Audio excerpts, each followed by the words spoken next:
Hey, good morning, everybody. Welcome to the Sweat. I'm Emerson Latzia. Let's get after it, shall we? We got some breaking news in the NFL, news that will impact your fantasy lineups. We got some UFC picks for you. We got a real-life NFL player on the horn. We got a real-life baseball player, too. Oh, my God. And speaking of 5-hour games, let's start there with our MLB panel. DraftKings contributor, Matt Meiselman. RotoWire's Eric Halterman. We are price checking, boys. So your favorite plays at the following price ranges for tonight's 14-game Major League Baseball slate. Pitcher over 8K. Matt, who's your dude?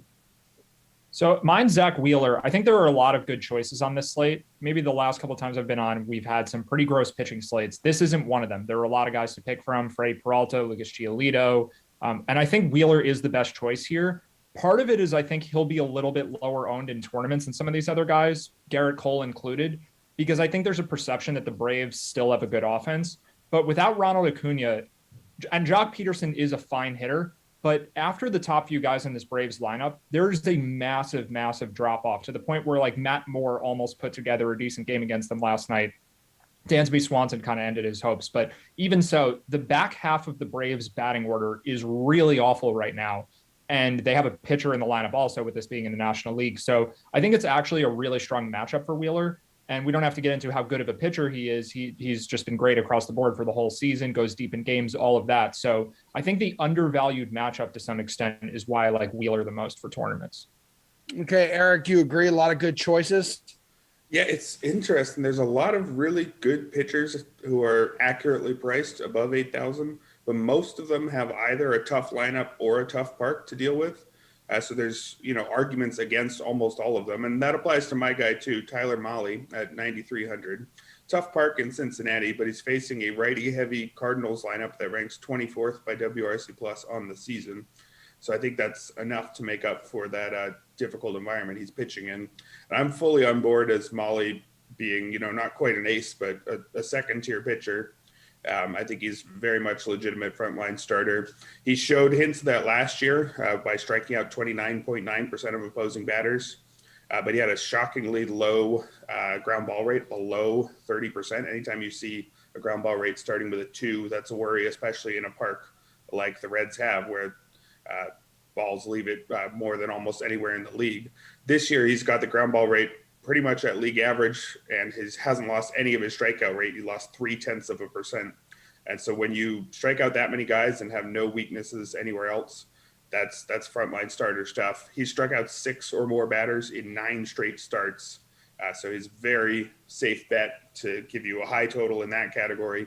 He did give up 5 earned runs his last time out, but that it was his second start in a row against the Brewers. So I'm not too worried about that. I think he's a very safe option given the weak Cardinals offense and how likely he is to strike out a high number of batters.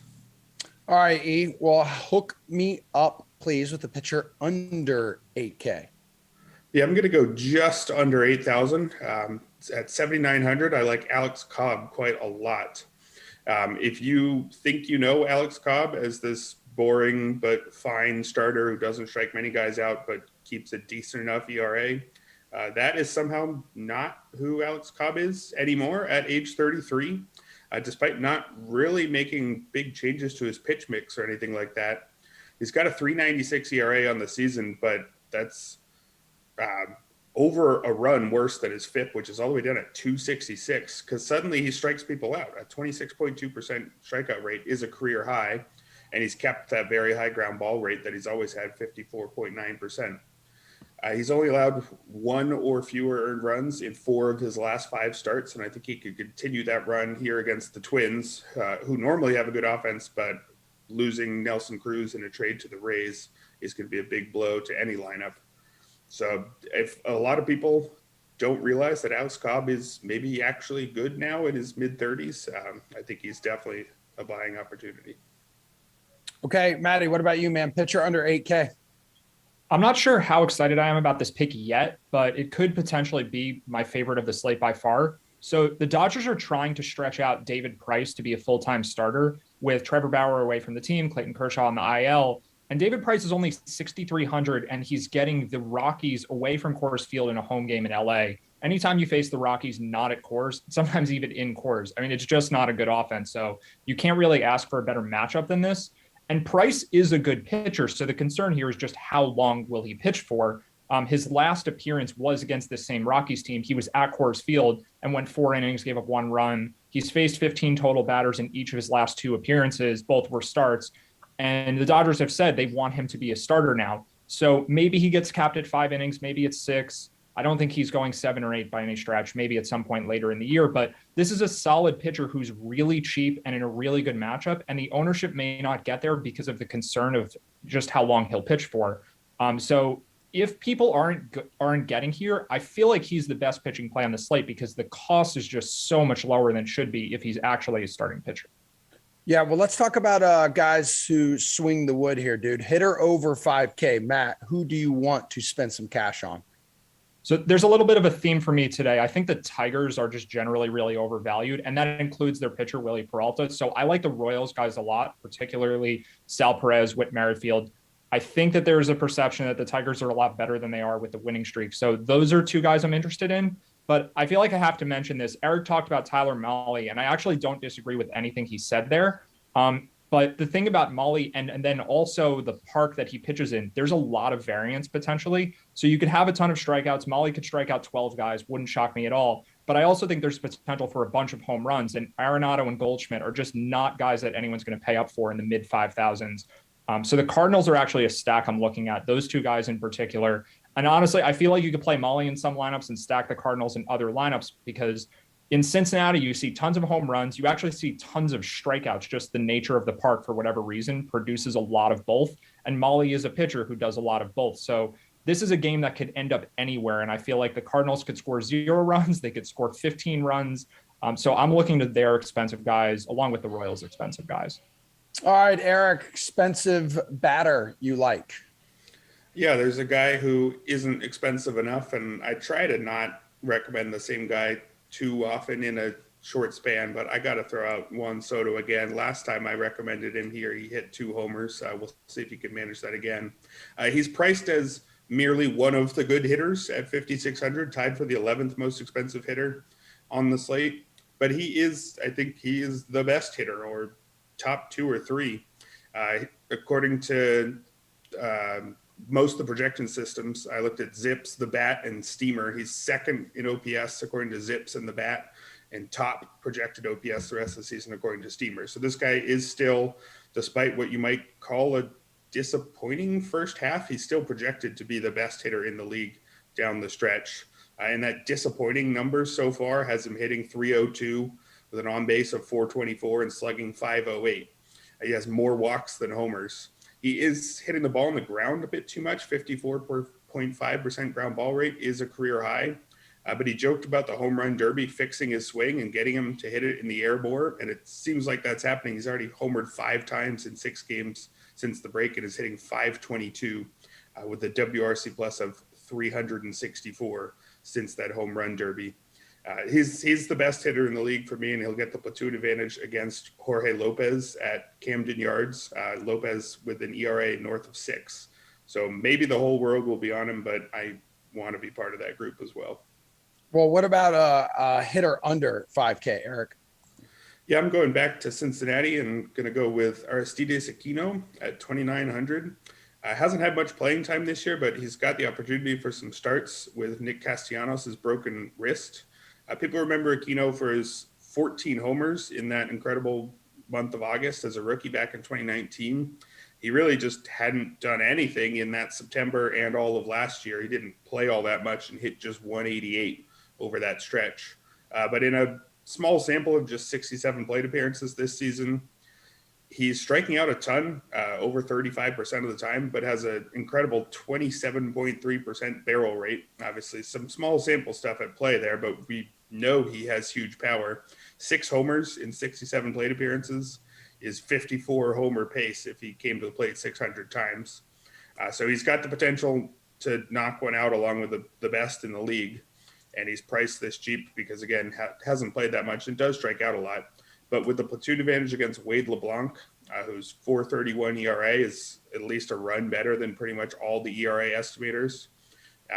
Again, in Great American Ballpark in Cincinnati, LeBlanc doesn't get whiffs, just a 13.4% strikeout rate, and he doesn't keep the ball on the ground, 38.9% ground ball rate there. So it's pretty much the ideal matchup. And Aquino, again, might strike out multiple times, but also might clear the fence multiple times. Matt, what say you? So I'm looking to the same two teams I already mentioned. Tyler O'Neill, Yadier Molina are priced in the high 3,000s. I like both of them if you're stacking the Cardinals, but O'Neill's home run upside on a slate where probably very few people will have him, I think that's really appealing. And then on this Royals team, Jorge Soler is 2,800. Then you can pay up a little more for Andrew Benintendi, 4,100. I don't think anyone gets to Carlos Santana for their first base slot at 4,900. So I just really like the Royals a lot for this slate. If you're playing cash games, though, I think the safest bet for his price is Justin Upton against Jay Happ, 3,300. The platoon split is favorable. It's obviously a good matchup. Happ has been known to blow up pretty often, actually. But Upton just came back off the IL, so the price is still a lot lower than it otherwise would be. He'd probably be in the 4,000s if he'd been in the lineup for more games, but he just came back yesterday, so he's just underpriced for that reason. I think he's probably the best cash play in the outfield for this slate. Gentlemen, fantastic work. We're running tight on time, so we got to wrap it up. We have some big injury NFL news coming out this morning. You need to know ahead of your fantasy draft. That is coming up right after part 2 of my conversation with Rockies infielder Ryan McMahon. You've never faced him in your career, but we have to ask you about Shohei Ohtani because what he's doing this year is like historic on the mound, at the plate. What are your thoughts on his versatility? And you think he's a lock for AL MVP?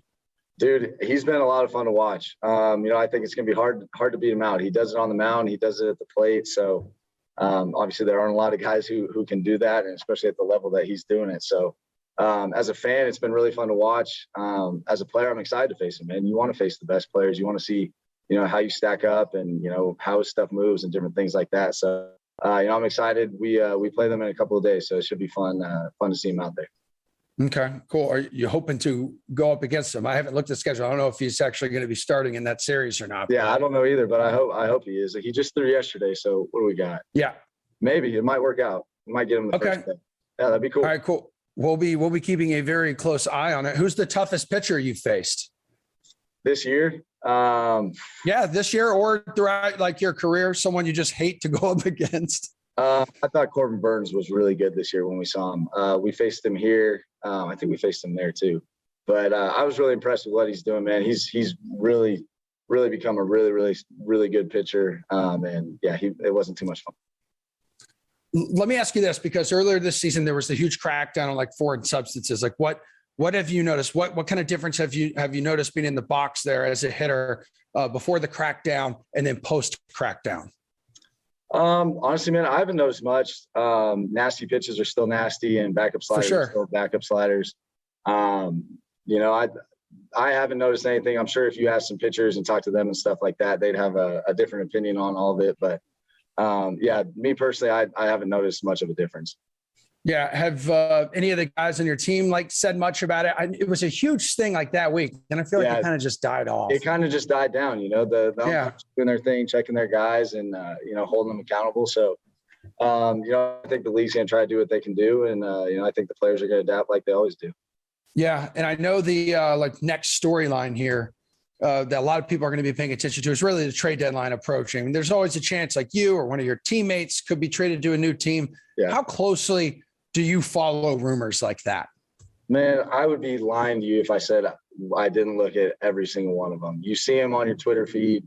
As a baseball fan, you're just interested. But I think as far as us guys in this room, we do a pretty good job of just taking it day by day, not worrying about it, things like that. But we all see it. Everybody sees it. Yep. It pops up. We follow the people who tweet that stuff out. So, we're well aware of the things flying around out there. Yeah, it's probably pretty tough to ignore it. You ever just decide to stay off social media? Oh yeah, all the time. Yeah, you don't check that thing for a couple of days sometimes. Yeah, for sure. I was going to say, you seem like a level-headed dude, which probably means you're not spending a lot of time on social media. So good for you. One of the guys I know on your team though, who gets mentioned a lot is Trevor Story, who we've talked about already. Let's just say a team does come in and scoop him up, or he ends up departing for whatever reason. Can you just tell me what kind of player he is, what kind of player another team would be getting? Yeah, I mean, they're going to get an ultimate pro, man. Trevor's been one of my favorite people to play with. You know, they're just, man, they're going to get such a great guy, a guy who day in, day out, even when he's not going his best, can still impact the team and help win ball games, man. I think that's the thing that a lot of people don't realize. His level-headedness, he doesn't blow up, he doesn't show it. And that helps keep other guys, you know, in a good mental space, you know, when he's struggling. So I think, you know, I don't think we've seen him pop off this year yet. I don't think we've seen him do his thing. So you know, I think that's still in there in these upcoming months. Yeah. And that's kind of scary to think about. Like a good thing for you. Like hopefully he sticks around with you guys. By the way, my producer Slate tells me projected to get Ohtani here on Monday, the 26th, but who knows? So I just want you to start preparing for that now. All right. I'll start locking it in for him. And then before you get out of here, we need to get some hot NFL takes from you because football season's right around the corner. Camps are open up next week. We believe you're a 49ers fan. Is that true? Yeah, I hopped on the bandwagon a couple of years ago. My wife and her family are big Niners fans. I didn't have a team, and I picked a good year to hop on. They went to the Super Bowl that year, so I'm a new fan, but I'm a fan. I've decided I'll stick through the bad years too. Cool. That's good. So you won't just be a bandwagon fan moving forward. You're going to sit there. That seat is permanent for you. Yeah, this one's stuck. Yeah. Is it Jimmy G or Trey Lance? Who's going to be your guy then this season? What do you want? Oh man, I'm a Jimmy G believer. I think he was banged up. I'd like to see him stay healthy for a whole year. I think he's really good.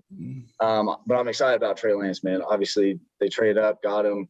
And the things I've heard, the things I've read from the 49ers accounts, he's the real deal, freak athlete. So should be fun to watch.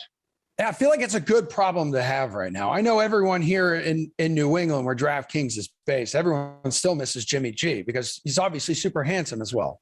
Yeah, exactly. Right. Smile drags you in, but hey, you guys got Mac Jones. I heard he's showing out at camp. Yeah, not too bad. It'll be a nice little fun competition. We'll be talking about the same story every day throughout camp. Mac Jones and Cam Newton. So that will be super, super exciting. Yeah. Ryan, dude, good catching up with you. And thanks for making some time for DraftKings today. That was fun. All right, thanks, guys. Take it easy.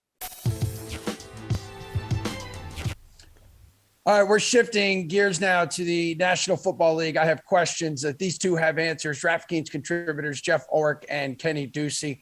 Jeff, it's good to have you back from your mini vacation, man. Your golf swing looks excellent. This segment, though, is NFL spin moves. So we're going to look at some of the NFL's top headlines this week from a fantasy perspective. And this just in from Ian Rappaport this morning. Michael Thomas is expected to miss the start of the 2021 season after undergoing surgery to repair ligaments in his ankle. Could potentially miss a few weeks. So, Jeff, whose fantasy stock rises now for the Saints? Well, we could go so many ways with this one. I really feel like that this benefits the most Taysom Hill. This just gives Sean Payton the motivation he needs to go to a run-first offense, especially for these first 4 weeks, to keep things as simple as possible. You're out your number one receiver. You can't really run and gun with Traquan Smith as your wide receiver one. What are you going to do? You're going to turn to your rushing quarterback who actually gave you a winning record last year with this same offense. I think this benefits Taysom Hill first and foremost. I don't really think Traquan Smith is a wide receiver one, like in waiting. So I'm not going to say any of the wide receivers. I think if anyone, you might see a guy like Adam Troutman, a tight end, really pop up this year for the Saints because they're going to need someone to pick up some of these targets. I just don't think that any one of these Saints receivers is capable necessarily of being a huge fantasy stud. I think this benefits Taysom Hill. I think he's going to be the starter week one. Okay, Kenny, what do you think here, man? Because just looking at it from the outside, I feel like life just became tougher for Saints quarterbacks. Yeah, I mean, I don't know if it benefits one of the free agents out there, maybe a Golden Tate, a Danny Amendola. But look, I do think that Marquez Callaway could get some involvement in this offense. We saw him get targets last year, 27 targets. In his first NFL season, they seem to try to be, getting his feet wet in the NFL. Now, look, I do think that this benefits whichever quarterback that the Saints have. And it's because there seemed to be for my money, it didn't really even feel like Michael Thomas was on the Saints last year. I mean, he missed a lot of the season. He was way out of sync with Drew Brees. There might've been some off the field stuff that we don't know about between those two. The bottom line is that it just wasn't really working. We know he has incredible talent, but I do think that it might be best for a young quarterback to develop without that number one receiver that needs all the targets, that might speak out if he doesn't get all the targets on that offense. And I do think that perhaps it does benefit Taysom Hill if he decides if Sean Payton has to start him, or maybe Jameis Winston. But I do think that Marquez Callaway is a guy that could get targets in this offense early with Michael Thomas sidelines. They just seem to want to involve him in his first NFL season, and I think that's only going to increase in year 2. All right, let's go to a team that has 0 questions at quarterback and a lot of healthy weapons. So Tom Brady here, he apparently played through a torn left MCL for the entirety of last year. Coming off this injury, heading into his age 44 season, are you less bullish on Brady, Kenny, this year, or do you think he has the potential to be even better on 2 good knees? I actually think this news makes me, really not want to roster Tom Brady. I don't normally think that you did want to roster Tom Brady in fantasy football over the last, 5-6 seasons. Just for whatever reason, he hasn't been, quite the level of some of the other guys that are around the league, especially some of the rush first guys from a fantasy perspective. And look, I do think that this probably means that the Bucs take it easy with Tom Brady this year. I don't think he's going to be attempting 600 passes. I think they'll probably decide to run it a lot with Leonard Fournette, given how good he was late in the season, and see what happens. And, maybe that doesn't work, and maybe they want to get Tom Brady the ball a little bit more and let him rock. But I do think that for a team that has Super Bowl dreams, they're going to be looking to the postseason. They're not going to want to win a lot of the first 8 games anyway. They're going to want to make the playoffs, potentially clinch home field late in the season. I don't think that Tom Brady is going to be very, very involved here, at least as involved he was last season. I think he takes a step back in his year 44 season. That sounds crazy to say. Yeah, it is crazy to say. And Brady and Uncle Leo, by the way, looked like they were having an absolute blast, the time of their lives last night when they received their Super Bowl rings with the Bucs. Jeff, what do you think? Kenny doesn't seem to be super high on Tom Brady, but I feel like every year we ask questions, can he continue? Can he do this? And he just proves everybody wrong. Yeah, I mean, Tom Brady is interesting. I mean, obviously we're talking about a 44-year-old quarterback, so there's a little bit of injury concerns, but this dude just plays every game. I think Tom Brady falls into the category sometimes of boring to talk about for fantasy football because he's so consistent. This was the QB8 last year, and I think when it boils down to it, I don't really feel like Bruce Arians is going to change his offense at all. Tom Brady's knee or age or whatever. This is a guy who likes to air it out. He's aired it out at every single stop where he's been a head coach. He's going to air it out again this year. Again, what comes down to Brady for fantasy football comes down to valuation. He's around the ADP like QB 10 right now. And you look at the guys in front of him, Justin Herbert, Aaron Rodgers, Jalen Hurts, a lot of those guys have question marks. Is Deshaun Watson going to go to Philly? Is Aaron Rodgers even going to play? Brady brings a level of consistency, in my opinion, that you really don't get with those guys. I think this is a player in Brady where if he starts to fall below QB 10, you really got to take a good look because I feel like there's a very good chance you're going to see very similar numbers here with Tom Brady again. Worked very well in the first year with the Bruce Arians offense. I don't see why he can't put up similar numbers in year 2. Oh my God. And the final 11 games of last season too, when he was able to settle in, finished that 30-8 touchdown to interception ratio versus final 11, that included the playoffs. So he got comfortable, found his rhythm, and everyone's back, as you mentioned, Jeff. The Steelers reported to camp this week. Adam Schefter shared a picture. Check this out of Big Ben looking a little trimmer than usual. He still looks big, but that's Big Ben for you. He's big bone. Here is a lean, mean Ben Roethlisberger showing up for his 18th NFL season. So he may be old here, Jeff, but he's still got plenty of weapons around him. Makes him a viable fantasy option, I feel like, this season. What's your fantasy outlook for Big Ben and this group of Steelers receivers? Because he looked terrible last year. He did, but again, Ben is a player he's an older veteran quarterback. He doesn't rush much, so people don't really want to talk about him for fantasy purposes. But this was a player who was QB 17. He threw it like 400 times in 15 games last year. That's really good for a pocket quarterback. That's the volume you want. I think the Steelers are going to try and dial it back a little bit this year too. But if Ben's a little bit healthier, if the arm is feeling better, which is what he says, he's 2 years removed, I think he's got potential here to smash his current valuation. He's going around QB 20, QB 22. Again, I think if you're targeting late round quarterbacks, Ben Roethlisberger makes a ton of sense. He's got Deontay Johnson and Chase Claypool out there, not to mention Juju Smith-Schuster as his wide receiver 3. this guy is going to be able to air it out, and he's going to get some free touchdowns from guys like Claypool. So absolutely, I think as a late round quarterback, Ben Roethlisberger is pretty good value right now, and people don't want to talk about it or want to trust it. But, again, even if he beats this out by 5-8 spots, I think it's very possible he ends up as a top 12 quarterback if he just bounces back a little, gets that completion percentage up. So yeah, I'm again, it comes down to valuation, but I am kind of bullish on Ben Roethlisberger, especially if he's going around QB 20 or worse. Yeah, for sure. Kenny, he's going to be among the league leaders in pass attempts, but his efficiency will have to rebound from last year. Yeah, no, you're absolutely right. Look, this guy, as you mentioned, the Steelers had the second highest percentage of pass plays in football last year. So there's no question that the volume's going to be there. And he has the talent at wide receiver that I do think that Ben Roethlisberger still is going to be a viable fantasy option. Of course, you need some sort of backup plan. You need to draft a Zach Wilson late in the draft to just kind of have someone to put in when Ben Roethlisberger inevitably gets hurt and misses a couple of games. But I do think for where he's going in drafts, I think it's a little bit too low. I think that he has plenty of guys there to throw to. That connection with Eric Ebron has continued to get better. There was that story last offseason about how they slept together. They lived in the same room. They lived in the same, all offseason, they stayed in the same apartment. So they were hell-bent on trying to make that work. And I think that that's going to continue to grow. And, we saw last year just the wealth of talent that they have. They bring back Juju Smith-Schuster, who's been the leader of that offense. I think that, the conditions are right once again for another great Steelers season. And I just think that they have the coaching staff, the leadership with Ben Roethlisberger to get over those issues that plagued them late in the season last year. All right, guys, running a little tight on time, so I'll try to speed it up. Cowboys are in camp as well, but wideout Amari Cooper is not, as he was placed on the PUP list due to an ankle procedure he had this offseason. He's going to be forced to miss all of minicamp and OTAs. What's your level of concern here about Cooper's ankle heading into the season, Kenny?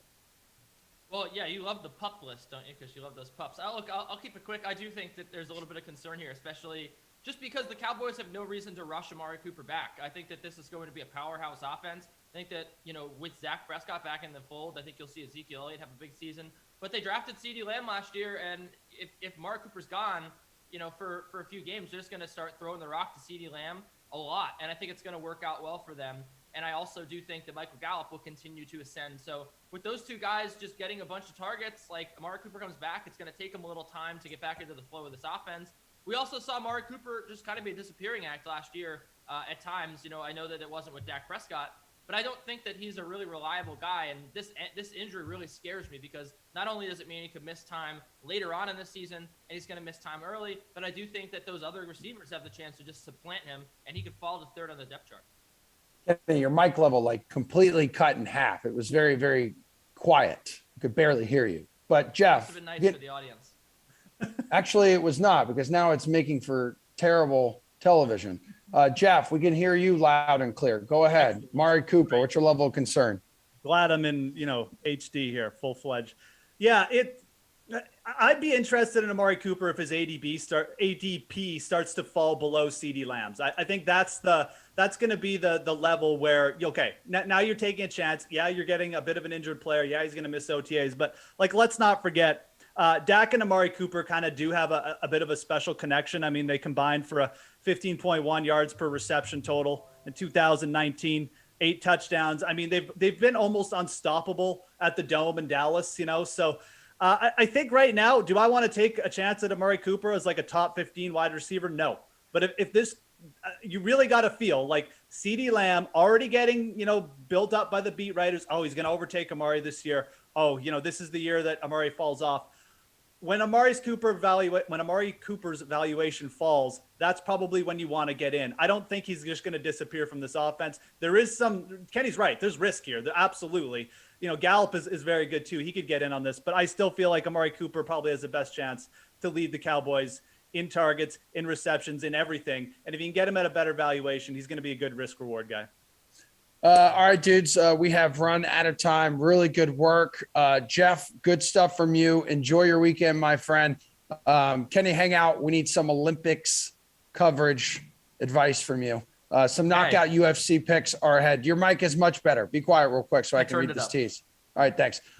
We have Ross Tucker right now catching up with 49ers fullback Kyle Juszczyk, getting the hot gossip about the team's quarterback battle entering training camp.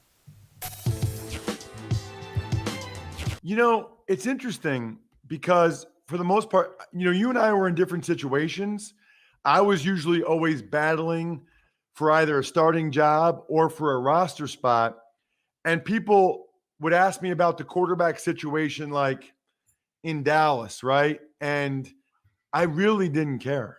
Like, I just wanted to make the team or start.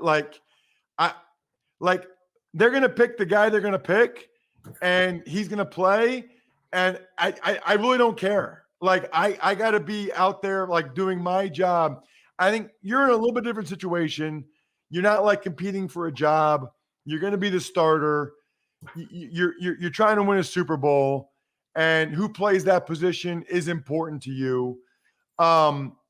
But I guess the question is, like, how often do you really think about it? Like, how much, like, I think people think, like, all the time. You're like, ooh, I wonder if it'll be Jimmy, or I wonder if they'll bench Jimmy for Trey. Like, you probably haven't really thought about that in that way at all, other than if somebody's asking you about it.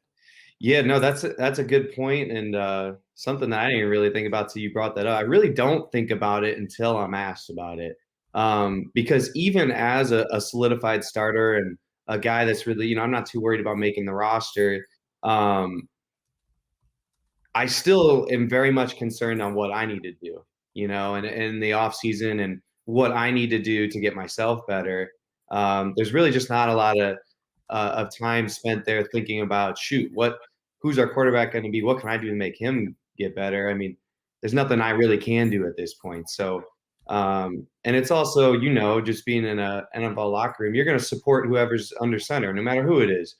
So whoever that guy is, he's going to have my support. And, he's just going to know that I'm doing everything I can to get myself prepared. And that's just going to benefit whoever it is. So last question on this. In 2004, in Buffalo, we won 9 of our last 12 games. We were pumped up for the next year. And then they cut Drew Bledsoe to go with JP Lossman as the quarterback. And that was the one year when I remember talking to in the offseason, the other offensive linemen. And I started 13 games that year. And we were pretty upset because with Drew, we felt like we had a chance to go and make a playoff run and see what would happen. With JP, we knew at a minimum that there was going to be some growing pains. Is there any thought, Kyle, that, like, with Jimmy, you guys went to a Super Bowl and you probably should have won it. With Trey, 1 year FCS guy, young guy, very talented, all that, but, like, it's probably unlikely that you go to the Super Bowl and win it this year if he's the quarterback, right? So is there any thought in your mind, like, man, I hope it's Jimmy and I hope Jimmy balls out and we win it all and then Jimmy gets to go somewhere else, whatever it is. Is there any part of you that's like, man, if it's Trey, are we really going to go win this whole thing? Because you're 30 now, it's year 9. Like, you got to be thinking about that. Yeah. No, I'm a realistic guy and I know the numbers and, correct me if I'm wrong. I don't think there's been a rookie quarterback that's won a Super Bowl. So yeah, I'm aware of that. And my thought is that as long as Jimmy's healthy, I think he's our guy.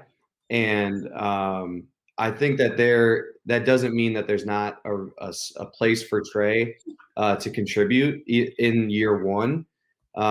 So my thought process really is that if Trey's out there, there's something that he's doing right during the week that Kyle sees that, all right, whatever he's doing is going to help us win.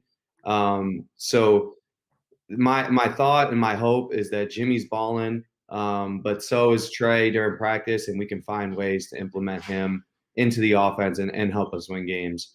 So that's just what I'm hoping for, and try not to think about what the implications are, what it would really take for him to be, the full-time starter. I mean, that most likely means either Jimmy's not playing well, which means the team's not doing well, or that means Jimmy's hurt, which, we saw last year what happened when Jimmy was hurt. So those, aren't the best situations. So I try not to think that that's where we're headed.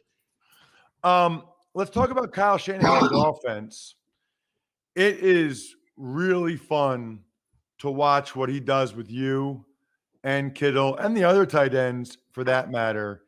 And sometimes I see you, Kyle, in the run game, and like the poor corners or safeties, like they don't even know what, like they're just not used to taking on blocks from someone like you. It looks like they look like a fish out of water.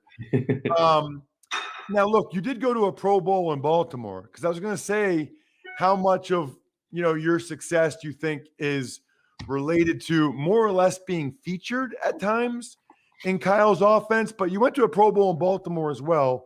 But it's got to be nice to not just be a fullback that's in there on ISO. Like, you get to do some really cool things as far as fullbacks go. Yeah, without a doubt. I definitely have had the most fun in San Francisco because, like you said, I am a little more featured, and featured is different in a, as a fullback. I'm not the featured halfback or, the number one receiver. But you're an offensive line guy that can appreciate blocking schemes. And I'm very much featured in the run game, and being at the point of attack and kind of, setting the tone for where we're going in the run game. And I really do have so much fun with it. But I also, a lot of what I do, I wouldn't be able to do if it weren't for one, Kyle and Mike McDaniel, our now offense coordinator, kind of their vision in putting me in those roles and in those spots, but also their vision for other guys on the field, in that if you want to play in Kyle's offense, all 11 guys have to be willing to block. And I mean, that includes your number one receiver. Like, if you watch clips of him in Atlanta, Julio Jones is out there blocking, man. He's it doesn't matter who you are. You have to be able to block. And I mean, I think back to this year, I think it was the opening play against the Jets where Raheem Mostert went like 80 yards for a touchdown. We put our Z receiver, Kendrick Bourne, on the middle linebacker and had him swap out with me, and I'm blocking the corner. So, you in the play, you see me at the point of attack blocking the corner, but the only way you can do that is somebody takes my spot and can block that inside linebacker. And so Kyle and Mike McDaniel, they just do such a good job of being able to put myself and all the other guys in positions that they can be successful and know, okay, this receiver, yeah, we can trust him to block an inside linebacker or crack down on a defensive end, or any of those kind of things. So they just do a really good job of putting everybody in those good positions. It is time to throw down with DraftKings UFC guru Tim Finnegan. My man, we need the 411 on Saturday's UFC Fight Night in Las Vegas. Sandhagen and Dillashaw taking center stage here. However, the night begins in the men's welterweight division. Mickey Gall looks to bounce back off a decision loss to Mike Perry last month when he tangles with Jordan Williams, who's coming off a decision loss of his own. So Williams is favored at -170 in this one, but has not fought since October of 2020. I need you to chase or fade a big-time return to the octagon for Williams. Emerson, your energy is incredible. It's amazing. Thank you. You bring it out in me. I'm going to chase Williams here. So Mickey Gall has absorbed more strikes than he's landed. He has a negative strikes landed to absorb ratio. So that's always a red flag to me. Anytime I see that always scares me off a fighter. Williams is a high volume striker. He's landing about 6 significant strikes per minute. So the volume means he could be a good DFS scorer. He's 8,600 in DraftKings DFS contest this week. I would consider him as a play with his volume striking. Well, next on the card here, Timmy, in the women's flyweight division, red hot Miranda Maverick, fresh off her unanimous decision over Jillian Robertson. She goes for her 6th straight dub when she squares off against Macy Barber. Chase or fade right now. Barber ends Maverick's winning streak at +120. I'm going to chase Barber in this bout. This is a really good prospect matchup. Both of these are top prospects, and Barber especially, she's coming off 2 losses, but in her last fight, she looked really good in the 3rd round, the last round. Again, she lost the decision, but she was really building momentum in that fight. Both these fighters throw a lot of striking volume. They're both landing about 6 significant strikes per minute. But I can see Barber building on that third round in her last fight and putting it all together because she does have a lot of ability. So I would pick Barber in this fight. Okay, cool. How about for the second men's fight of the night? We go to the featherweight division as two veteran combatants each look for their 27th career victory when Darren Elkins faces Derek Minor. Elkins, 37 years old, lost his last bout, is the underdog in this one at plus 130. Chase or fade Minor at minus 150. I'm going to chase Minner. So Elkins is old. You know, he's 37 years old. He has a lot of fight mileage. He's been fighting since 2007. And if you look at the striking metrics in this fight, Minner has a better strikes landed to absorb ratio. He's about 2-1, where Elkins is about even. So I just look at Elkins' fight mileage, and he's lost 4 out of his last 5 fights. And I look at the striking metrics, and it's really just pointing towards Minner. So I'm going to pick him in this fight. Okay. Bantamweight division, that's up next. That's what we're talking about. Heavy favorite here. Phillips, minus 260, looks to knock off Paiva. Phillips seeking his 5th straight victory here. Finnegan, chase or fade, he gets the job done. I'm going to chase Phillips. It's another favorite, but I'm just looking at the striking metrics, and his metrics are so much better. Paiva's absorbing about 5 significant strikes per minute. That's a lot of strikes to be taking in a fight. He's got a negative strikes landed to absorb ratio. So just the metrics across the board just really favor Phillips in this fight, and I'm concerned with how much damage Paiva absorbs. 5 per minute is a lot. So I've fight. All right, dude. Need you on this one. Big time. Main event of the evening. Number 2, Corey Sandhagen seeks his 15th career win when he battles TJ Dillashaw. Sandhagen coming off a spectacular flying knee knockout of Frankie Edgar, while Dillashaw suffered a first-round TKO in his most recent fight. That was back in 2019. I believe he's been on like a 2-year ban here. Sandhagen is favored at minus 190, but are we chasing or fading him to secure the victory versus Dillashaw? So TJ Dillashaw at his peak was a great fighter. He's super well-rounded. He's got excellent wrestling, really good striking. He really mixes it well together too, where he can blend his striking within his wrestling like seamlessly. But I don't know what we're going to get with him in this fight because he's coming off a positive EPO test. EPO is like a drug that you take to enhance your cardio. And he's coming off a long layoff. He hasn't fought since, I think, January 2019. It's been almost 3 years. In that fight, he lost to Henry Cejudo, but it was at flyweight. It was a weight class down, and he got knocked out in that fight. But he thinks he got knocked out because his body was just shutting down because he cut so much weight. So I don't know what we're gonna get with Dillashaw in this fight because there's so many factors: the EPO drug test, the long layoff. Like he's 35. I mean, he could come out, and if he comes out in peak form, he could totally win this fight. But I just have no idea what we're going to see from him. And Corey Sandhagen is so dangerous, and he's so long. He has about a 5-inch reach advantage in this fight. Sandhagen is the safer pick, but I could also see Dillashaw win. So I can't really make like a great pick here. I'm going to go with Sandhagen, but Dillashaw would not surprise me if he performed really well. Man, it just feels like you're stumped right now. You don't really know what to do. You're just kind of like right in the middle. But here we go. I can direct you directly where I need you to be directed right now. What are some props you're eyeing for this weekend's card? People need to know. So Corey Sandhagen by KO or TKO is plus 120 on DraftKings Sportsbook. Like we just talked about, I don't know what we're going to see from TJ Dillashaw because there's so many factors that are just kind of unpredictable with him. But we saw in his last fight against Frankie Edgar, Sandhagen's last fight, Sandhagen was so much taller than Edgar, and he threw this flying knee that just like took Frankie's head off. And he's just such a dynamic and unpredictable striker. He's going to have a range advantage in this fight. And Dillashaw's getting old. He's been knocked out before. He's been, even in fights that he's won, he's been dropped. So I think Corey Sandhagen by KO or TKO at plus 120 is something you can consider. And I know you've mentioned a few guys you like on the DFS side, but who is your favorite play overall? We're talking DFS contest this weekend. So I'm going to look at the main event for this fight, and this is kind of a cop-out, but I think whoever wins this fight has a really good chance to be a really high fantasy score. Corey Sandhagen is 8,800 on DraftKings. TJ Dillashaw is 7,400. Both these fighters have high striking volume. Sandhagen's landing about 7 significant strikes per minute. That's a lot. That's really high striking volume. And TJ's landing about 5 per minute. So that's also excellent. And Dillashaw has the wrestling to generate control time and takedowns to rack up fantasy scoring. And Sandhagen's takedown defense isn't that great. He's only stopping about 60% of opponent takedown attempts.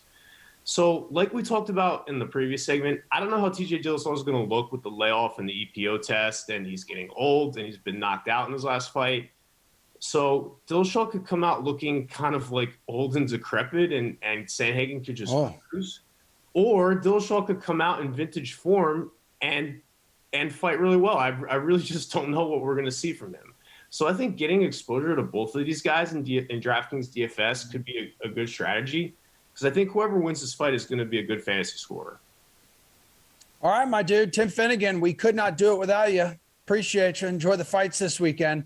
Everyone, the Olympics officially kicked off with the opening ceremonies this morning. That was from Tokyo, just a heads up. We'll get a betting preview of some of this weekend's events coming up next.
All right, last block of the show. We're talking about the Olympics because that is a thing right now for the next couple of weeks. DraftKings contributor Kenny Ducey, RotoWire's AJ Scholes. Morning, everybody. Opening ceremonies kicking off the games from Tokyo today. So let's dive into some betting angles for the weekend. Kenny, we'll start with you.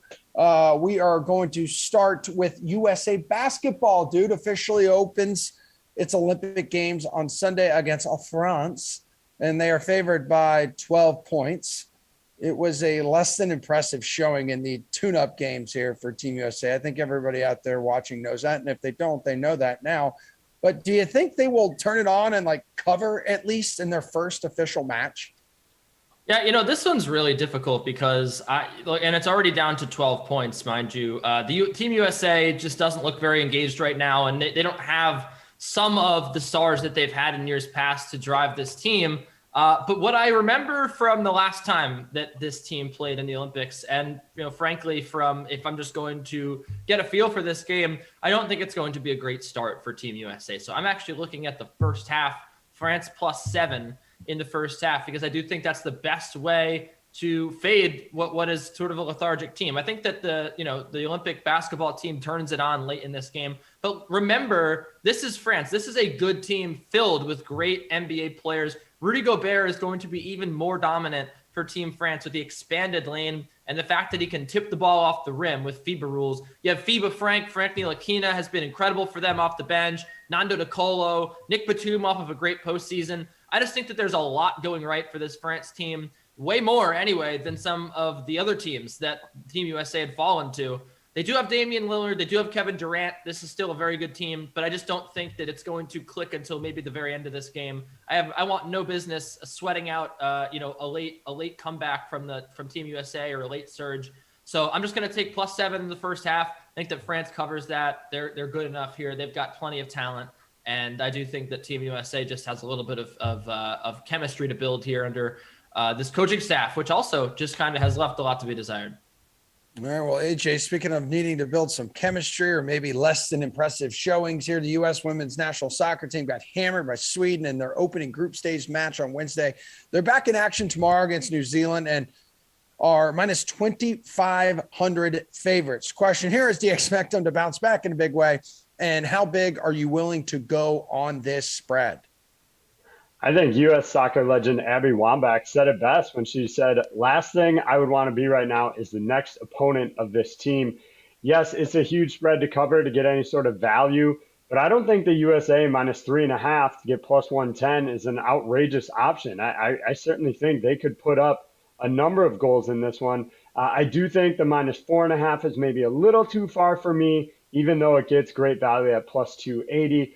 Ultimately, though, I think the goal total is the better play in this one. You can get over 4.5 goals at +170. Obviously, if you think the U.S. is going to cover the spread, they have to get 4 at least on their own. That means you're only having to rely on one maybe out of their opponent there, or an extra fifth goal from the U.S. team. So for me, I think the goal total is a better option, over 4.5 at +170. Okay. Well, Kenny, let's go back to you here real quick and take a look at some Olympic tennis, because you're this tennis guru we love. We've got some match lines up for tonight and tomorrow's action. What are some of the bets that stand out to you from either the men or the women's side? Well, I do like a few on the men's side that I want to get to right now, but one on the women's side that I really like, and it's one of the first matches that we're going to see, is Leila Annie Fernandez of Canada versus Diana Yastremska of the Ukraine. Yastremska just came back from a suspension for illegal substances. She was juicing. And I think that, she's on a mission. She was number 21 in the world. She looked like one of the very best tennis players that we have. The power has been absolutely incredible. I think that hard courts are definitely her best surface. So I think that she's going to overpower the talented but still very weak and young Canadian. She has a lot to, she has a lot of muscle to put on, a lot more match experience to gain. Fernandez, I do like her, but Yastremska at -120 is a very, very good deal. I'm also looking at two other matches. Jan-Lennard Struff is going up against Thiago Monteiro, who's mired in one of the worst seasons of his career. He was a very fast riser, an exciting junior. But not only has he had a bad season on his beloved clay, he can't really play on hard courts all that well. When he was killing it on the clay, he was okay on hard courts. But right now, you have Jan-Lennard Struff with that huge serve at -3.5 games, which I really like. So I'm going to be taking that. And also, Lorenzo Musetti, one of the most exciting players in tennis, is only -140 back against John Millman of Australia. Millman, just a hardworking baseliner, nothing special. Musetti's going to pull all the tricks out of his bag, I think, hit some great shots, and he's going to dazzle in the Olympics here under the spotlight. This kid loves the spotlight, so I do think that he can also win, and that's another match that's going to be watchable for people in America. We'll just be on late tonight. AJ, I know what a ginormous volleyball fan you are here, so let's talk some matches on the schedule for tonight and tomorrow. Any bets that catch your eye for these events? We need your help with this. Yeah, Emerson, you're talking to a member of the freshman high school basketball team here, or volleyball team rather. So yeah, I'm a big volleyball guy. My man. But look, I'll start with the men's beach volleyball tournament. And I like the one that stands out to me is Thol and Wickler of Germany at -110 for a Sunday morning matchup victory. They were runners up at the 2019 Beach Volleyball World Championships. Obviously, that was 2 years ago. It's a decent amount of time away, but they've had 2 podium finishes in events during the 2021 cycle, and I expect them to potentially make a deep run here. For the women's indoor tournament, all these matches, if you look at them, are heavily slanted to one side for the money line starting Saturday night into Sunday morning. But if there's an underdog here to look at, I think it's the Dominican Republic. They are currently ranked ahead of Serbia in the FIVB World Rankings. They nearly beat Brazil at the Olympic qualifying tournament in 2019, taking them all the way to 5 sets to determine their group winner here. So, yeah, do I think they're going to win the tournament? Absolutely not. But could they pull off maybe a first opening foray upset here? It's worth it at about +800. Hey, what position did you play on your freshman volleyball team? There's a debate happening now on a Slack channel. I would certainly not have been a frontline player. I was more of a serve specialist is what I'll put that out there. Okay, because we have something, could be a middle blocker, something could be the libero. No, basically just serve a couple rounds on the back line, maybe setting, but I just don't have the height to get up in front of the net. Okay, that's unfortunate, man. But you got out there, you gave it your best shot. Both of you gave it your best shot throughout this segment. Everyone watching this show today gave it their best shot. And we've got a stacked menu on the Dream Stream today, everybody. It's going to start next with the Steelers at the Jets, little Madden sim. It's Glash, it's Christian, it's Tara Lynn. I'll be back at 2 o'clock. Colts at the Chiefs with Glash. We're going to be celebrating my dog's first birthday today. Everybody, please join us. Thanks for watching The Sweat. Much love to everybody out there. Enjoy your weekend. Peace out.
Hey, good afternoon. How's everybody doing today? It's beautiful outside here in parts unknown. Christian, Tara Lynn, how are you guys? What's going on? Your background's way better than me and Christian's. Yeah. Had I known we were going to be going outside, I would have been languishing in the sun. It's a beautiful, breezy day here in the state of champions. Tara Lynn Asak, Miss Suns in 4. How are you today? I don't want to hear it. Not on a Friday. Up, she can't handle it. Team goes down. Now she wants to abandon the take. Hey, well, your Packers seem to not be doing as well. Oh, they're trained. From all the news that's dropping today, Christian. But I will let you live in your glory. I will give you this. Obviously, your Bucks prevailed. Giannis was on some sort of alien-esque drugs to just overcome that injury so quickly. But Oh, okay. All right. We're gonna Kenny Douchey our way through this and hot take our way through the Bucks championship run. I will let you gloat today through this thing.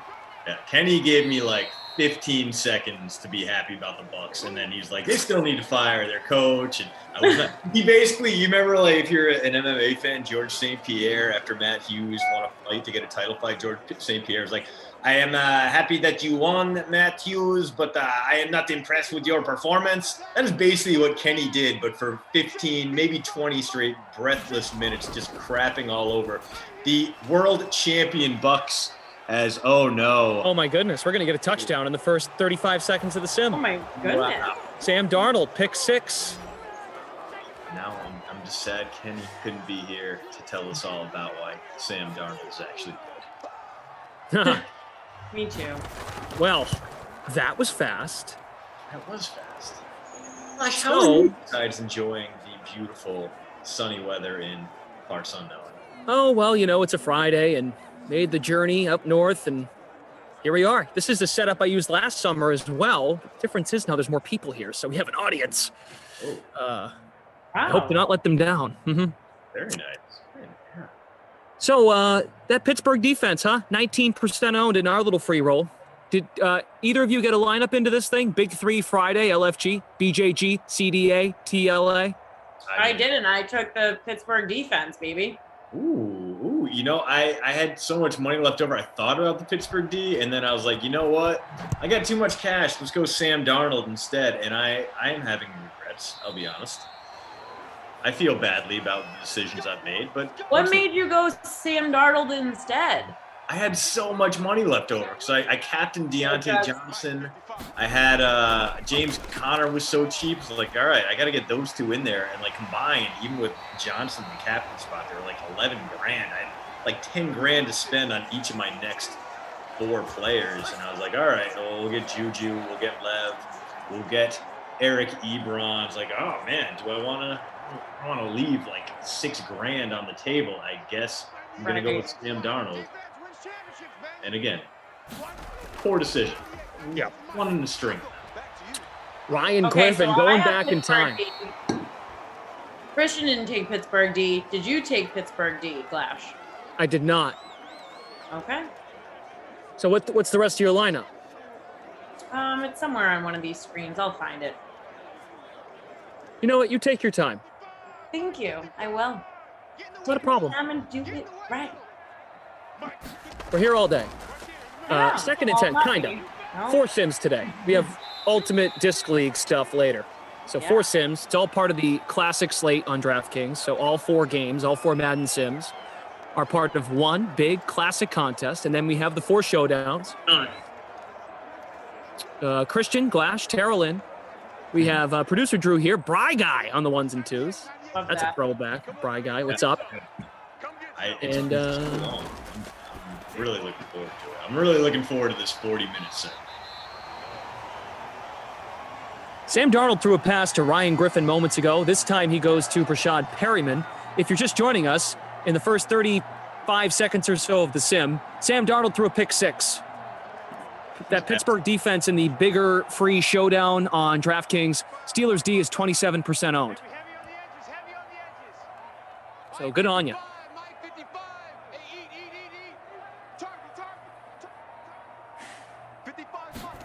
Play clock down to 7. Darnold is back to throw.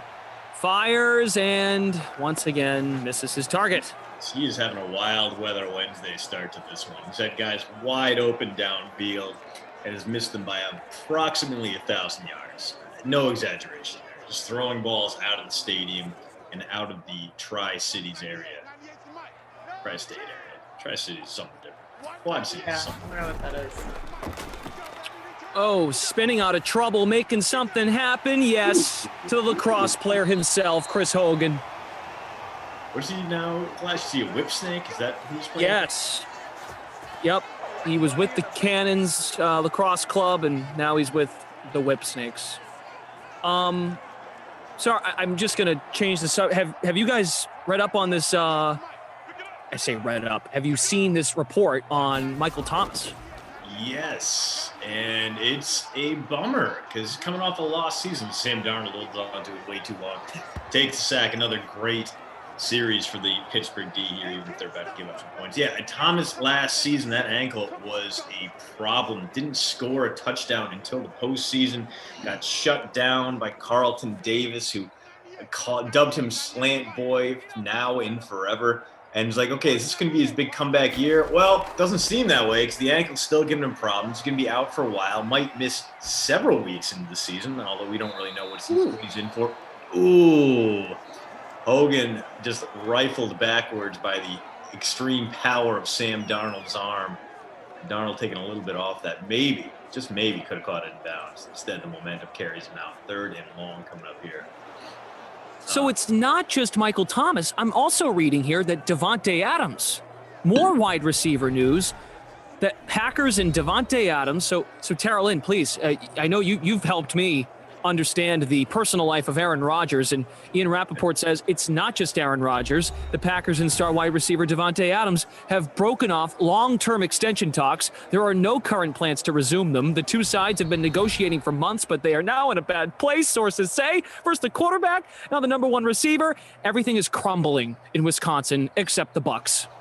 That's why I had to give it to Christian, because he was gloating about his Bucks, but his Packers are just falling apart. See, you guys are saying my Packers like I'm not a Patriots fan. That's but fair. to be fair, You're a Packers guy. To be fair, I'm a Celtics fan before a Bucks fan too, and I am rubbing that one in everyone's face. So I do deserve this. And no, the problem is, oh no, Sam Darnold smoked again. But is this going to be a fate? Are they going to get bailed out here? No, it's holding. So the Jets couldn't even cheat right, and now we have to deal with a 40-plus yarder from Sam Ficken. This is like he might miss this territory. He probably will miss this. I'm going to say 45% if Ficken puts this through. Hey, good for him. Nice job. All right. I should not have slandered his name. Yeah, no, the problem right now is that the DeAndre Hopkins extension just blew up the wide receiver market. He got literally per year $5 million more than the next closest guy. More than $5 million. He's getting paid $27 million per. And that's an insane number that the Cardinals gave him. He deserved it, and Davante Adams deserves it as well. But the Packers' cap situation is a problem. They don't know what the hell's going on with Aaron Rodgers. And the Packers are basically like, listen, man, we love you. We'll give you 23 per, 24 per, but we're going to pretend like that DeAndre Hopkins situation just didn't happen because it's such an outlier. And that's not how this works. We saw that last year when everyone had to all of a sudden extend their franchise left tackles because the Laramie Tunsil deal was so hard over market that the Texans blew up the market for everyone else, but Trent Williams still got that big deal. Someone else did as well. I'm forgetting who. Another offensive lineman got paid enough to outstrip Laramie Tunsil with the Texans. So that's what the Packers have to do here. They have to shell out that cash to meet the DeAndre Hopkins money, give him a highest paid contract in the league, because Davante Adams has done nothing but prove he's worth it. And if Green Bay can't make Aaron Rodgers' top target happy, how the hell are they going to make Aaron Rodgers happy? It's all a giant mess. And hey, maybe Brian Gutekunst actually does get fired over this, because this situation seems to be running away from him. Yeah, now it certainly feels like if the GM is indeed the person behind the scenes that is disturbing not just the quarterback, but the receiver, Tara Lynn, it almost feels like you got to keep this battery happy, meaning the receiver and the quarterback. Because now if you lose both, I mean, you're really putting yourself in a tough spot. And then you can't even make the case for Jordan Love to have a little something going on around him. And it's just a true mess. So I don't know, maybe firing the GM does solve everything. Yeah. So going off of that tweet clash too, then Ian Rappaport tweeted that the Packers and Davante Adams, they worked behind the scenes with their reps to get a deal done.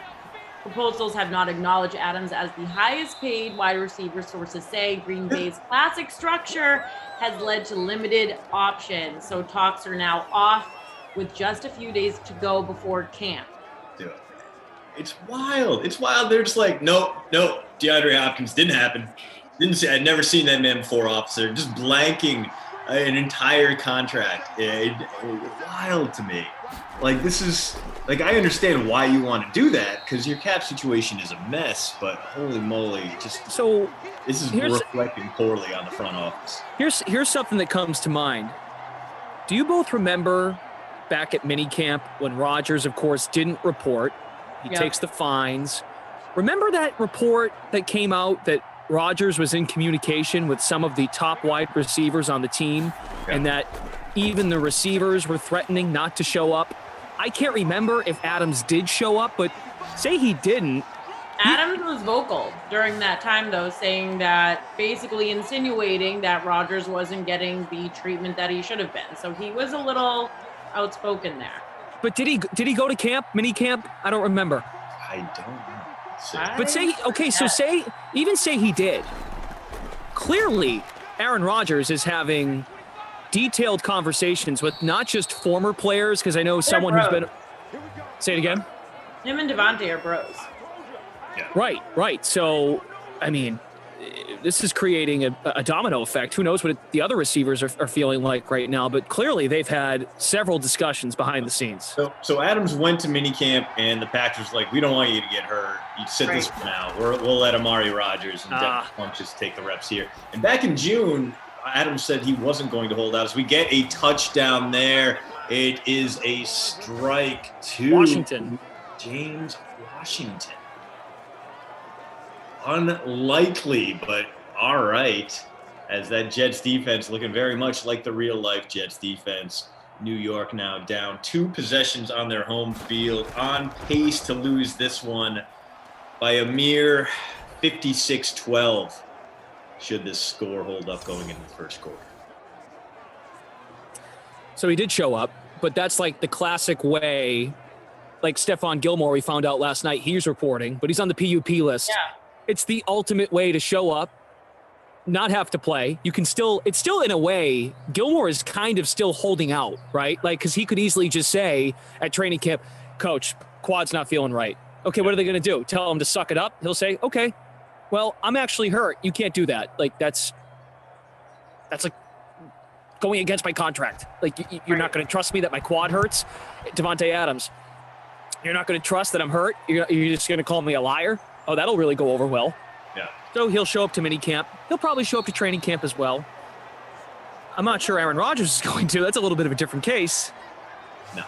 Rodgers right now, he knows that Jordan Love, he's getting those intel reports from practice from his guys. He knows Jordan Love is going to go out there and make Packers fans furious that Aaron Rodgers isn't on the field. Sam Darnold going for it again, and no luck there. At least he's trying. Like Jordan Love, the pick baffles me. He was the 5th best quarterback in the Mountain West before he went to the pros. Like, he had a great sophomore year. His junior year, he took a massive step back. No point that it was like, oh, this guy's got it. Like, but I think the Packers were like, oh, Josh Allen could go. And Josh Allen wasn't even that good when the Packers drafted Jordan Love. It's such a weird pick to me, and I understand why Rodgers is upset and concerned about it. And Jordan Love's going to go out there in the preseason, he's going to throw some ducks, and he's going to look overwhelmed. And that's when Aaron Rodgers is going to go, hey, guys, miss me? You know what you have to do. And that's when the pressure is really going to start coming down. Luke Murphy is in the chat. I'm sorry, but what's PUP? It's physically unable to perform. The PUP, the PUP list. Yep. Nate chimes in, Adams is simply backing up Aaron. But it doesn't seem that simple, Nate, because Rappaport's a pretty solid reporter from NFL Network, and he's making it sound like Adams gave them a chance, the Packers, to get a contract done despite the Rodgers conversations. Part of me believes, though, what if Adams was just playing the game and now decides to get this out there? I'm actually not happy. Ha. You believed me. You actually thought I wanted to get an extension done? Nope. I'm on Team Aaron. Get me out of here. What a freaking tough spot for the Packers. Oh, okay. Steelers decide not to field that one. It does not bounce into the end zone. And I wouldn't say we're in safety range here. Big Ben, his giant weeble wobble body, probably not going to go that far backwards. That will take us into the quarter break. All Steelers in this one. DST has a pick 6. James Washington has a receiving touchdown. And that's about it. Sam Ficken has a 40-plus yarder. That's kind of nice. Yeah, and then a couple touchdowns for Pitt. A defensive touchdown, pick 6 on like the first play from scrimmage, if I remember correctly. And then James Washington, who is 28% owned of the free showdown, scored. Sounds like there's an echo in here. I just got glashed. You did? Okay. Sorry, someone's actually, I have a good excuse this time. Someone's mowing their lawn over there, so it's tough to hear. That's nice, though. You're going to get that aroma of the fresh cut grass. It's very pleasant. It actually does smell good. Yeah. You look like very like a woodsy man today. Like, did your beard miraculously grow longer overnight? I just saw you yesterday and it wasn't like this. Do you have a flannel you could put on? Maybe I do. Carry the Lumberjack Glash. Oof, yeah, Vacation Glash has a different glow. I agree, producer Drew. It's I don't know who this man's is. Yeah. Well, it looks stronger. Like all of a sudden he's got some traps now. Like he's just been working those shoulders.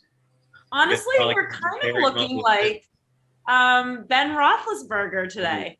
Oh, best shape of his life, Ben Roethlisberger. Look how lean, look how cut that man is. Definitely doesn't just look like both of you are on. It's actually, I'm glad I wasn't the one who brought this up because I kind of wanted to, but now Roethlisberger. I have no problem bringing this up now, Tara Lynn. So Christian, I brought this up to you before. I think it might have been the day before I was working with Tara Lynn, and Christian's like, yeah, he's still big and kind of fat and out of shape. Which, again, we're talking about the National Football League here. I'm not shaming Ben Roethlisberger, the person. I'm shaming him, Ben Roethlisberger, the football player. I'm not. Anyway, Tara Lynn takes the cheese. And she's like, oh, look, he's in shape. Here come the Steelers, baby. Oh, it might be. You kind of did, though. And you also said, oh, look, I think it's going to be his last year because he shed 15 pounds. Yippee. I do. I think this is Ben's last appearance on the field. I think he did shed a little amount of weight. I wasn't saying that he dropped a ton of weight. I'm saying he looked a little more slender.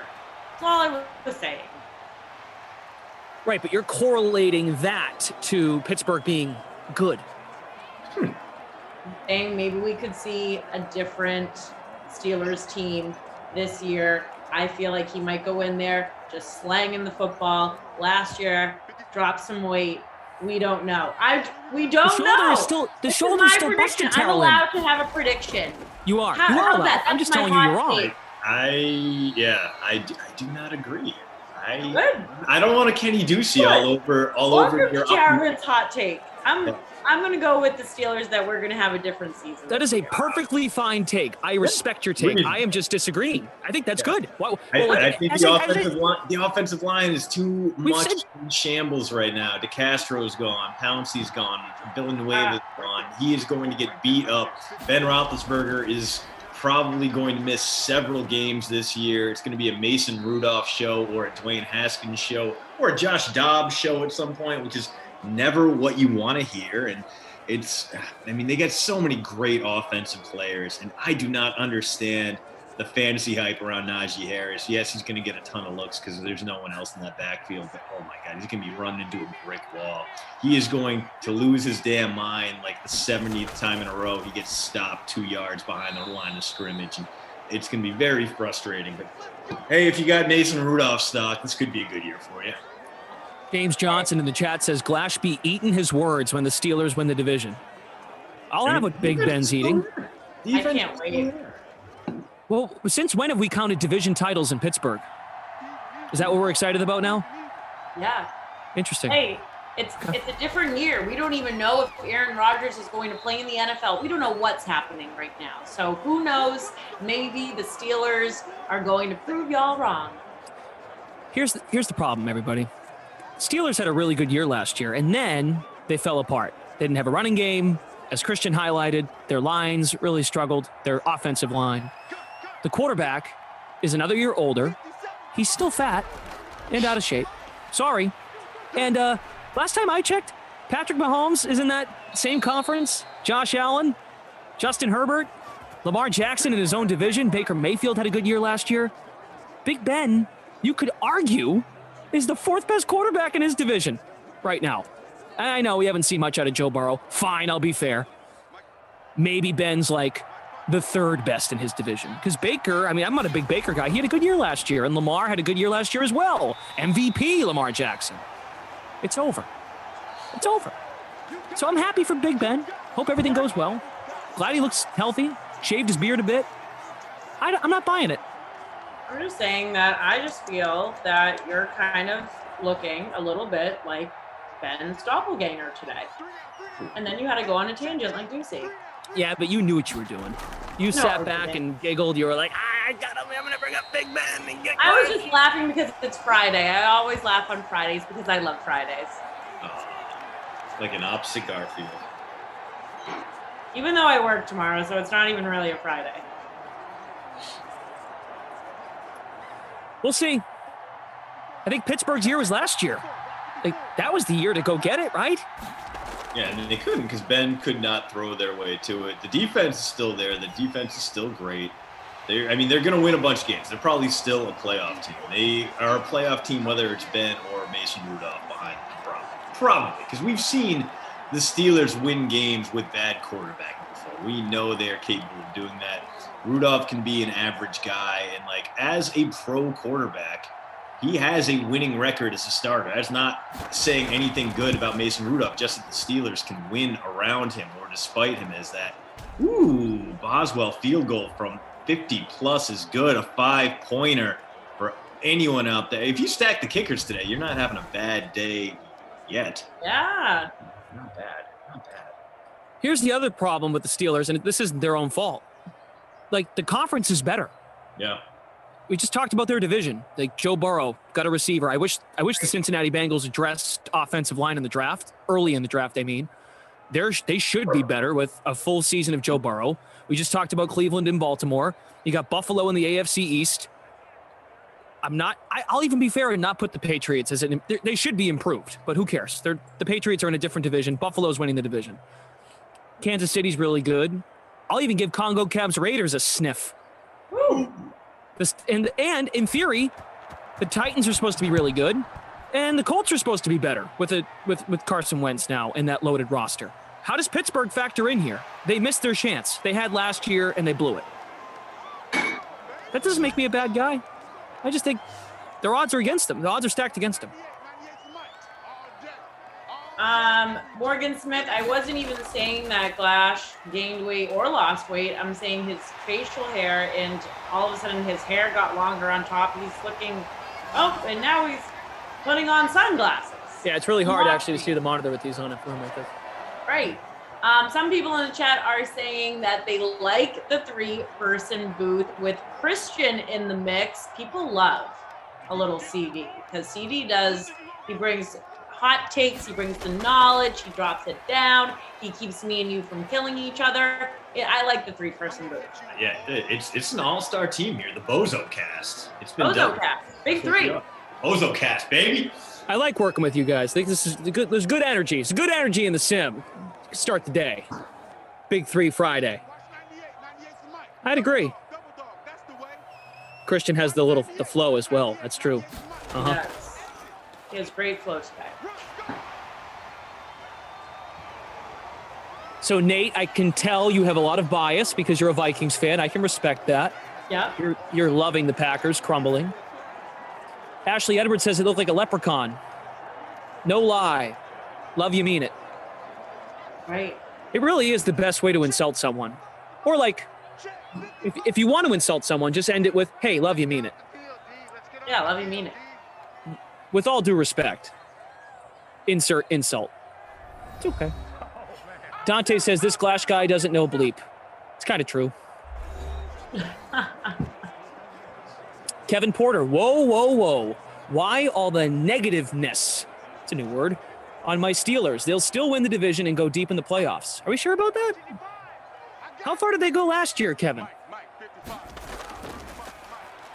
I'm a little confused. 3rd and 1, incomplete. Darnold is 4 for 12. Having that kind of day. 4 for 12. Currently in the flex slash 1.16 points. James Johnson, 11-0 start last year. They are good, period. Last time I checked, it's about how you end the season, not how you start the season, James. Come on. Take off your Steelers underwear and be real for a second. They crumbled last season. It's kind of over. Even if they go 9-8, what good does that do? They're mediocre.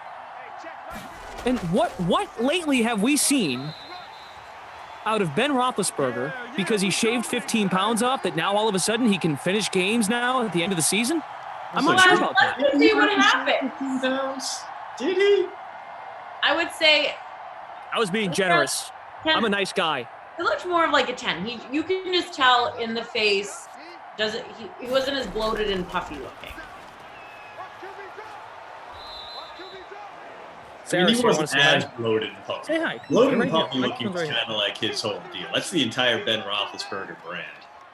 Yeah, Mr. Puff. Yeah. Want to say hi? Say hi. Hi.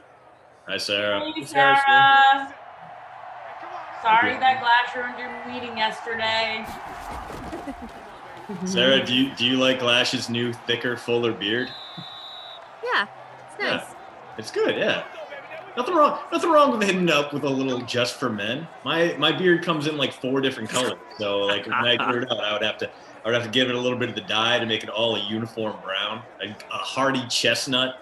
That way it wouldn't be like red and then brown and then white and blonde.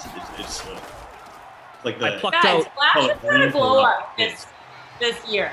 Yeah, Glash has had a complete glow up. When we were in the office, Glash looked so bozo-esque. None of his clothes ever fit. He didn't have facial hair. He didn't have any style to his hair. So I am saying that this is all news to me. This is rude. You never told me this before. The lumberjack look is working for him perfectly. Sure. This man went from bozo to no eyebrows at one point when we got out of the office. Oh, Ben, no. Now, Model S. I will give it to him.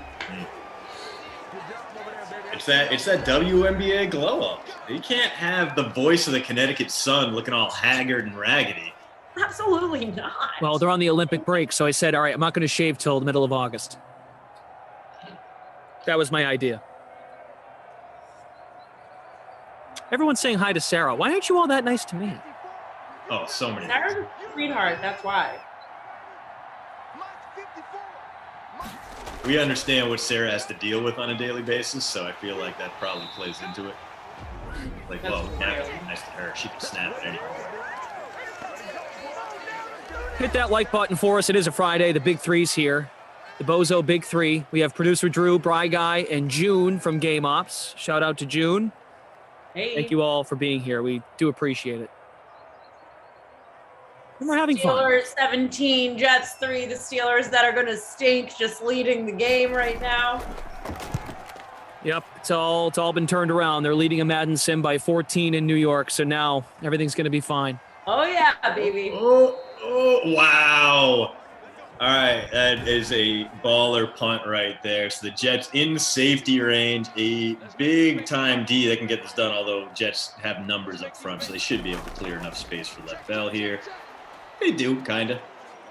And New York is going to be should just be happy to run out the clock here. They should not run another play. The Jets would be very stupid to try to do anything here.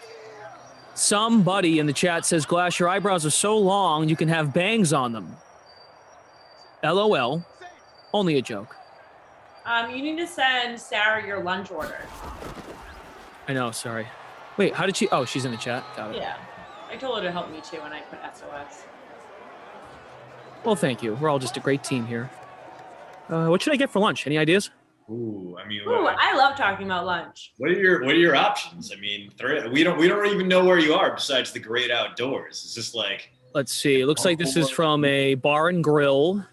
Ooh, maybe a nice wrap and fries. Yeah. What would Big Ben have to keep the figure in check? Big Ben. What would my guy have? I Sorry, don't I'll know, stop making it probably about him. a light salad. 6 turkey burgers. Veggie burger. Ben Veggie Burger, Roethlisberger. Ooh, grilled chicken sandwich. Oh, that's good. Good healthy option. Maybe a little honey mustard on the side. Do a little dip. Yeah. Or just a little buffalo sauce with a little blue cheese. You don't want to get too unhealthy. Into it.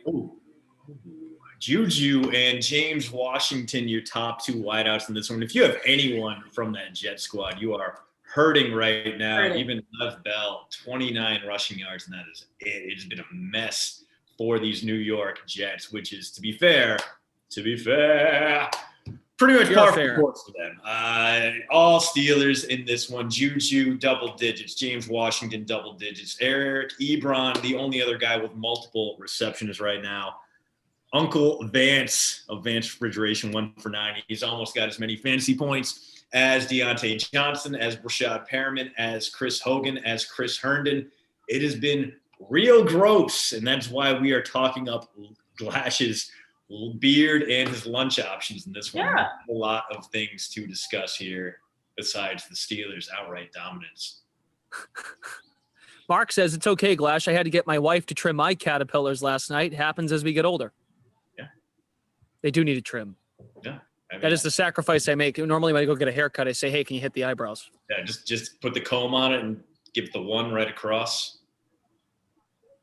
Or maybe for you, they just keep the guard on and go right across that.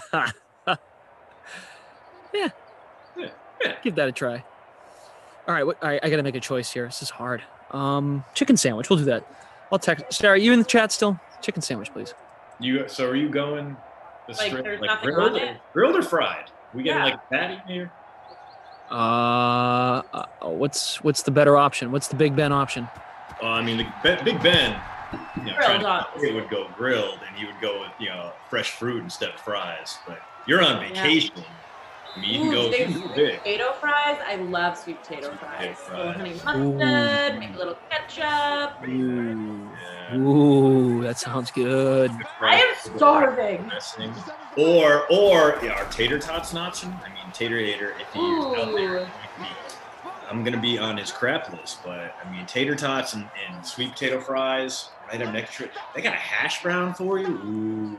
Yo, Sarah just dropped it in the chat. You have 2 minutes and we're ordering without you. Better go. Get it together. Hey, speaking of food, Tara Lynn, what did you get last night at the Kowloon? So I didn't even get food last night at the Kowloon. Oh, I know. my God. I know, and I was a little annoyed because my friends that I went with, I got there a little late. Obviously, always running late. It's a problem. I'll address it later in life, whatever. So get there and they're like, oh yeah, we're gonna get food. And then I'm like, where's the food? Get there, I'm starving. And they're like, oh, there's no wait staff that's come up to us yet. I'm like, can we wave someone down? We talked to 2 different people. They're like, oh yeah, I don't know, like the guy should have come around. No one came around. And I was like, it's because I'm like the walking human plague. Like I have the worst luck ever. I've addressed this before in the dream stream. No one came up to our table once, and we all just went foodless for the night and just drank too many Sprites. So that was that. And I was really jealous because I would just like get like a whiff of like the rice or like a whiff of the chicken. I'm like, this is just, we should really step up and find a waiter. But then I just gave up and I got lazy and I was like, oh, we'll just watch Carabas and then speak for the rest of the time. Sounds like a good time. Yeah, right. It looked awesome. Did it rain? It did. They actually had a lot of Barstool people there, like Marty Mush was there. It was pretty entertaining, I have to say. Like Coley was there, Steve Peralt, all those guys. Mm-hmm. So it was cool what Carolina they did. DraftKings was there. Yep, Carolyn Ezek from DraftKings was there with her new Dream Stream tee. Just promote. Oh, Wow. Wow. Bringing it back. What a great Really, call. she really The bitterness seeping through. grudge holder, huh? Like, man. I understand it. Thought Y'all we squashed the bug. I guess not. Oh, man, what are you doing, buddy? Yeah, no, you guys all. I feel like Tara lives in the same camp I am. We see you guys drinking from your nice Yeti DraftKings branded tumblers, and we're like, oh man, that drink's got to be so cold or so. I do have that. I don't use it. Come on! So I'm bad. I just don't use it. Ah, cool. That's cool. I really should. You should send it to Christian. Yeah, come on. I saw Shrog's backdrop, and I was like, Shrog, I love the black and white backdrop. I like it better than the colored one. Because sometimes the colored one, I think it's way too busy on the screen. And Shrog was like, oh, well, I had to beg for this for 8 months. And I was like, well, okay, well, I guess we'll start my begging now. Tough around these parts.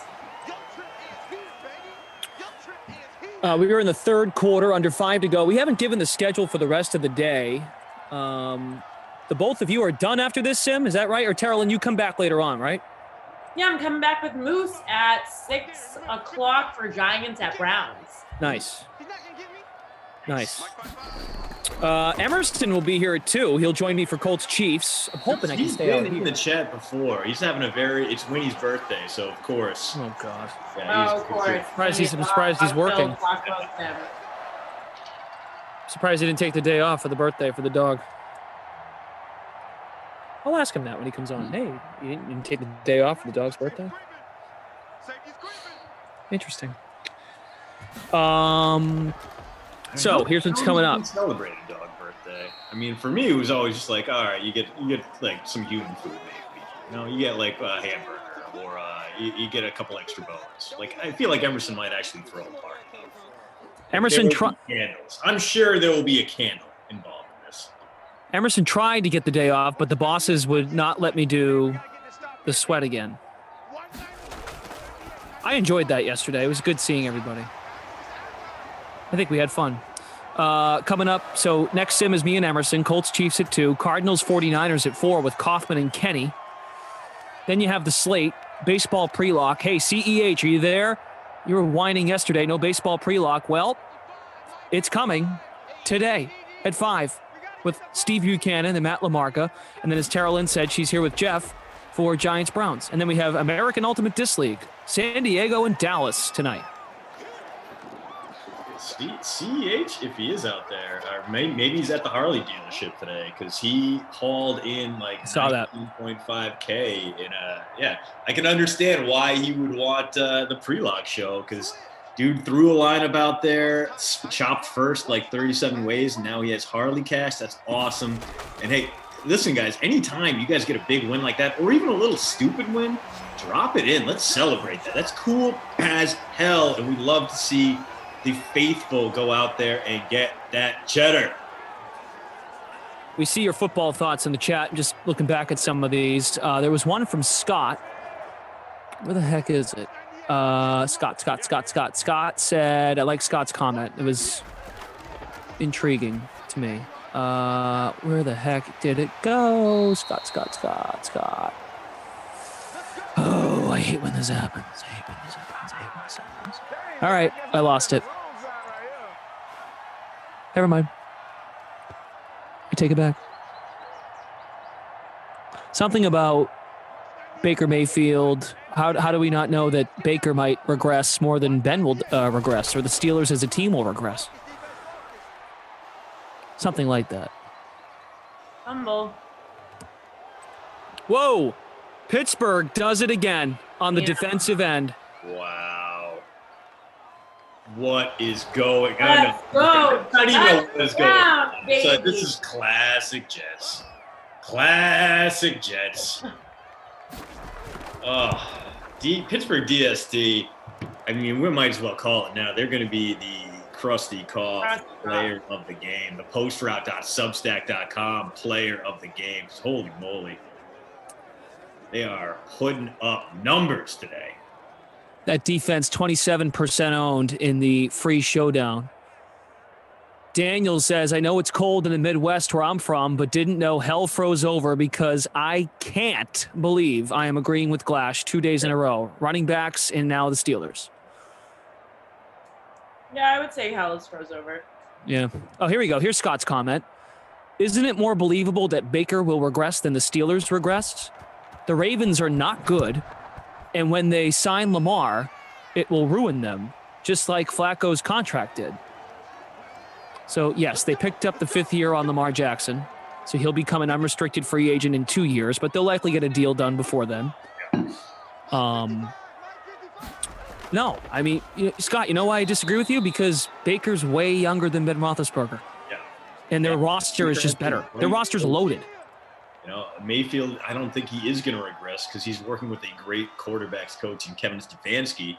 And you saw Mayfield improve throughout his year there in Cleveland as he adjusted to the system. Stefanski adjusted his play calling for Baker Mayfield. And he is surrounded by talent. So even if he's average, those guys are going to elevate him to an above average status. So I don't think Mayfield will regress. I think he will actually improve a little bit, and the Browns are going to be just fine. I don't understand the idea that the Ravens are going to be bad. They got more talent around Lamar Jackson, guys he can target downfield. That isn't just going to be a double covered Mark Andrews. So he should get back, maybe not to his MVP ways, but he'll still be pretty dang good at defense, despite losing some key playmakers. It's going to be the Ravens defense. I am not worried about any of that. I think those two teams are going to be just fine. The Steelers might have to fight for air in a very crowded AFC North, but hey, they should beat the Bengals twice. So there you go. Third quarter, final moments. 24-3, final play of the quarter. Look at the Jets, not wasting time. Good to see CJ71 on Twitch. Twitch fam up to 50 people watching. That's great. Think about it this way too, Christian, to make your point. Think of the support that Big Ben had when he first started out, right? You can make the same, probably even better. Baker Mayfield at his age and where he is in his career, keep in mind Cleveland has not yet picked up his 5th year option because they aren't really sure yet. So that's why I guess Scott makes a good point about whether or not we should really believe in Baker Mayfield just yet, but man, they've put a lot of help around this guy. Right. So, and on the post route, I looked at what wideouts bring the most value. OBJ coming back, great. Jarvis Landry, very reliable close, but Rashard Higgins is awesome. Donovan Peoples-Jones is pretty good 4th wideout. There's just so much talent in Cleveland right now. On the ground, Nick Chubb, Kareem Hunt. At tight end, Austin Hooper, David Njoku, Harrison Bryant. I mean, he's got options left, right, and center. Dude is going to be just fine, even if he just throws an average ball. If he can get through his progressions and the offensive line holds up, spoiler alert, it will. It's a very good offensive line. He's going to be just fine. And you know Kevin Stefanski is going to roll him out, get him on the move, take advantage of his skill and being able to throw even across his body, but more importantly with his body. As he grows, those connections with his wideouts are going to get better and better. I don't want to say it just because it is the Browns, but man, the Browns look pretty damn good, and they spent the offseason improving the weakest parts of their defense. They should be a lot better, and they were a good team last year.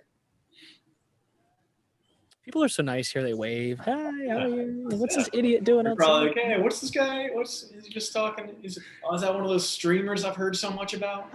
Is he an influencer? Is he on the Instagrams? If anyone's going to get noticed for Instagram, it's Tara Olin. Oh, yeah. Yeah, I've been posting. Oh, no way. Yeah. All right, Steelers DST did it again. Another Fired. turnover. Just like my Instagram. Yeah.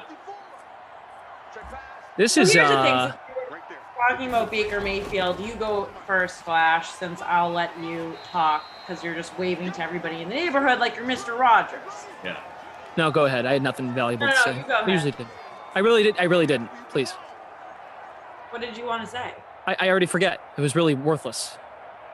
Was it about your chicken sandwich? No, but now that you mention it, I'm really hungry. Yeah, what did you end up getting? Me too, starving, going to pass out, perish.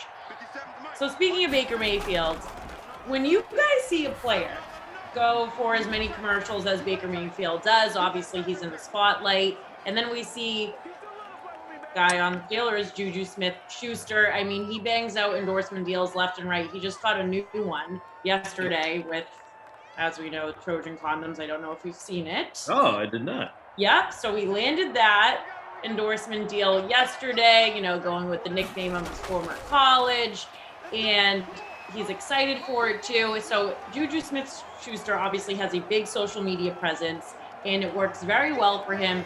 So does Baker Mayfield. But do you get nervous when these players start getting endorsement after endorsement after endorsement, or commercial after commercial?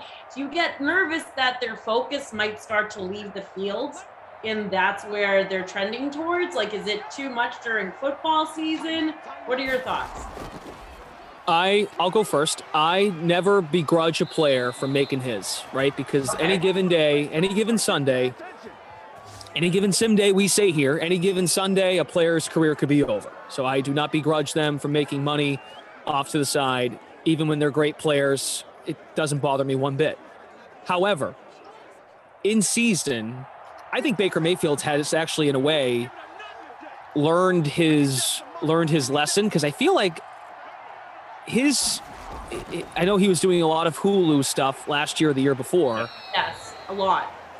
When you're doing that, and then where it becomes a problem, in my opinion, is at one point in 2019, not last year, but the year before, he called out the training staff, and he was really focused on Baker. And to some degree, I get that. But when you're the quarterback of a franchise that is in much need of a turnaround like the Browns, they need your full attention. As a number one pick, I understand. You've got to go out and make your brand, and we get a touchdown. I mean, Pittsburgh is just destroying the Jets.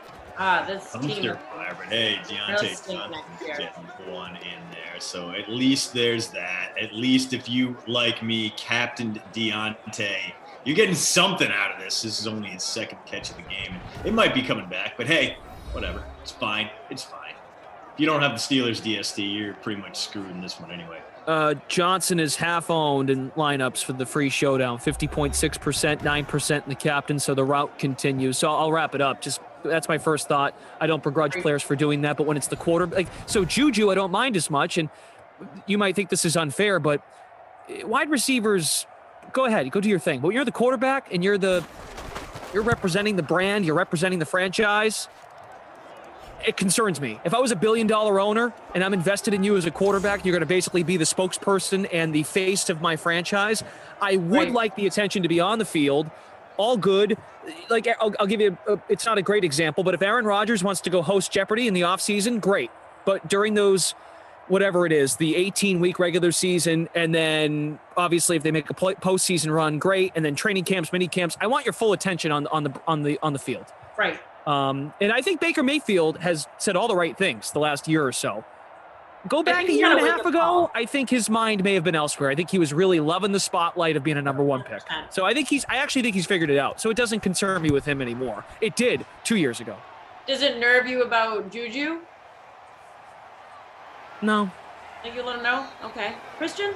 No, I'm pretty much right on. Get your bag? You know, like, oh man, Baker Mayfield's the perfect example here. You know, he streamlined his off-season approach and stopped appearing in Instagram ads with tigers in his underwear, and he got a lot better. So clearly there's something to be said about that. And yeah, man, I don't begrudge anyone for going out there and getting that bag. You don't know how stuff's gonna last, so go out and get paid. Not only here in the NFL, but obviously now with NCAA athletes and the NIL bills passing, that they can go out there and start monetizing themselves, and get out there and get it. As long as it's not a distraction, you do you, and I won't be worried until I see old Bobby Seals down in Vandy starting to show up on my Instagram feed posing in front of Maseratis. Then I'll be like, oh, this might be a problem. But yeah, man, go out and get paid while you can. I mean, the bottom line is this too, like, winning is the cure to anything, right? As long as you're winning, no one's going to make a big deal of it. And that's why folks made a big deal of it with Baker, because in 2019, they were not as good as they should have been. The Browns had a ton of hype going into 2019, and everyone was eating it. And a lot of times, teams take on the identity of their quarterback. And in 2019, I think Baker may have had other priorities. Not to say he didn't care about winning, but it's really about, do you hate losing? And I don't think he hated losing enough. And I think 2019 allowed for some humility. And he buttoned it up last year, and the Browns were good. The Browns had a good season. There was some pressure on Baker last year after all of that drama that came out of 2019, which he brought on himself, in my opinion, and the Browns just kind of bring that every year. When folks start saying you're good and you've never won anything, that makes things interesting. That's why last year, as we talk about Big Ben, to be a fair host on this stream, Juju doing his dancing before games and whatnot, like, dude, like, maybe you should count your chickens a little bit. Maybe it caught up with them. I don't know. Maybe it's bad karma, but doesn't look as good, or it's not as funny when you're not winning football games, and they weren't winning at the end of the year, right? So I don't know.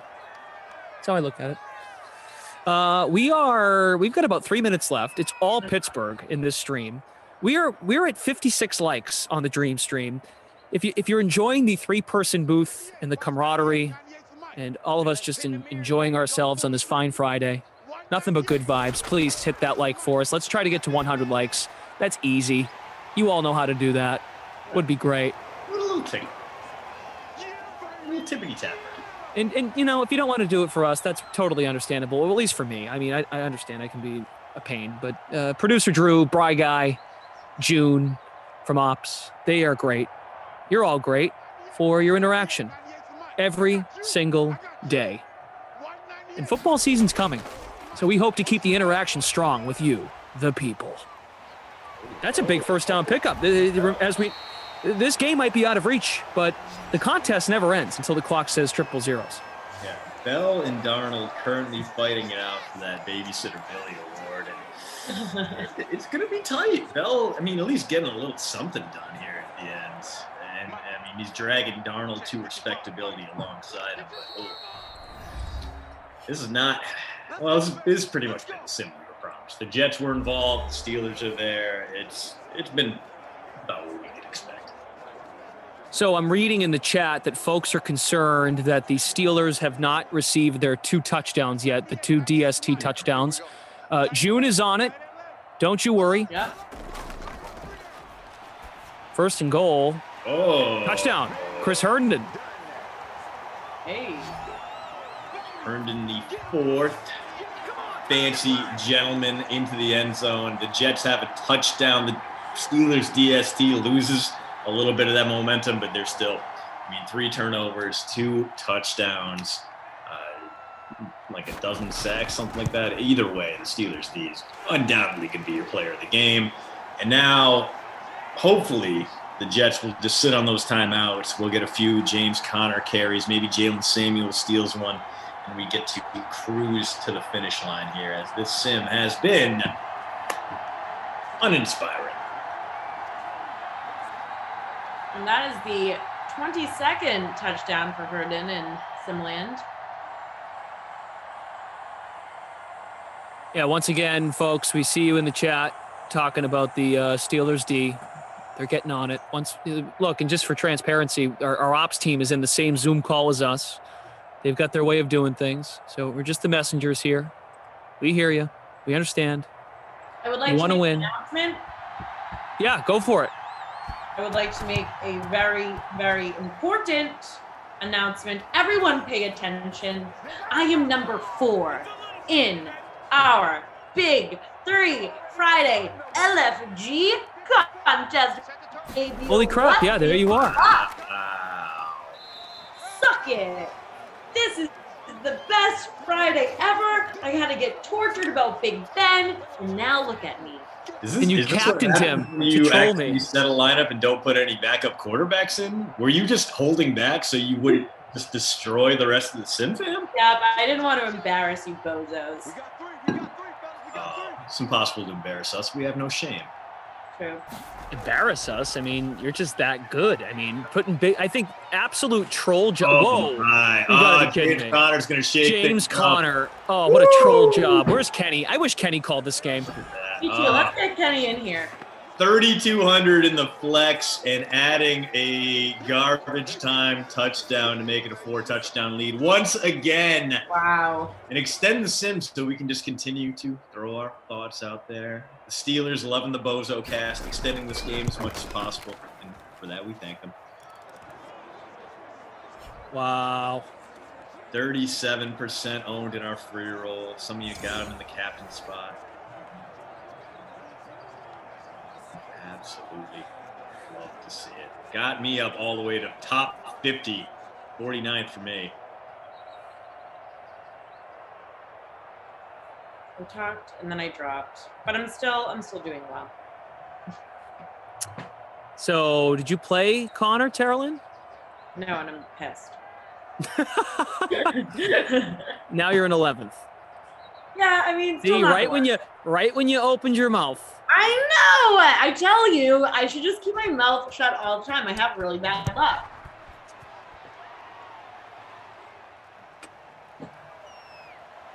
That's a bummer. What a troll job by the Steelers. They heard Terrelin. They were like, hey. Yeah, but no. Absolutely. I'll take 11. All right, minute to go, and of course the Jets are going to try and now troll our contest even more and try to score some points. Darnold out of the babysitter Billy role right now. I mean, Darnold approaching double digits. Lev Bell 80% owned and under a dozen points so far. So this might be a Lev Bell babysitter Billy situation. We're gonna have to wait and see. Fortunately, the Jets not burning timeouts. They just want to get this over with, which I understand. Oh, come on, guy. Really? You're really going to do this now? Trying to call a sim here. Is that loud? Stop. Actually, Not really? that loud, but you guys hear it? What, is he filling up a bucket or something? What is that? It's hard as hell to hear you now. What's he doing? I just hear some static. Yeah, take your time.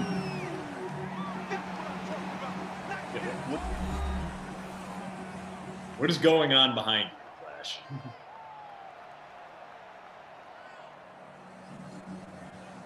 All right, now he's going further away. Oh crap, he's doing a circle. This is going to be happening for a while. What is going on? Someone's mowing a lawn across the street. But it's like a community lawn. Yeah. This is hilarious. Yeah.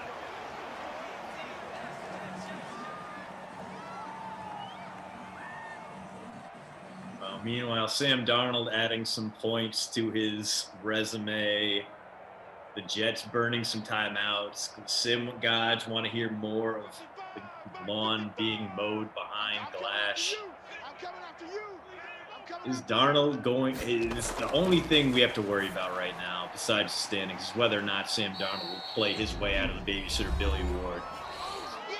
16 seconds left. No timeouts remaining. Chris Herndon having himself a hell of a day. 20-plus points for him. The only Jets guy you should have rostered. As if you got him, the Pittsburgh DST, a little bit of Ben Roethlisberger, perhaps, you're doing okay. Oh, Sammy. Oh. Sammy, why? I want to say something, but it's not worth it because I'm not even going to be able to hear what you say back. That's fair. And I don't have headphones handy. Dad just wants you to go out there and tackle the lawnmower. You can't hear that, but they are advocating violence, which we would never do here at DraftKings. Never. Oh, touchdown! What is this? Fresh Benjamin! Oh, just clogging up your lineup, Dang. ruining the current standings. Jets. Okay. Sam Darnold, you are officially no longer the babysitter Billy, not my kid. Hey, he's done. You are going to escape that fate. with a garbage time 30-plus yard touchdown strike to Brett Perriman. Le'Veon Bell, Lev, buddy, bad news. 80% owned in our free roll, under a dozen points and counting, but bad news for you. I hate him. Oh. Right. Now the lawnmower is having trouble. Something got stuck in his mower. So now I can hear you. Hit that like button for the lawnmower because he shut me up for 20 minutes or 15, maybe 5 minutes. Crazy. Tough day. Yeah. So Perryman, huh? Nicely done. Tara Lynn, does that help you or are you losing ground? I've lost all momentum and we're just dropping rapidly now. So I'm scrolling down to find TA sack. Don't even look for me.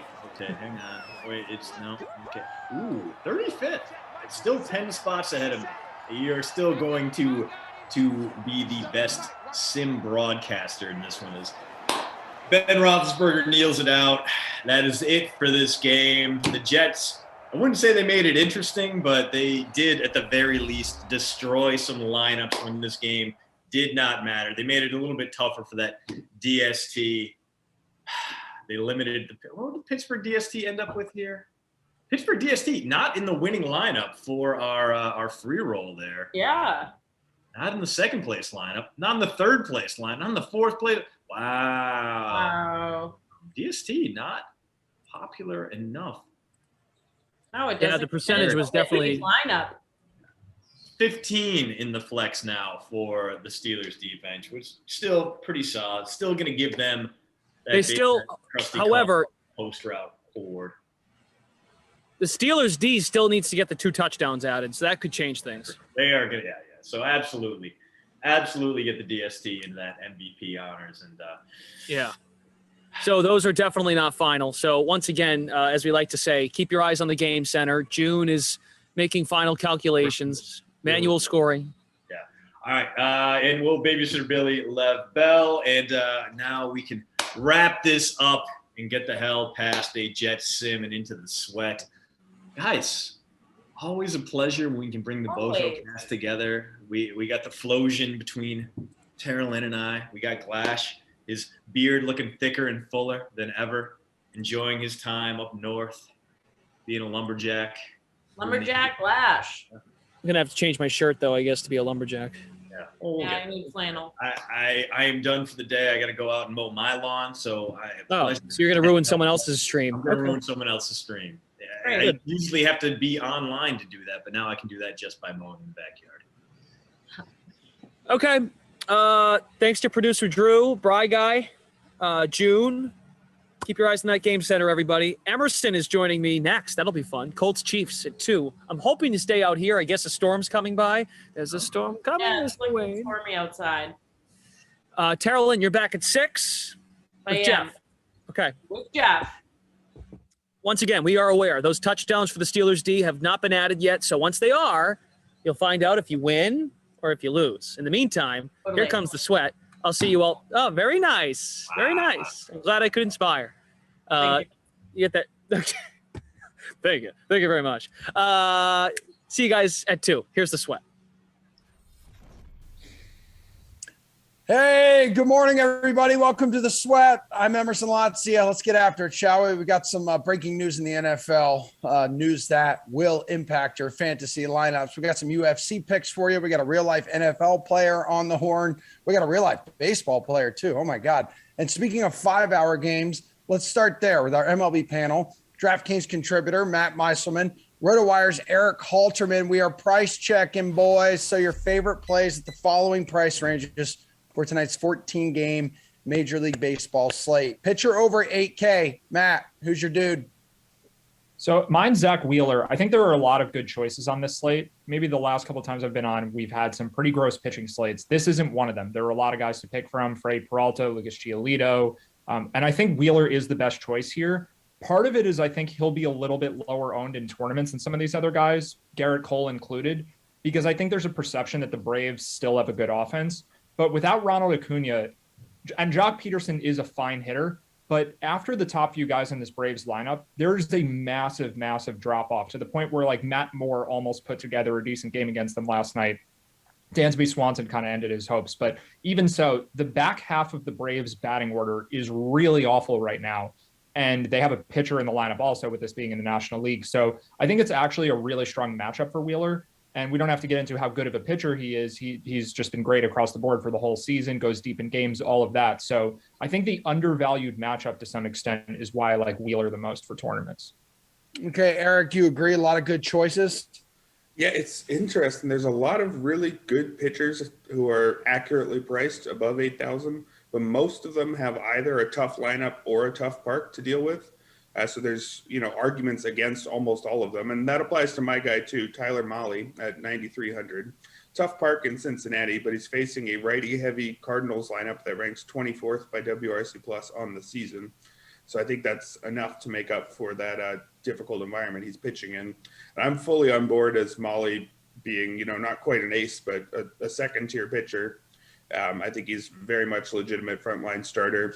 He showed hints of that last year by striking out 29.9% of opposing batters, but he had a shockingly low ground ball rate, below 30%. Anytime you see a ground ball rate starting with a 2, that's a worry, especially in a park like the Reds have, where balls leave it more than almost anywhere in the league. This year, he's got the ground ball rate pretty much at league average, and hasn't lost any of his strikeout rate. He lost 0.3%. And so when you strike out that many guys and have no weaknesses anywhere else, that's frontline starter stuff. He struck out 6 or more batters in 9 straight starts. So he's very safe bet to give you a high total in that category. He did give up 5 earned runs his last time out, but that was his second start in a row against the Brewers. So I'm not too worried about that. I think he's a very safe option given the weak Cardinals offense and how likely he is to strike out a high number of batters. All right, E. Well, hook me up, please, with a pitcher under 8K. Yeah, I'm going to go just under 8,000. At 7,900, I like Alex Cobb quite a lot. If you think Alex Cobb as this boring but fine starter who doesn't strike many guys out but keeps a decent enough ERA, that is somehow not who Alex Cobb is anymore at age 33, despite not really making big changes to his pitch mix or anything like that. He's got a 3.96 ERA on the season, but that's over a run worse than his FIP, which is all the way down at 266, because suddenly he strikes people out. A 26.2% strikeout rate is a career high, and he's kept that very high ground ball rate that he's always had, 54.9%. He's only allowed 1 or fewer earned runs in 4 of his last 5 starts, and I think he could continue that run here against the Twins, who normally have a good offense, but losing Nelson Cruz in a trade to the Rays is going to be a big blow to any lineup. So if a lot of people don't realize that Alex Cobb is maybe actually good now in his mid-30s, I think he's definitely a buying opportunity. Okay, Maddie, what about you, man? Pitcher under 8K. I'm not sure how excited I am about this pick yet, but it could potentially be my favorite of the slate by far. So the Dodgers are trying to stretch out David Price to be a full-time starter with Trevor Bauer away from the team, Clayton Kershaw on the IL. And David Price is only 6,300, and he's getting the Rockies away from Coors Field in a home game in LA. Anytime you face the Rockies not at Coors, sometimes even in Coors, I mean, it's just not a good offense. So you can't really ask for a better matchup than this. And Price is a good pitcher. So the concern here is just how long will he pitch for? His last appearance was against this same Rockies team. He was at Coors Field and went 4 innings, gave up 1 run. He's faced 15 total batters in each of his last 2 appearances. Both were starts. And the Dodgers have said they want him to be a starter now. So maybe he gets capped at 5 innings. Maybe it's 6. I don't think he's going 7 or 8 by any stretch, maybe at some point later in the year. But this is a solid pitcher who's really cheap and in a really good matchup. And the ownership may not get there because of the concern of just how long he'll pitch for. So if people aren't getting here, I feel like he's the best pitching play on the slate because the cost is just so much lower than it should be if he's actually a starting pitcher. Yeah, well, let's talk about guys who swing the wood here, dude. Hitter over 5K. Matt, who do you want to spend some cash on? So there's a little bit of a theme for me today. I think the Tigers are just generally really overvalued, and that includes their pitcher, Willie Peralta. So I like the Royals guys a lot, particularly Sal Perez, Whit Merrifield. I think that there is a perception that the Tigers are a lot better than they are with the winning streak. So those are two guys I'm interested in. But I feel like I have to mention this. Eric talked about Tyler Mahle, and I actually don't disagree with anything he said there.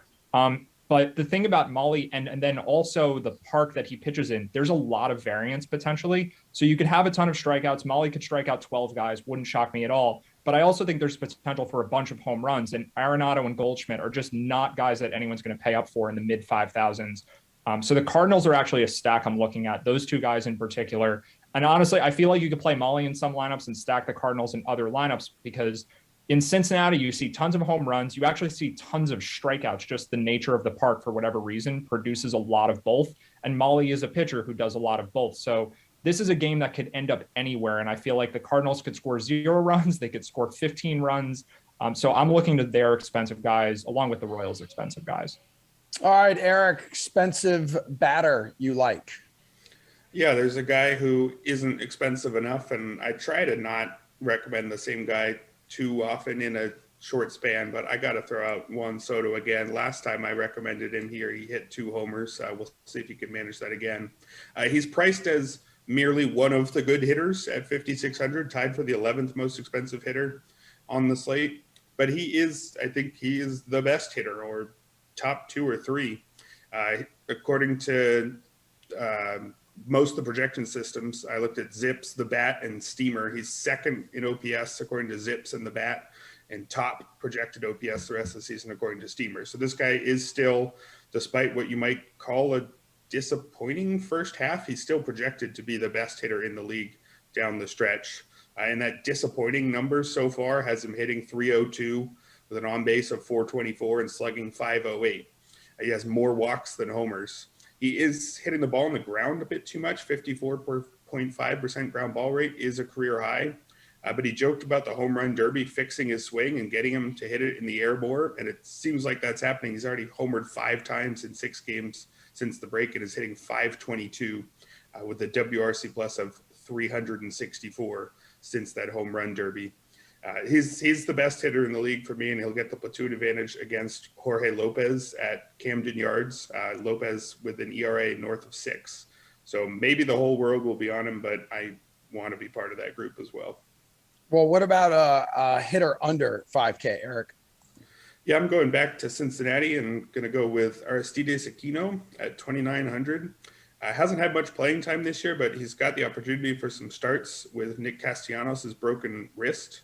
People remember Aquino for his 14 homers in that incredible month of August as a rookie back in 2019. He really just hadn't done anything in that September and all of last year. He didn't play all that much and hit just 188 over that stretch. But in a small sample of just 67 plate appearances this season, he's striking out a ton, over 35% of the time, but has an incredible 27.3% barrel rate. Obviously, some small sample stuff at play there, but we know he has huge power. 6 homers in 67 plate appearances is 54 homer pace if he came to the plate 600 times.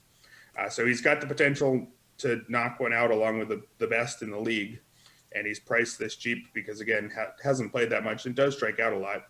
But with the platoon advantage against Wade LeBlanc, whose 4.31 ERA is at least a run better than pretty much all the ERA estimators. Again, in Great American Ballpark in Cincinnati, LeBlanc doesn't get whiffs, just a 13.4% strikeout rate, and he doesn't keep the ball on the ground, 38.9% ground ball rate there. So it's pretty much the ideal matchup. And Aquino, again, might strike out multiple times, but also might clear the fence multiple times. Matt, what say you?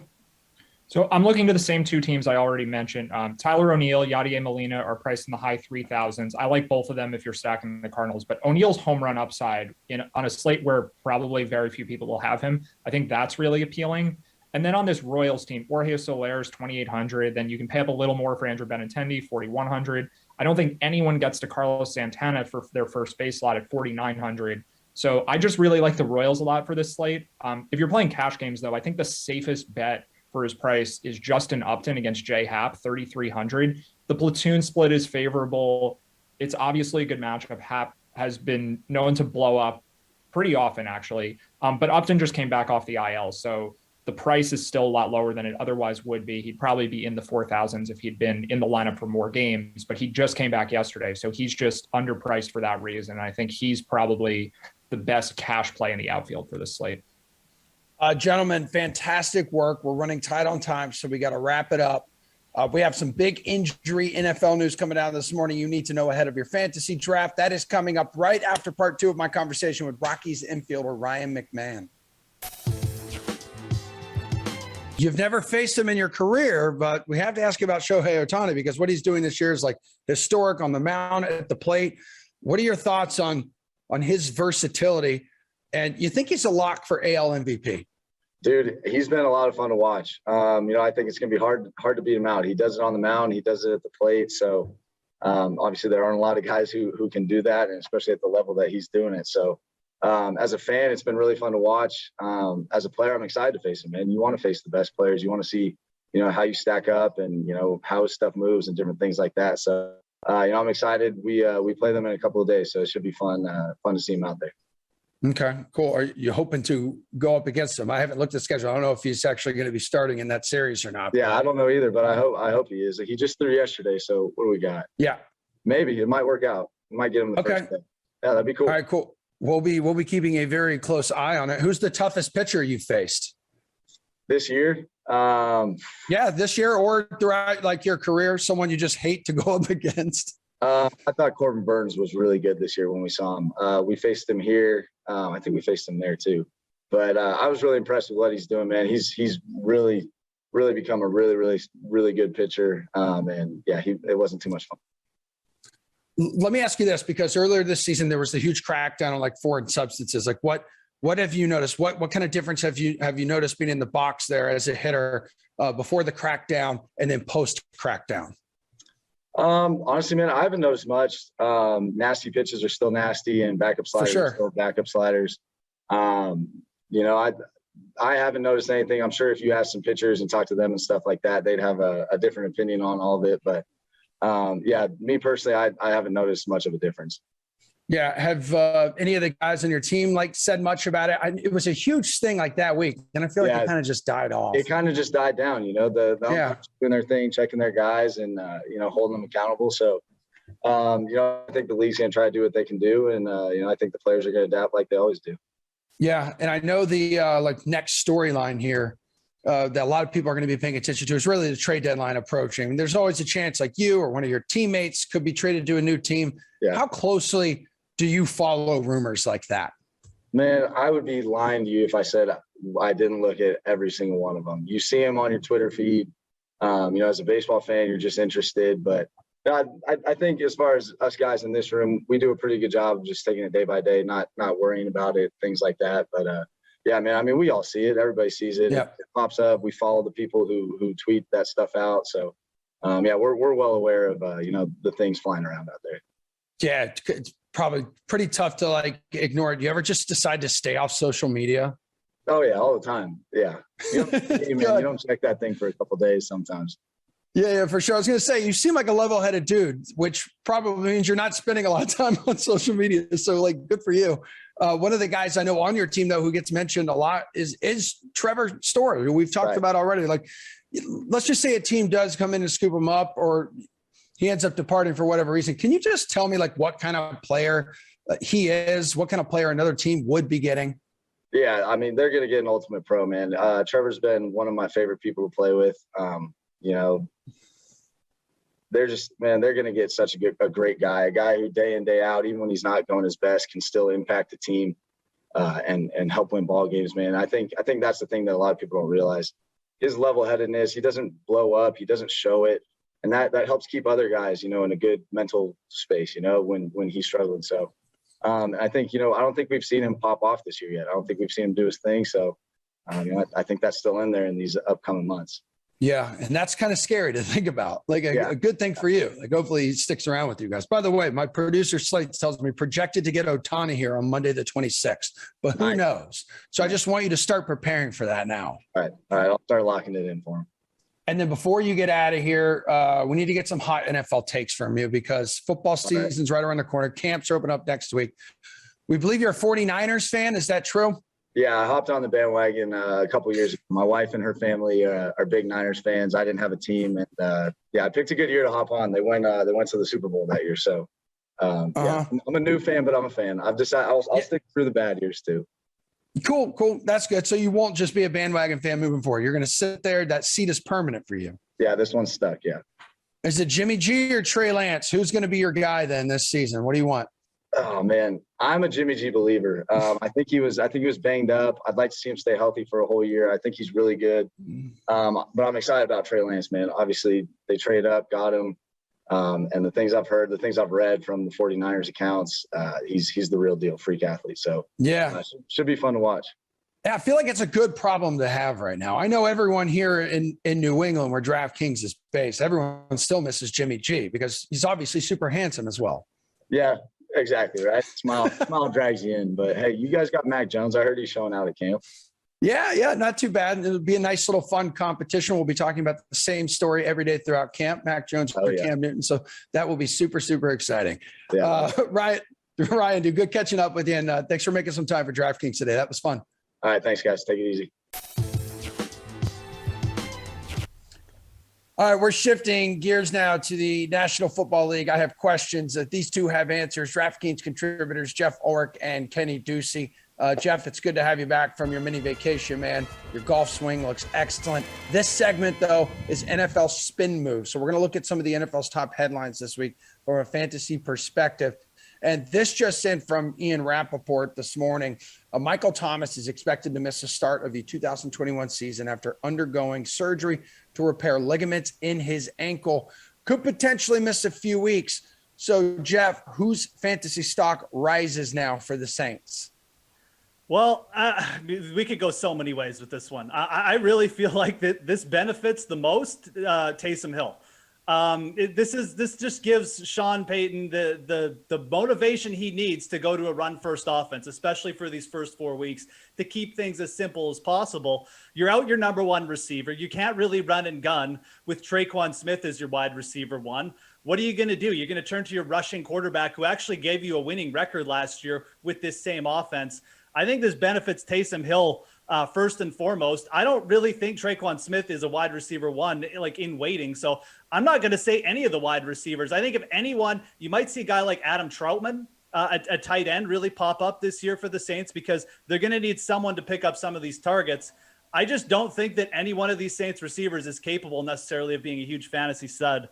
I think this benefits Taysom Hill. I think he's going to be the starter week one. Okay, Kenny, what do you think here, man? Because just looking at it from the outside, I feel like life just became tougher for Saints quarterbacks. Yeah, I mean, I don't know if it benefits one of the free agents out there, maybe a Golden Tate, a Danny Amendola. But look, I do think that Marquez Callaway could get some involvement in this offense. We saw him get targets last year, 27 targets. In his first NFL season, they seem to try to be, getting his feet wet in the NFL. Now, look, I do think that this benefits whichever quarterback that the Saints have. And it's because there seemed to be for my money, it didn't really even feel like Michael Thomas was on the Saints last year. I mean, he missed a lot of the season. He was way out of sync with Drew Brees. There might've been some off the field stuff that we don't know about between those two. The bottom line is that it just wasn't really working. We know he has incredible talent, but I do think that it might be best for a young quarterback to develop without that number one receiver that needs all the targets, that might speak out if he doesn't get all the targets on that offense. And I do think that perhaps it does benefit Taysom Hill if he decides, if Sean Payton has to start him, or, maybe Jameis Winston.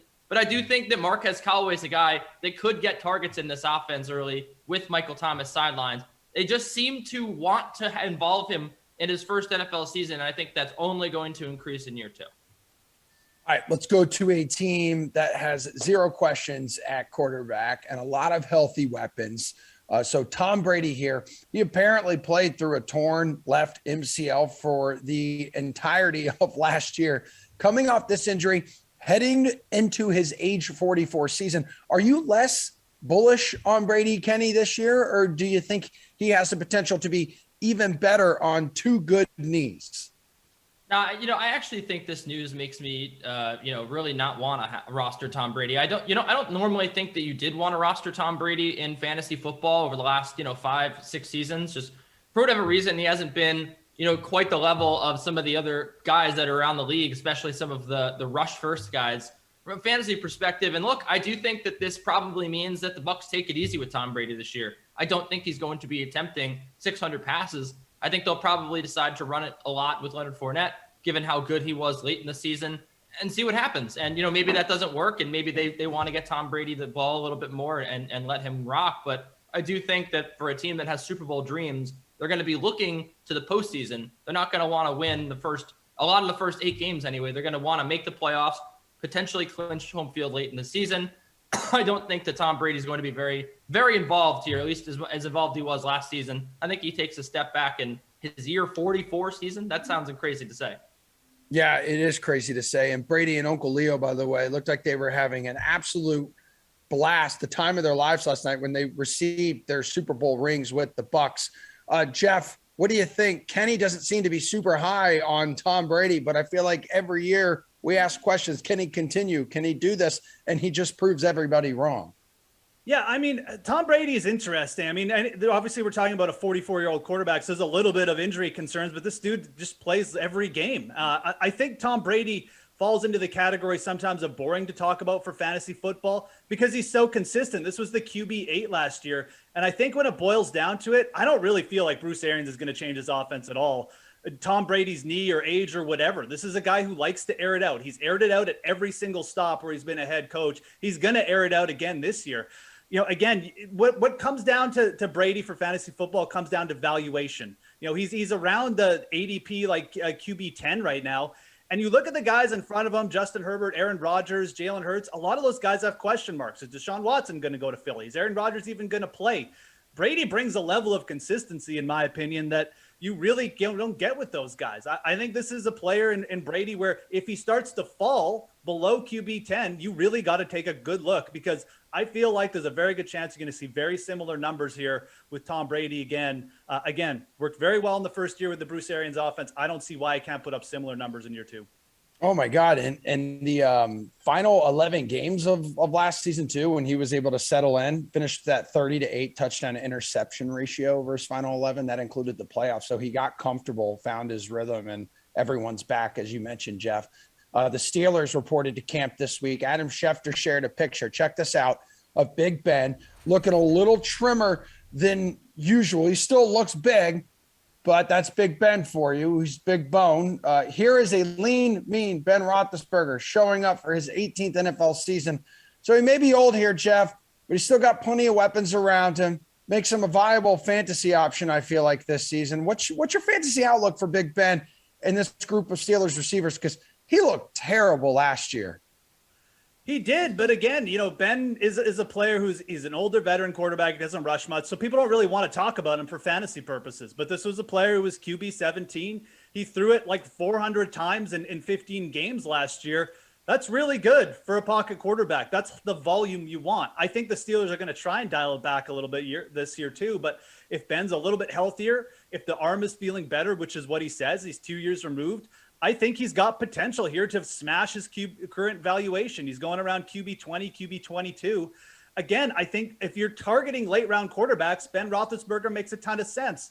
He's got Deontay Johnson and Chase Claypool out there, not to mention Juju Smith-Schuster as his wide receiver 3.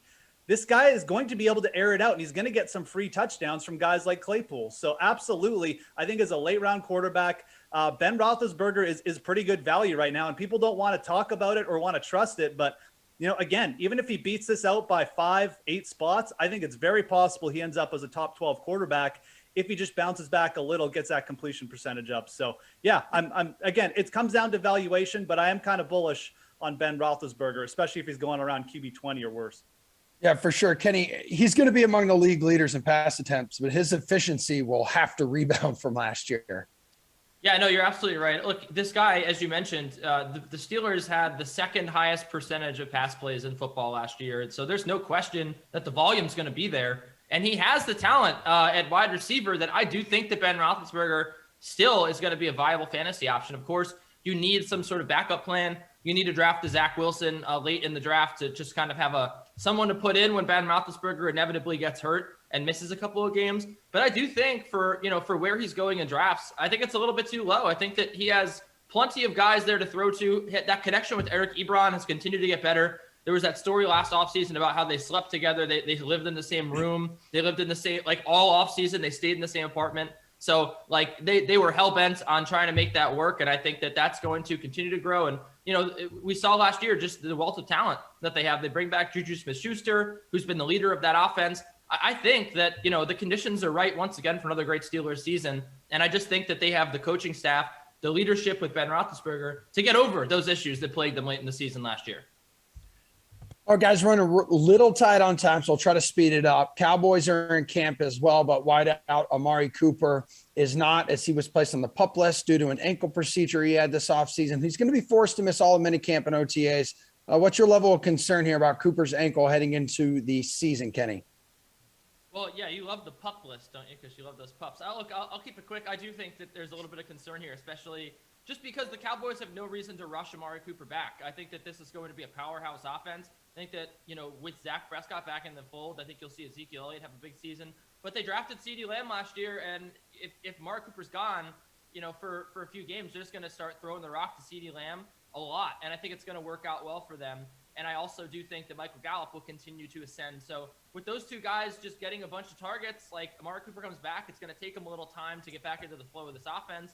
We also saw Amari Cooper just kind of be a disappearing act last year at times. You know, I know that it wasn't with Dak Prescott, but I don't think that he's a really reliable guy. And this injury really scares me because not only does it mean he could miss time later on in the season and he's going to miss time early, but I do think that those other receivers have the chance to just supplant him and he could fall to third on the depth chart. Kenny, your mic level like completely cut in half. It was very, very quiet. I could barely hear you. But Jeff, Must have been nice for the audience. Actually, it was not, because now it's making for terrible television. Jeff, we can hear you loud and clear. Go ahead. Amari Cooper, what's your level of concern? Glad I'm in, you know, HD here, full-fledged.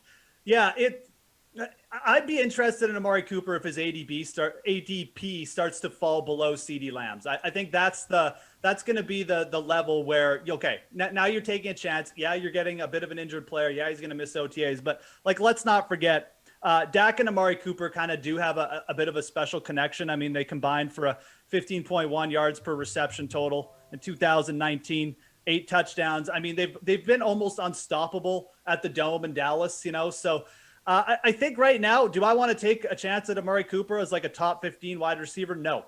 But if this, you really got to feel like CeeDee Lamb already getting, you know, built up by the beat writers. Oh, he's going to overtake Amari this year. Oh, you know, this is the year that Amari falls off.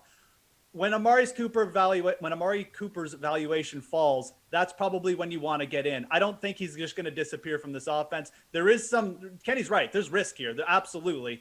You know, Gallup is very good too. He could get in on this, but I still feel like Amari Cooper probably has the best chance to lead the Cowboys in targets, in receptions, in everything. And if you can get him at a better valuation, he's going to be a good risk reward guy. All right, dudes, we have run out of time. Really good work. Jeff, good stuff from you. Enjoy your weekend, my friend. Kenny, hang out. We need some Olympics coverage advice from you. Some knockout UFC picks are ahead. Your mic is much better. Be quiet real quick so I can read this tease. All right, thanks. We have Ross Tucker right now catching up with 49ers fullback Kyle Juszczyk, getting the hot gossip about the team's quarterback battle entering training camp. You know, it's interesting because for the most part, you know, you and I were in different situations. I was usually always battling for either a starting job or for a roster spot. And people would ask me about the quarterback situation, like in Dallas, right? And I really didn't care. Like, I just wanted to make the team or start. They're going to pick the guy they're going to pick. And he's going to play, and I really don't care. Like, I got to be out there, like, doing my job. I think you're in a little bit different situation. You're not, like, competing for a job. You're going to be the starter. You're trying to win a Super Bowl, and who plays that position is important to you. But I guess the question is, like, how often do you really think about it? Like, how much, like, I think people think like all the time, you're like, ooh, I wonder if it'll be Jimmy, or I wonder if they'll bench Jimmy for Trey. Like, you probably haven't really thought about that in that way at all, other than if somebody's asking you about it. Yeah, no, that's a good point, and something that I didn't really think about till you brought that up. I really don't think about it until I'm asked about it, because even as a solidified starter and a guy that's really, I'm not too worried about making the roster. I still am very much concerned on what I need to do, and in the off season and what I need to do to get myself better. There's really just not a lot of time spent there thinking about, who's our quarterback going to be? What can I do to make him get better? I mean, there's nothing I really can do at this point. So, and it's also, just being in a NFL locker room, you're going to support whoever's under center, no matter who it is. So whoever that guy is, he's going to have my support, and he's just going to know that I'm doing everything I can to get myself prepared, and that's just going to benefit whoever it is. So, last question on this. In 2004, in Buffalo, we won 9 of our last 12 games. We were pumped up for the next year. And then they cut Drew Bledsoe to go with JP Lossman as the quarterback. And that was the one year when I remember talking to in the offseason, the other offensive linemen. And I started 13 games that year. And we were pretty upset because with Drew, we felt like we had a chance to go and make a playoff run and see what would happen. With JP, we knew at a minimum that there was going to be some growing pains.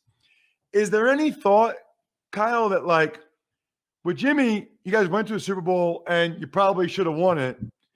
With Trey, 1 year FCS guy, young guy, very talented, all that, but like it's probably unlikely that you go to the Super Bowl and win it this year if he's the quarterback, right? So is there any thought in your mind like, man, I hope it's Jimmy and I hope Jimmy balls out and we win it all and then Jimmy gets to go somewhere else, whatever it is. Is there any part of you that's like, man, if it's Trey, are we really going to go win this whole thing? Because you're 30 now, it's year 9. Like, you got to be thinking about that. Yeah. No, I'm a realistic guy and I know the numbers and, correct me if I'm wrong. I don't think there's been a rookie quarterback that's won a Super Bowl. So yeah, I'm aware of that. And my thought is that as long as Jimmy's healthy, I think he's our guy. And I think that that doesn't mean that there's not a place for Trey to contribute in year 1. So my thought process really is that if Trey's out there, there's something that he's doing right during the week that Kyle sees that, all right, whatever he's doing is going to help us win. So my thought and my hope is that Jimmy's balling, but so is Trey during practice, and we can find ways to implement him into the offense and help us win games.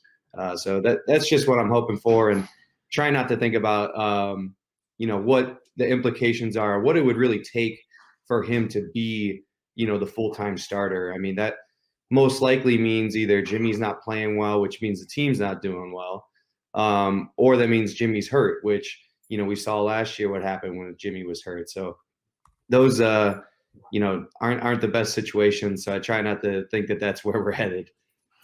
Let's talk about Kyle Shanahan's offense. It is really fun to watch what he does with you and Kittle and the other tight ends for that matter. And sometimes I see you, Kyle, in the run game and like the poor corners or safeties, like they don't even know they're just not used to taking on blocks from someone like you. It looks like they look like a fish out of water. Now, look, you did go to a Pro Bowl in Baltimore, because I was going to say how much of your success do you think is related to more or less being featured at times in Kyle's offense, but you went to a Pro Bowl in Baltimore as well. But it's got to be nice to not just be a fullback that's in there on ISO. Like, you get to do some really cool things as far as fullbacks go. Yeah, without a doubt.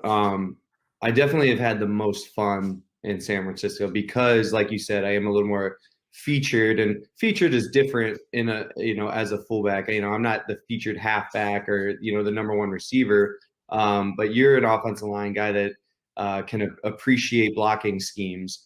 and I'm very much featured in the run game and being at the point of attack and kind of, setting the tone for where we're going in the run game. And I really do have so much fun with it. But I also, a lot of what I do, I wouldn't be able to do if it weren't for one, Kyle and Mike McDaniel, our now offense coordinator, kind of their vision in putting me in those roles and in those spots, but also their vision for other guys on the field, in that if you want to play in Kyle's offense, all 11 guys have to be willing to block. And I mean, that includes your number one receiver. Like if you watch clips of him in Atlanta, Julio Jones is out there blocking, man. He's it doesn't matter who you are. You have to be able to block. And I mean, I think back to this year, I think it was the opening play against the Jets where Raheem Mostert went like 80 yards for a touchdown. We put our Z receiver, Kendrick Bourne, on the middle linebacker and had him swap out with me, and I'm blocking the corner. So, you in the play, you see me at the point of attack blocking the corner, but the only way you can do that is somebody takes my spot and can block that inside linebacker. And so Kyle and Mike McDaniel, they just do such a good job of being able to put myself and all the other guys in positions that they can be successful and know, okay, this receiver, yeah, we can trust him to block an inside linebacker or crack down on a defensive end or, any of those kind of things. So they just do a really good job of putting everybody in those good positions.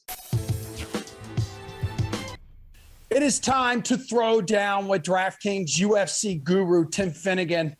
My man, we need the 4-1-1 on Saturday's UFC Fight Night in Las Vegas. Sandhagen and Dillashaw taking center stage here. However, the night begins in the men's welterweight division. Mickey Gall looks to bounce back off a decision loss to Mike Perry last month when he tangles with Jordan Williams, who's coming off a decision loss of his own. So Williams is favored at -170 in this one, but has not fought since October of 2020. I need you to chase or fade a big-time return to the octagon for Williams.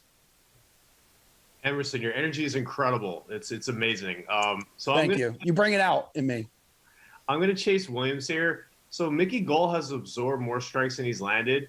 He has a negative strikes landed to absorb ratio. So that's always a red flag to me. Anytime I see that always scares me off a fighter. Williams is a high volume striker. He's landing about 6 significant strikes per minute.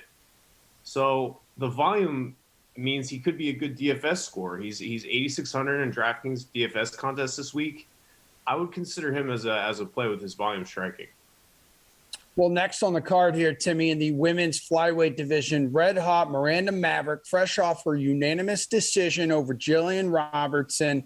She goes for her 6th straight dub when she squares off against Macy Barber. Chase or fade right now. Barber ends Maverick's winning streak at +120. I'm going to chase Barber in this bout. This is a really good prospect matchup. Both of these are top prospects, and Barber especially, she's coming off 2 losses, but in her last fight, she looked really good in the 3rd round, the last round again. She lost the decision, but she was really building momentum in that fight. Both these fighters throw a lot of striking volume. They're both landing about 6 significant strikes per minute.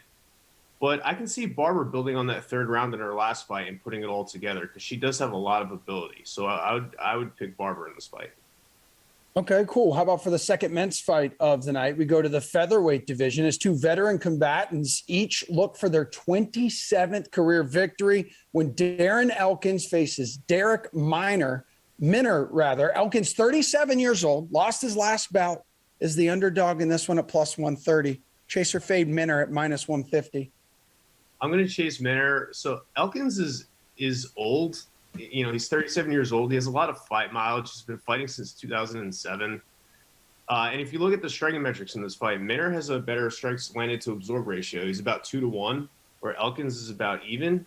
So I just look at Elkins' fight mileage, and he's lost 4 out of his last 5 fights. And I look at the striking metrics, and it's really just pointing towards Minner. So I'm going to pick him in this fight.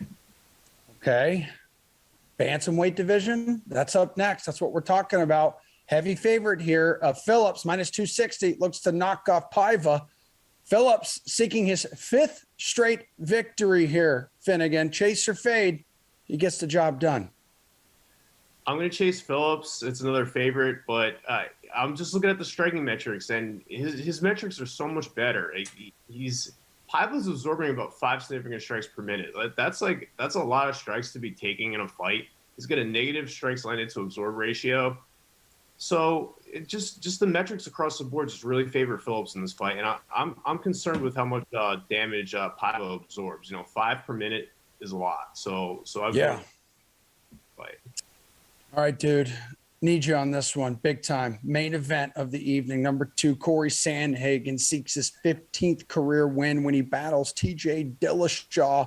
Sandhagen coming off a spectacular flying knee knockout of Frankie Edgar, while Dillashaw suffered a first-round TKO in his most recent fight. That was back in 2019. I believe he's been on like a 2-year ban here. Sandhagen is favored at -190, but are we chasing or fading him to secure the victory versus Dillashaw? So TJ Dillashaw at his peak was a great fighter. He's super well-rounded. He's got excellent wrestling, really good striking. He really mixes it well together too, where he can blend his striking within his wrestling like seamlessly. But I don't know what we're going to get with him in this fight because he's coming off a positive EPO test. EPO is like a drug that you take to enhance your cardio. And he's coming up a long layoff. He hasn't fought since, I think, January 2019. It's been almost 3 years. In that fight, he lost to Henry Cejudo, but it was at flyweight. It was a weight class down, and he got knocked out in that fight. But he thinks he got knocked out because his body was just shutting down because he cut so much weight. So I don't know what we're gonna get with Dillashaw in this fight because there's so many factors: the EPO drug test, the long layoff. Like he's 35.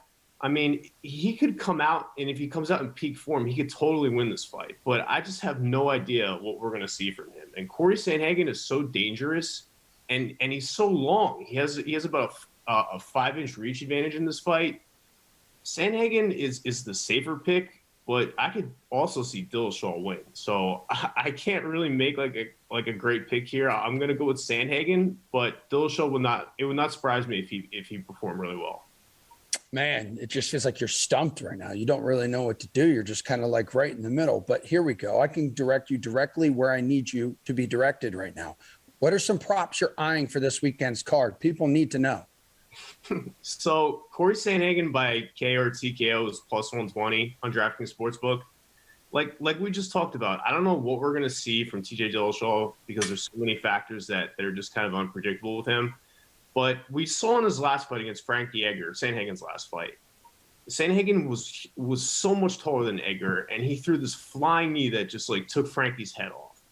And he's just such a dynamic and unpredictable striker. He's going to have a range advantage in this fight. And Dillashaw's getting old. He's been knocked out before. He's been, even in fights that he's won, he's been dropped. So I think Corey Sandhagen by KO or TKO at +120 is something you can consider. And I know you've mentioned a few guys you like on the DFS side, but who is your favorite play overall? We're talking DFS contest this weekend. So I'm going to look at the main event for this fight, and this is kind of a cop-out, but I think whoever wins this fight has a really good chance to be a really high fantasy scorer. Corey Sandhagen is 8,800 on DraftKings. TJ Dillashaw is 7,400. Both these fighters have high striking volume. Sandhagen's landing about 7 significant strikes per minute. That's a lot. That's really high striking volume. And TJ's landing about 5 per minute, so that's also excellent. And Dillashaw has the wrestling to generate control time and takedowns to rack up fantasy scoring. And Sandhagen's takedown defense isn't that great. He's only stopping about 60% of opponent takedown attempts. So like we talked about in the previous segment, I don't know how TJ Dillashaw is going to look with the layoff and the EPO test, and he's getting old and he's been knocked out in his last fight. So Dillashaw could come out looking kind of like old and decrepit, and Sandhagen could just lose. Or Dillashaw could come out in vintage form and fight really well. I really just don't know what we're going to see from him. So I think getting exposure to both of these guys in DraftKings DFS could be a good strategy. Because I think whoever wins this fight is going to be a good fantasy scorer. All right, my dude, Tim Finnegan, we could not do it without you. Appreciate you. Enjoy the fights this weekend. Everyone, the Olympics officially kicked off with the opening ceremonies this morning. That was from Tokyo, just a heads up. We'll get a betting preview of some of this weekend's events coming up next.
All right, last block of the show. We're talking about the Olympics because that is a thing right now for the next couple of weeks. DraftKings contributor Kenny Ducey, RotoWire's AJ Scholes. Morning, everybody. Opening ceremonies kicking off the games from Tokyo today. So let's dive into some betting angles for the weekend. Kenny, we'll start with you. We are going to start with USA basketball. Dude officially opens its Olympic Games on Sunday against France, and they are favored by 12 points. It was a less than impressive showing in the tune-up games here for Team USA. I think everybody out there watching knows that, and if they don't, they know that now. But do you think they will turn it on and cover at least in their first official match? Yeah, this one's really difficult because and it's already down to 12 points, mind you. Team USA just doesn't look very engaged right now, and they don't have some of the stars that they've had in years past to drive this team.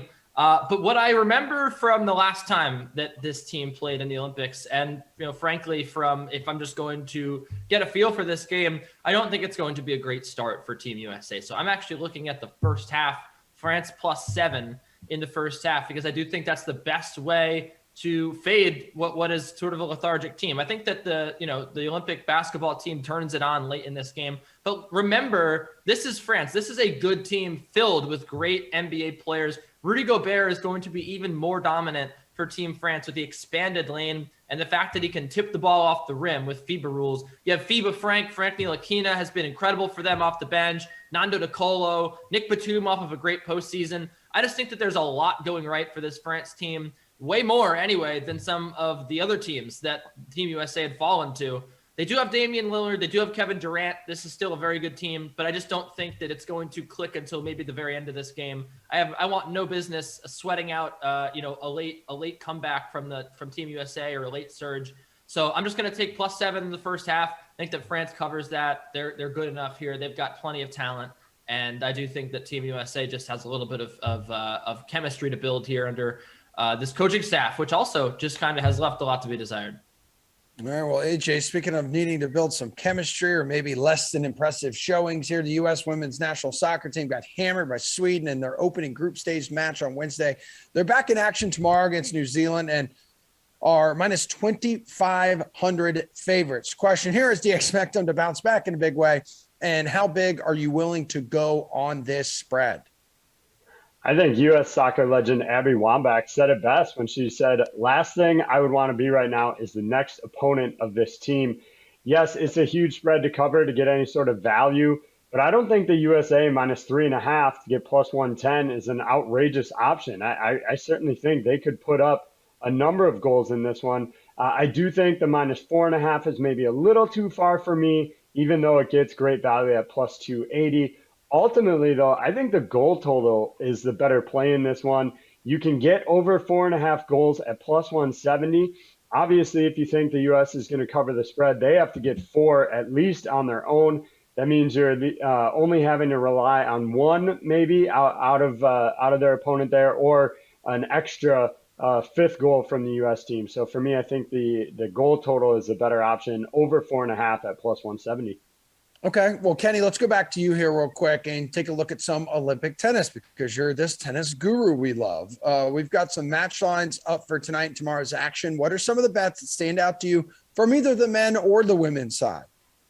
Well, I do like a few on the men's side that I want to get to right now, but one on the women's side that I really like, and it's one of the first matches that we're going to see, is Leila Annie Fernandez of Canada versus Diana Yastremska of the Ukraine. Yastremska just came back from a suspension for illegal substances. She was juicing. And I think that, she's on a mission. She was number 21 in the world. She looked like one of the very best tennis players that we have. The power has been absolutely incredible. I think that hard courts are definitely her best surface. So I think that she's going to overpower the talented but still very weak and young Canadian. She has a lot to, she has a lot of muscle to put on, a lot more match experience to gain. Fernandez, I do like her, but Yastremska at -120 is a very, very good deal. I'm also looking at two other matches. Jan-Lennard Struff is going up against Thiago Monteiro, who's mired in one of the worst seasons of his career. He was a very fast riser, an exciting junior. But not only has he had a bad season on his beloved clay, he can't really play on hard courts all that well. When he was killing it on the clay, he was okay on hard courts. But right now, you have Jan-Lennard Struff with that huge serve at -3.5 games, which I really like. So I'm going to be taking that. And also, Lorenzo Musetti, one of the most exciting players in tennis, is only -140 back against John Millman of Australia. Millman, just, a hardworking baseliner, nothing special. Musetti's going to pull all the tricks out of his bag, I think, hit some great shots, and he's going to dazzle in the Olympics here under the spotlight. This kid loves the spotlight, so I do think that he can also win, and that's another match that's going to be watchable for people in America. We'll just be on late tonight. AJ, I know what a ginormous volleyball fan you are here, so let's talk some matches on the schedule for tonight and tomorrow. Any bets that catch your eye for these events? We need your help with this.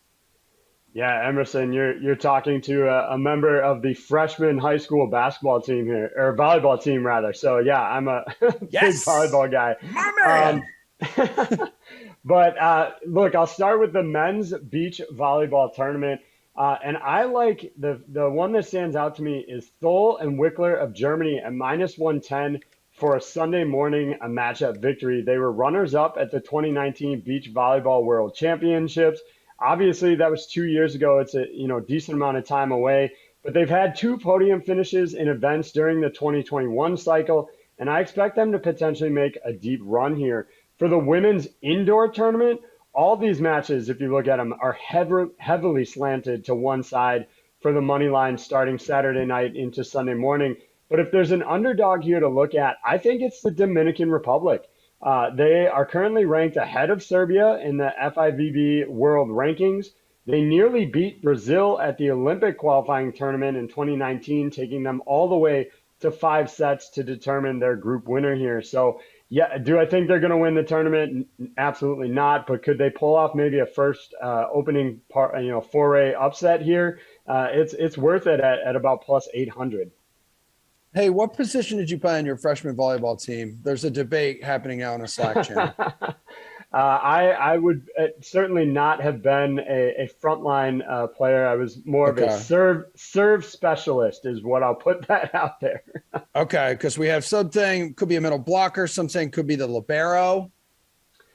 No, basically just serve a couple rounds on the back line, maybe setting, but I just don't have the height to get up in front of the net. Okay, that's unfortunate, man. But you got out there, you gave it your best shot. Both of you gave it your best shot throughout this segment. Everyone watching this show today gave it their best shot. And we've got a stacked menu on the Dream Stream today, everybody. It's going to start next with the Steelers at the Jets, little Madden sim. It's Glash, it's Christian, it's Tara Lynn. I'll be back at 2 o'clock. Colts at the Chiefs with Glash. We're going to be celebrating my dog's first birthday today. Everybody, please join us. Thanks for watching The Sweat. Much love to everybody out there. Enjoy your weekend. Peace out. Woo! Woo!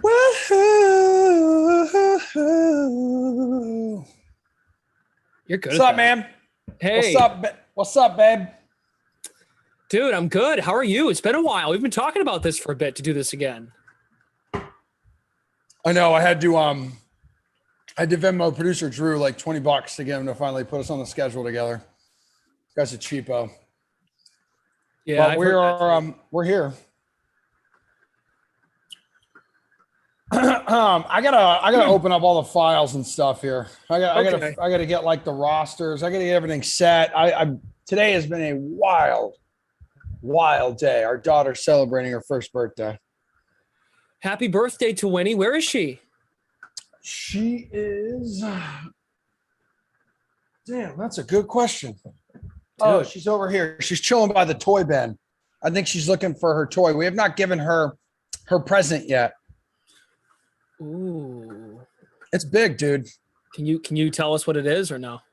Yeah, I mean, I could probably show it, and I don't know. Maybe I could give it to her. I could give it to her here during one of our like quarter breaks or something, end of the game. Give it to her live on the stream, and then I won't tell Meg that I did that, and so then I'll take it away from her like a little later, and then when Meg gets home for dinner later, I will have she'll give it to her again. So it's almost like she gets two gifts. Wow, that's so awesome. It's pretty cool, right? He deserves that. Thank you, producer Drew, for dropping in the UCF dog bandana into our Slack channel. That is something that you could definitely get her. Brad Guy could definitely get her something. I know you're on top of it. On top of what? Getting her a gift. Yeah, I am actually. Let me ask you this. Hold on. All right. Are you on top of building a lineup? Did you get one figured out? I did, and I entered both contests. I entered yours and mine. Winnie's first birthday Century Club with M and Glash Daddy. And then I tried to emulate what you do, the L-O-T Zaglasheen, Hold Me Babe, 2 p.m.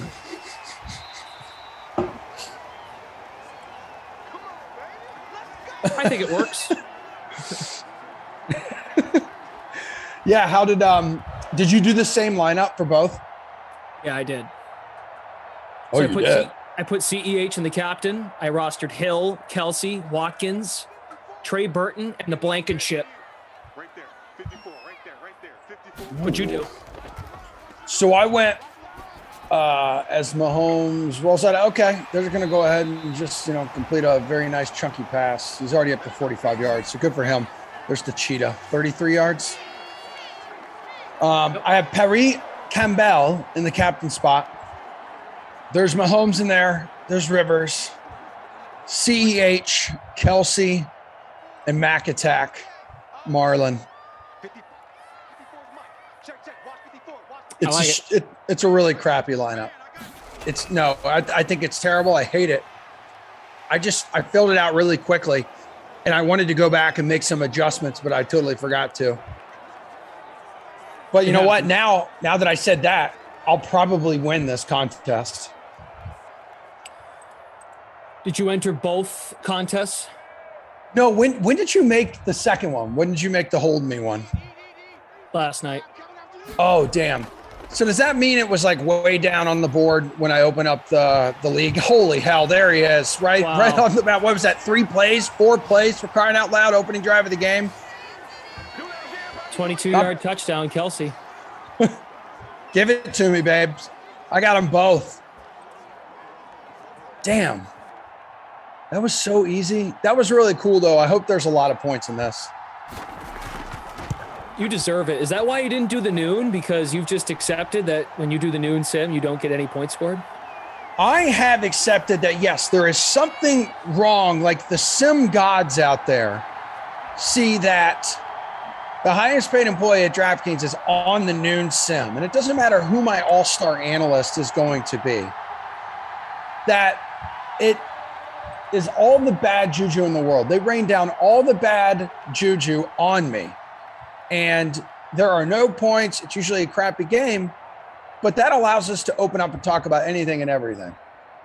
So the noon tends to be exciting because we never really know which direction it's going to go and how far off the rails it will end up being. Yeah.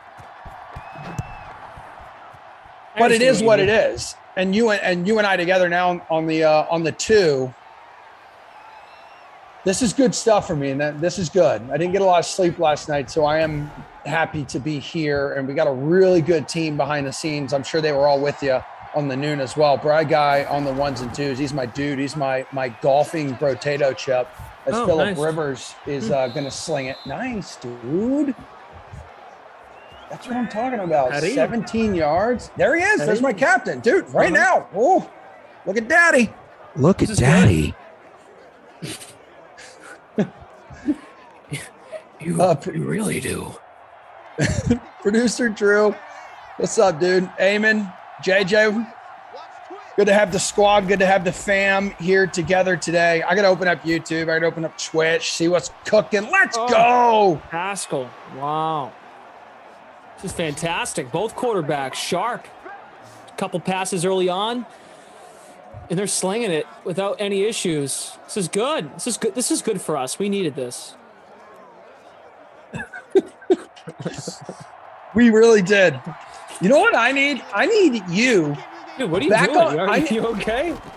Oh, yeah. Sorry. It's a protein shake. I did 10 minutes on the pellets. I did 10 minutes on the Peloton as Phillip Rivers just gets smashed. Larger man taking him down. 2nd and 20 coming up. Yeah, I did a hardcore 10 minutes on the Peloton. You know what actually happened? I was on the bike. When he was sitting over in the corner just staring at me, and I said out loud, what the hell am I doing? Like, what am I doing? It's your birthday. It's your first birthday. So I got off and played with her.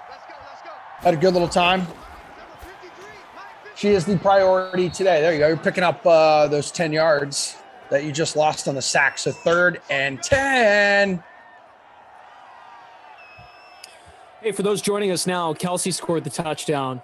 It happened very fast within the first 2 minutes of this first quarter. D-Rich, I totally took out Kelsey at 12:59 for Kittle. That's a bummer. Talking damn, classic. Dude. Yeah. They're going to come up a yard short here. So what do they do? 4th and inches. I would love to see them flash their marbles. Let's see how big their marbles are. But instead, I'm pretty sure they're going to roll out the kicker who you decided to roster, Mr. Blankenship. Oh, no, Oh, Daddy. yes, Daddy. 4th and inches. Yo!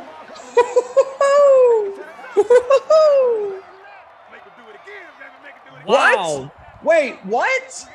They didn't give it to him? Wait, what? Hold on a second. What just happened? Oh no. Incomplete. Oh God. Did he not catch that it? That was incomplete? Wait a minute. I got to go back to YouTube. I got to watch the replay. Here comes the replay. I'm watching right now myself too. All right. I got to watch it. He caught that. That was caught, dude. I don't know. It said 5 for 5, 63 yards for Rivers. I don't know what that was about. There's Kelsey, though, who's now 5 for 5, 85 yards. Wow. Wait a minute. Well, this is good. Yeah, man. Sure, everyone will have a nice, reasonable reaction to that. Everything's fine. We're still having fun, right? Kelsey again. So, Bry Guy makes a good suggestion, folks. Guessing he was tackled before the line. That's possible. Okay. I don't like it, but what are we going to do? I hate it. I hate it. I've never hated something more than I hate this now. They should have just sent Blankenship out there because your guy would have booted home the field goal. That's CEH on the reception. So Mahomes is 7 of 7 right now. He's absolutely perfect.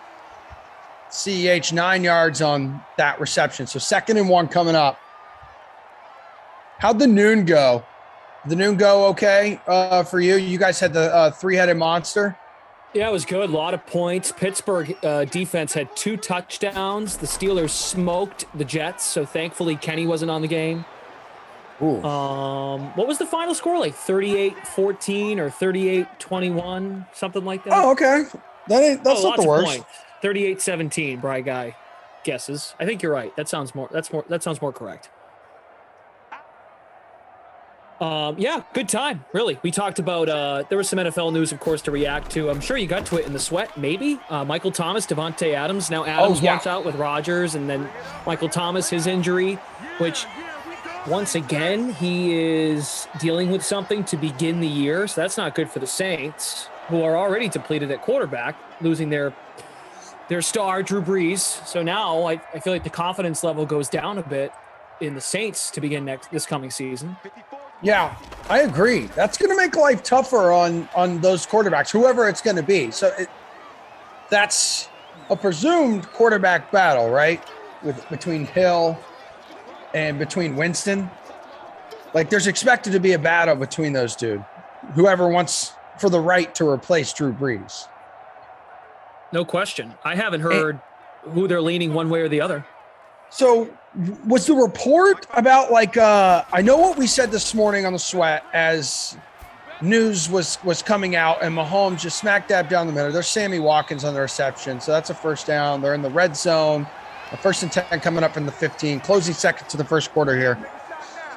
I heard he could miss the first few weeks of the season. Then I'm looking at I see other reports. It's a 4-month timetable. I could shelve him until October based on the June surgery date. So the question is why did he have it so late in the offseason? Has anyone answered that? That's a question I was asking, and it's such a good question. I don't know if anyone has an answer to it. It's a great question. Why'd they hold off on it? He got his contract already, so it had nothing to do with maybe a contract situation, because I'm pretty sure he got that extension for 5 years. It was last year or the year before, so it's not like he was looking for a new deal. Right? So it's a great point. I don't know. Maybe they felt that he could start the year without needing surgery. Did something come up in training for the season where he's like, maybe he worsened the injury? Something came up and it's now it's at this level. We need to schedule surgery. Seems pretty silly now that you think about it, right? Yeah. What I had it done a little earlier. Almost like what it's not almost like, but it reminds me a little bit of Gilmore.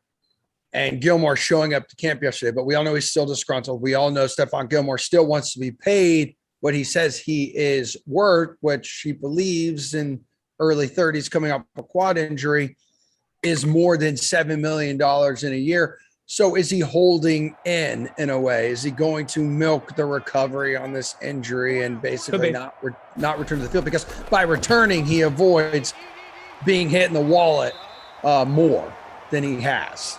Sure. And I'm reading now on, is it Spotrac or Spot Track? Has anyone ever figured that out? You know what? Contracts? It's like tomato, potato. I don't think it's a huge deal. Okay. I agree. He has an out in 2022, Michael Thomas. Okay. There we go. Get in. Come on, baby. Okay. Unless you have 25 minutes. Gotcha.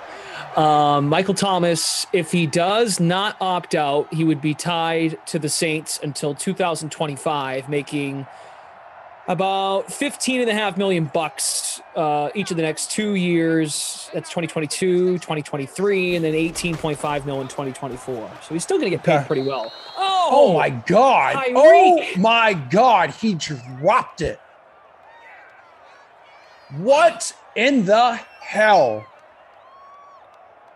Some questionable moments. But dude, in the bread basket, that loaf of soft sliced bread right into your mittens. Come on, dude, score it. I wouldn't mind sacrifice getting in. That's what I'm saying. I sacrificed my entire roster for him. Producer Drew is winning the Winnie's First Birthday Century Club right now. There is no one I want more on this earth to win that contest than Producer Drew. He's one of my favorite people inside this company of a million. 3rd and goal. What are you going to do? Back in the end zone. Second time. Oh, this is hot, babe. This is real hot. If you're a Tyreek Hill owner, you're probably a little annoyed. Not only because he dropped it, but also he was crossing over the middle from left to right. That was a way more difficult pass that Mahomes just made. 2 for Kelsey. I feel bad for that dude who took out Kelsey for Kittle. I forget who you are.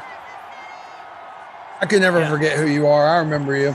Patrick Mahomes, 81%, is the highest owned player in that large, chunky, meaty showdown. Hill then at 64%, and then there's Kelsey at 55. That rounds up the top 3. Trey Burton, 43, and then CEH, 42. Those are your top 5. Good deal, dude. Rock and roll, man. Here's a question I have for you, because you're a big dog guy. I know that about you. I had a dog a long time ago, but we had to move on because we wanted to give the dog a better life. Wait, what? That might not make sense to you. We had a dog, but with playing sports in high school and stuff, we had a small house, didn't really have a big yard for him, which you've proven to me you don't need a yard to thrive with a dog. But when you're 13, 14, 15, and you're not giving it the fun, exciting environment that a dog should have, my parents made the call. I wasn't in charge at that point in my life. I know some of you probably thought I did. I ran the house at 14, but I didn't. So we had to move on from the dog. Anyway, I bring this up because do you think Winnie has any clue that it's her birthday today? Yes, 100%. Because every time I look at her and I go, happy birthday, she gets really, really excited and does this thing we call the car wash, where she walks over to you and she just keeps walking between your legs. She'll just do circles and keep going around. And it's the car wash. And she likes it when you give her rump a little scratch, that sweet peach. Yes, so she gets super stoked. It's the first thing I said last night when I got home late from work.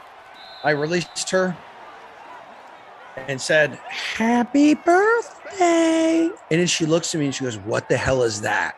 I spent $20. I spent $20 on this big ass balloon at Party City yesterday, just with the number 1. And she won't go near it. If it's in a room, she will not enter that room. She's like, mother of God. There was that floating ghost. Meanwhile, Georgie's like, la, la, la, la, la. Just tell me what to do and I'll do it. Oh, just to confirm, by the way, with the YouTube chat, we gave the dog away. Like, we gave it to another person. We didn't kill the dog. Sorry if that's how it sounded. Yeah, no, I knew what you were saying. I knew some people were confused. If, people aren't super into, like, the dog lingo. Yeah, some might take it as, like, you send it to the farm. That's usually when it means, like, all right, yeah, you kind of just let it go back to where it came from, and maybe it decided to cross the rainbow bridge, which is really sad. See a lot of people returning their dogs that they got during quarantine and stuff, which is heartbreaking. Oh, really? Yeah, that's been a problem. So it was great, right? It was a great story throughout quarantine. Shelters were empty all over the country. It was amazing, dude. Dogs have homes. People have friends. It was good for a lot of folks' mental health. It was great for giving a dog a second chance, many dogs third, fourth chance if they're in and out of shelters. And now many of those folks are realizing, man, we're going back to the office. Can't leave the dog. I get home or for whatever reason. So it's really sad. So it would be nice if your parents, and back in the day, your parents didn't screw everything up and ruin a dog's life. Give it hope and then give it back. Done. I'm done. I'm done with your family, but I love you. Well, we gave it to another family. Okay, never mind. Your family, I knew it. Totally redeem yourself. I love your parents. That's smart. We didn't bring it back to the shelter. That's not what happened. We brought it to another family with a big yard in New Hampshire. The dog would thrive. Oh, we gave it a great home. Great. I know. That was a really bad way of telling that story. Yes, Damn, the dog dude. was great. Dog lived a great life. I'm not sure if my dog. His name was Sully, by the way, because my mom's father's name was last name was O'Sullivan, so we called him Sully. My mom's maiden name. That's great. My sister's dog is named Biddy, and that was my grandmother's name. That's cool. I like that. Yeah, all right. Well, great. Well, now we have the story. Finally, like 10 minutes later, he comes out. he left out the important details. We first thought that they murdered his dog and buried it in the backyard. But I say, and we then moved on. We moved on from the dog. Yeah, I That's how know, said dude. it It's like you went out back into the woods with a shovel, and then you never saw the dog again. And then everyone's like, well, maybe they were even worse and returned it to the pound, or if it's not scooped up after a while, some places are to take it back to a kill shelter, crying out loud. Anyway, first down on a lighter note, first down for Nyheim Hines and the Colts. We got around 350 people chilling with us over on YouTube. It is good to see everyone over on Twitch. Yeah, if you guys go to my Instagram now, the Emerson, there's a little picture up there of myself and the dog today. Little story behind the scenes of how Winnie ended up falling into our arms and stuff like that. It's a sappy post. It is. I open up to all of you. The top dog trainer on YouTube. Yep. This isn't funny. Top dog trainer's been very, very emotional today in the chat.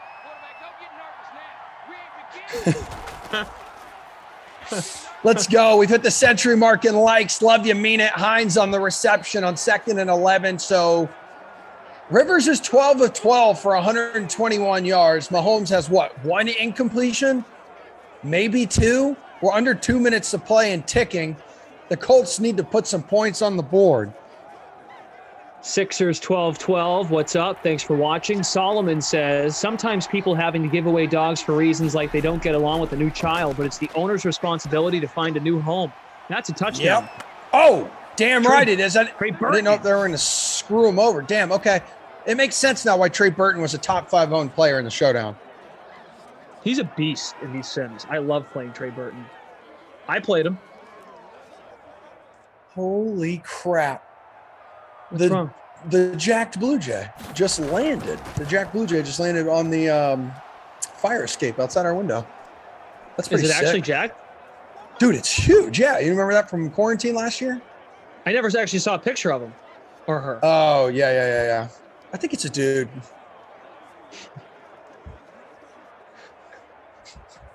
Okay. Good for that dude. Good for that Jack Blue Jay. Everyone is coming over for Winnie's birthday, says producer Drew.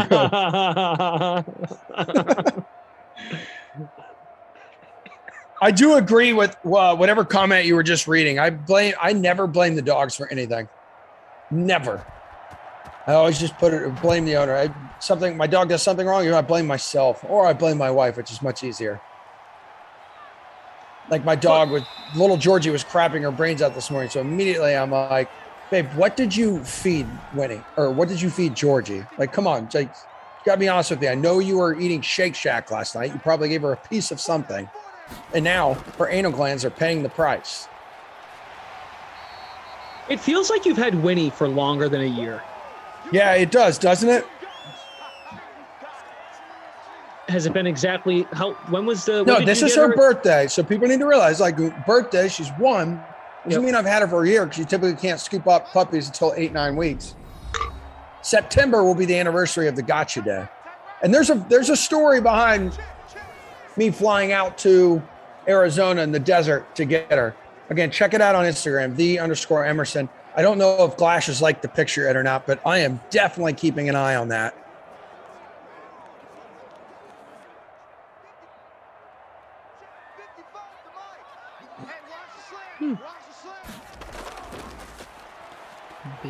Emerson. Yeah. Check it out. Second. Oh, wow.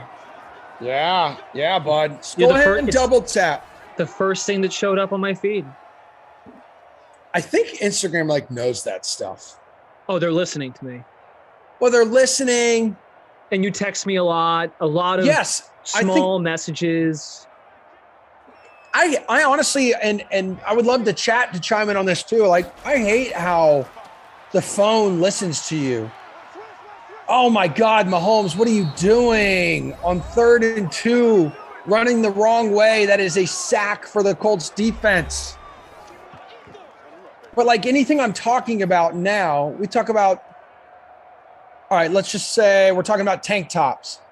Okay, I like athleisure wear tank tops. I'm saying it out loud so my phone hears me and so Alexa hears me, and that will pop up on either my Twitter feed or my Instagram feed here in the next couple hours. I guarantee it. Yeah, FBI, how do you like that, bud?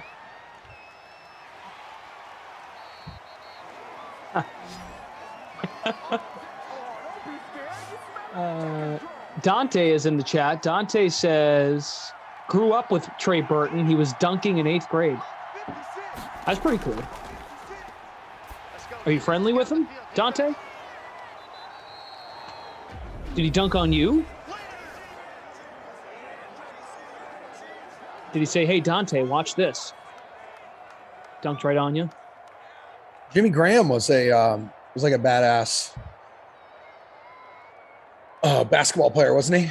I think so. That was like his celebration when he was with the Saints. That's how he became pretty well known outside of just being really good at football. You guys hear those thunder clouds? I don't think the mic picks them up. I think, no, I just heard something. Yeah. Yeah, it's pretty scary. Are your dogs afraid of thunderstorms? I know fireworks can be good, but what about thunderstorms?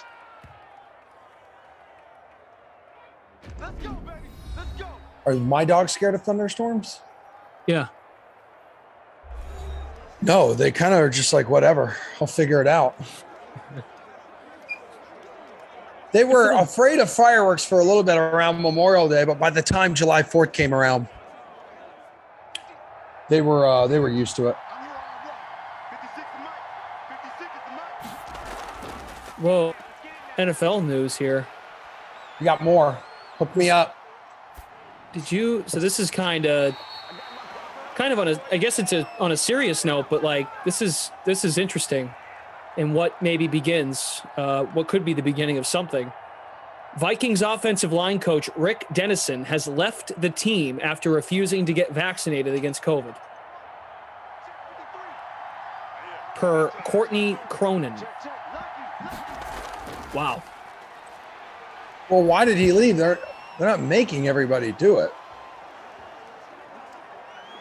Or was he? Or was he pulling like a Hopkins and thinking like, rethinking his future in the NFL or whatever? They're not going to make you do it. No one can like make you do it. So I think we need to hear a few more. I think we need to hear a few more details on that. There was like the news yesterday where basically if there's an outbreak among unvaccinated players on your team that causes the game to get postponed, they can't make it up. It's going to be a forfeit. And when you forfeit the game, you don't get your game check. That's the biggest issue for players. That's why like last year was such like a big deal. And the fact that the NFL was able to make every game work, like no game was canceled. And hot take here, I loved having like the 5 o'clock in the afternoon football, NFL football on like a Wednesday. I thought it was like so cool. It was the first season in NFL history where we had a regular season game on every day of the week throughout the year. I love the double headers on Monday Night Football. Give me a little, let's get weird. Let's do a little Tuesday afternoon, 5:30 Eastern time. Sure. I mean, a little bit of a bleep show to get to that point, but once it started happening, I was like, oh, it's kind of cool. Right? Buffalo. So Meg can relate. Buffalo played on a Tuesday against was it Pittsburgh? Okay. I know Pittsburgh and Baltimore played on a Wednesday. All right. Producer Drew says the NFL is requiring tier 1 staff, the people in closest contact with players, such as coaches and equipment managers, to get vaccinated. Players cannot be forced to get vaccinated. Okay. I didn't think that they could make anyone do it. And if you decide not to do it, basically you just like wouldn't be able to be around anybody. But I was wrong on that. So, okay. I mean, it's what he believes, man. Everyone's different. Now, keep this in mind, people. Like, assistant coaches in the NFL, they make good money. They don't make that much money. Like, they're not sacrificing millions and millions like a player would be. Yes. And also Rick Dennison is 63 years old. So something to consider as well. Maybe he's made his money. He's like, you know what? I'm good.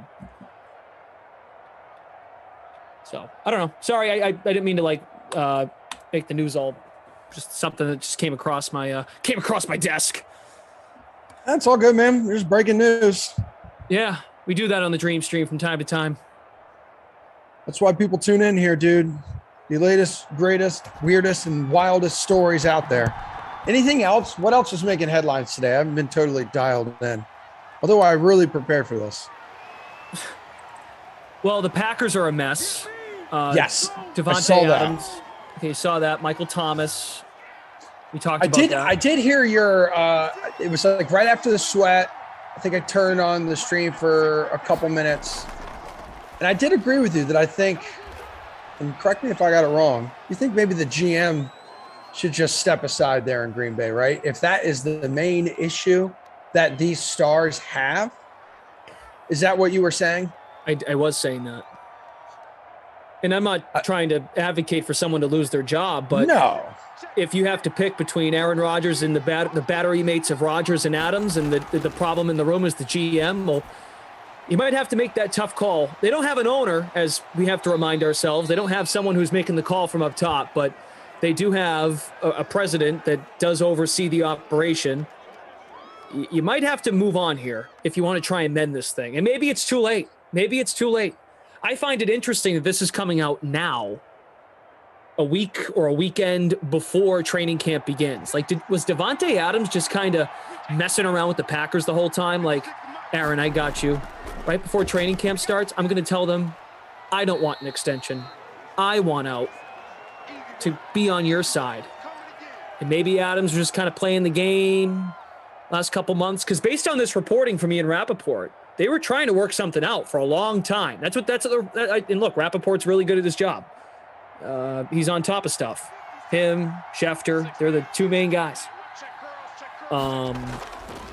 Maybe it's this simple. Adams was always Team Aaron.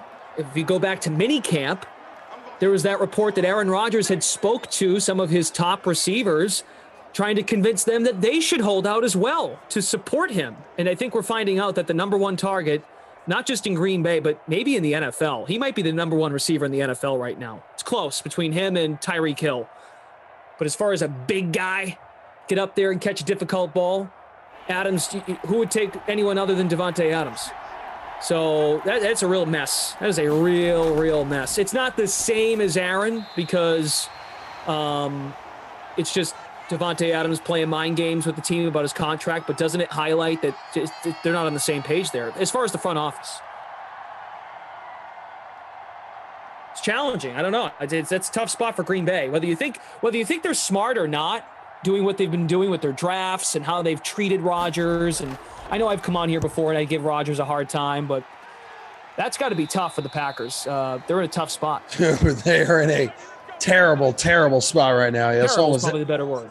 Yeah, anyone who missed that news, if you couldn't pick it up there from what Glash was just saying, and I saw someone asking over on YouTube, yeah, Devontae Adams and the Packers, they're at odds right now. They have broken off long-term contract extension talks, so the Packers haven't been able to mend fences with Rodgers, and it appears that their attempt to build a bridge to a future with their number one receiver and his number one receiver has also stalled. So Glash is absolutely right. It's just a mess there. It's no secret. And it's interesting because we're all drafting our fantasy teams coming up soon. Seriously. That's all we care about, damn it.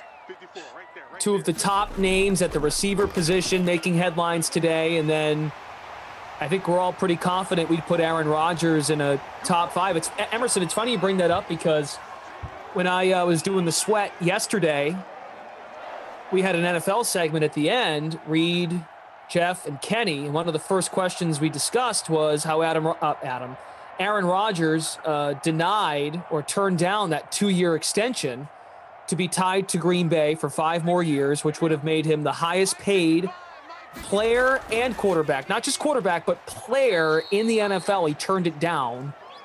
So, folks, the question to the panel was, how does this affect your thinking of taking him in season long for this coming year? And there were some good talking points. Kenny was like, I'm not taking him. Kenny said, I'm staying away. And Reed pushed back a bit and figured, well, if he's in there, I'm taking him. Meaning, if he reports and he's on board to play, I'm still taking him. Because Aaron, what's Aaron going to do? Play like crap on purpose? I don't think so. Yeah, no, here's what I think, and I'm calling it right now, and I think it happens in the next week or so. I think Aaron Rodgers is going to retire. Get out. I think Aaron Rodgers will retire. Now, I don't know what that means for Green Bay with his contract. He has to give money back. Could he come out of retirement here like in another year or two? I don't know. He's not going to play for Green Bay again. I don't know if Green Bay ends up trading him like right now as Patrick Mahomes hooks up with Demarcus Robinson. But I do think Aaron Rodgers retires. It would be something. It feels like something he would do. Like something totally outlandish. Yeah, that's what I'm saying.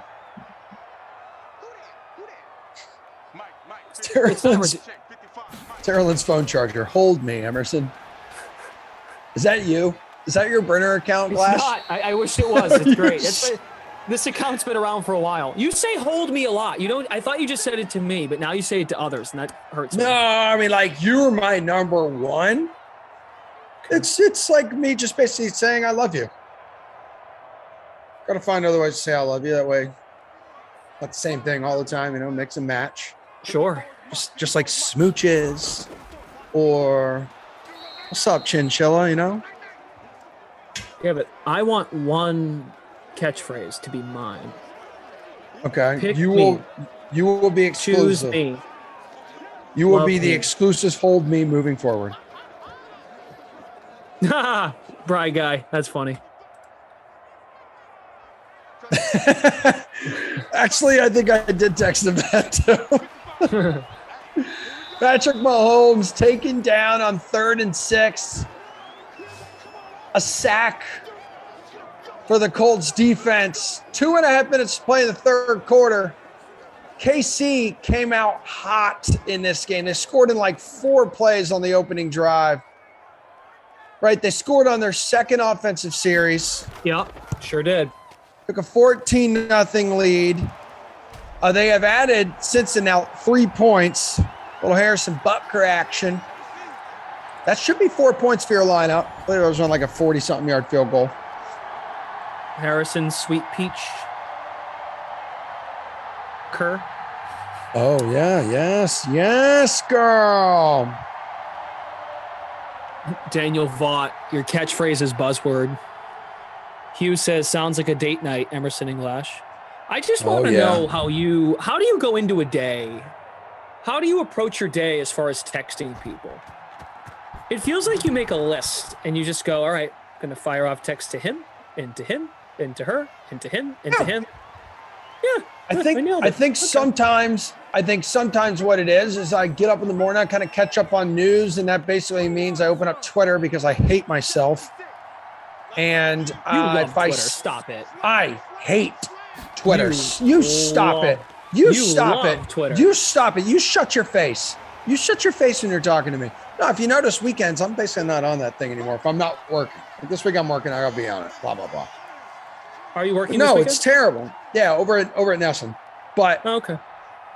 No, I'll open that up, or maybe there's some old text or something. I don't really know. I look at it and I say, I haven't talked to him in a while. Let me just shoot him a text. Let's say I see something you did on the socials. Oh, well, hot potato. He almost caught that. That was awesome. He did. That would have been neat. I said, okay, let me just check in with Glash. Let me just tell him, I love him, or hold me. But how does that relate to anything that I'm doing in my life? Well, you don't like when a friend just checks in and says, hey, I hope you have a great day? That's not what you say. Yes, it is. Yes, it is. Let's go back and look. Or sometimes I say, hey, babe. Or wow. So Wednesday you texted me because you needed a favor. That's okay.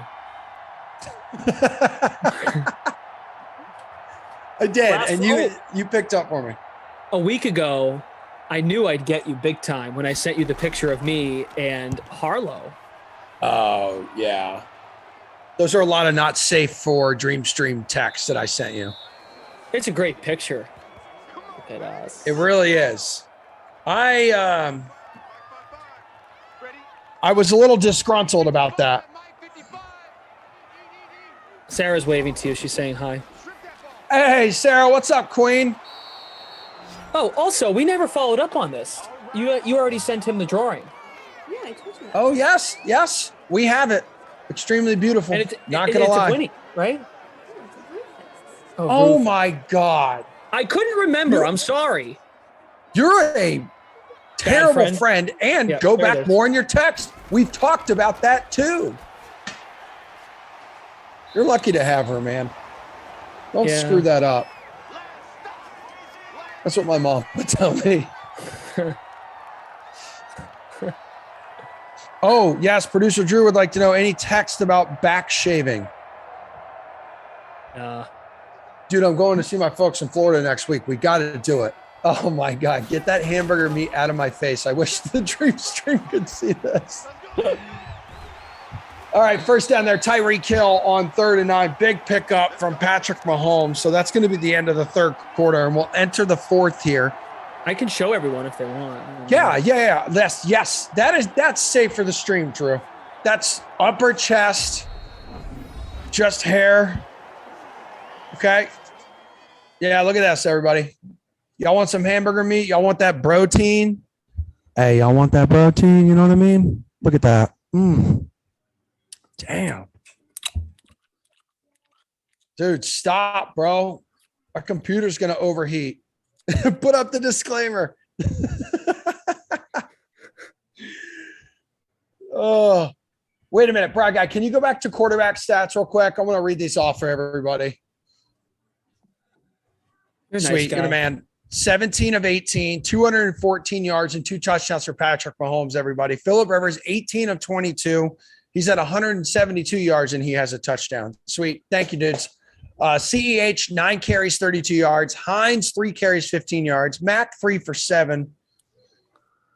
So nothing on the ground, as you could probably tell, with as much as the quarterbacks have been throwing the football around. And then we'll take you over to the receiving department. And Kelsey leads the way. He has the most receptions in this game with 5 of them. He has more. No, he does not have more yards than anyone. He does have 51 yards. He does have 2 touchdowns. Trey Burton has the only touchdown for the Colts. He's got 4 catches, 35 yards. I'll rip off the rest here for you guys. CEH, 4 for 22. Hines, 4 for 21. Pascal, 4 for 58. Hill's got 3 for 60, and Hilton's got 3 for 29.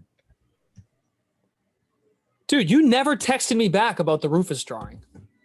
You're a bad friend. Yes, I did. You didn't. I don't need to worry about texting you about that because I was texting your girlfriend about it. You talked to Sarah. Yeah, I was. Just like all you. You, Koff, Samir.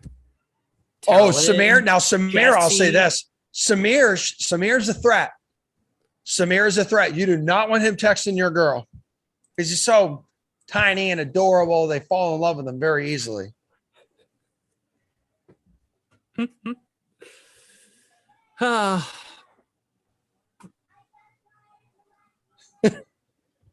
Glash just made Kyle's day. Good God. Miguel, Glash's TikTok is about to go off the roof. I've done worse. Just a little burger meat. Come on. I'm sharing with all of you. It's not a Sharpie, by the way. Robes05 on Twitch. I love this combo. Thanks, man. Emerson Peloton, just a bunch of dudes watching video game football and admiring others' chest hair. What a time to be alive. Hey, does anyone else watch these on mute? I do. Yeah, we actually do. I do. I do too. I don't hear anything. We only hear each other. We don't hear the crowd noise that you all hear. And the sights and the beautiful sounds coming out of Arrowhead Stadium. We don't have that luxury. Goofy as a dog. How'd I golf on Sunday with Samir? Shot like 4 over on 9. We just played 9. And then I shot an 80 yesterday when I played 18. So it's pretty good. My game's really coming around right now, which I know everybody cares about. I can't even tell you how many emails I get a day. Why don't you ever ask me to play? Yeah, it's coming. I have gotten over the idea of, and the mindset, I've eliminated it that it's miserable playing with you, even though I haven't played with you. I have sources, but I'm willing to give you a shot. There's no way you could be worse than Jemai Webster, sideline reporter for the Boston Red Sox. He does a great job. I watched a lot of the game last night.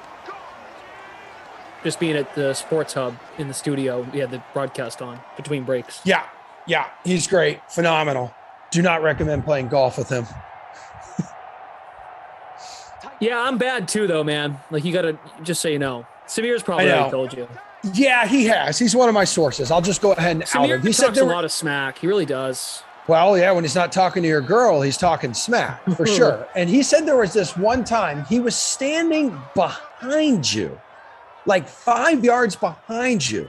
And I hit him. And you somehow almost hit him. And it's not like you hit a ball off a tree. It's just like you do something with the swing, and you nearly murdered like the most adorable little dude on our DraftKings squad. Brad guy says Samir is too dangerous to be kept alive, is what I'm hearing. Classic Sam L. Jackson line in Star Wars. Yeah. How you doing in the contest? That's a good question. I'm glad you asked. So again, just got one lineup filled out. Currently chilling 29 out of 87 in the Winnie's First Birthday Century Club with M and Glash Daddy contest. I'm in 37th in your Winnie contest. Sweet. And I'm in 53rd in the L-O-T Zaglashin Hold Me Babe. It really spells out Latzaglashin. Hold Me Babe.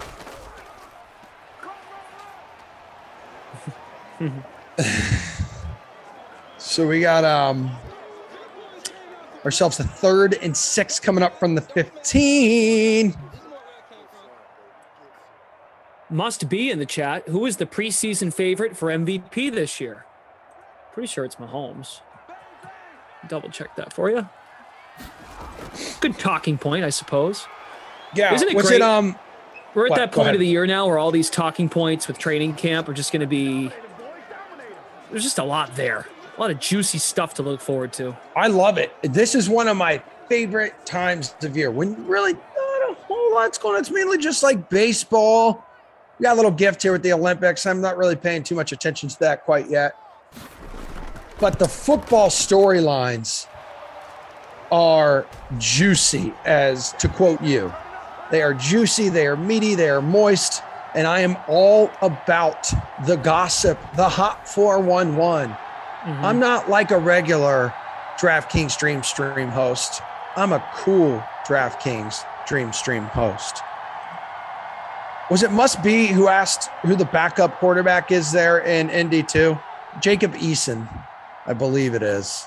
Yep. Wentz is going to take over. So when we upgrade this thing, when we go to Madden 2022, that's always an exciting time when we do that.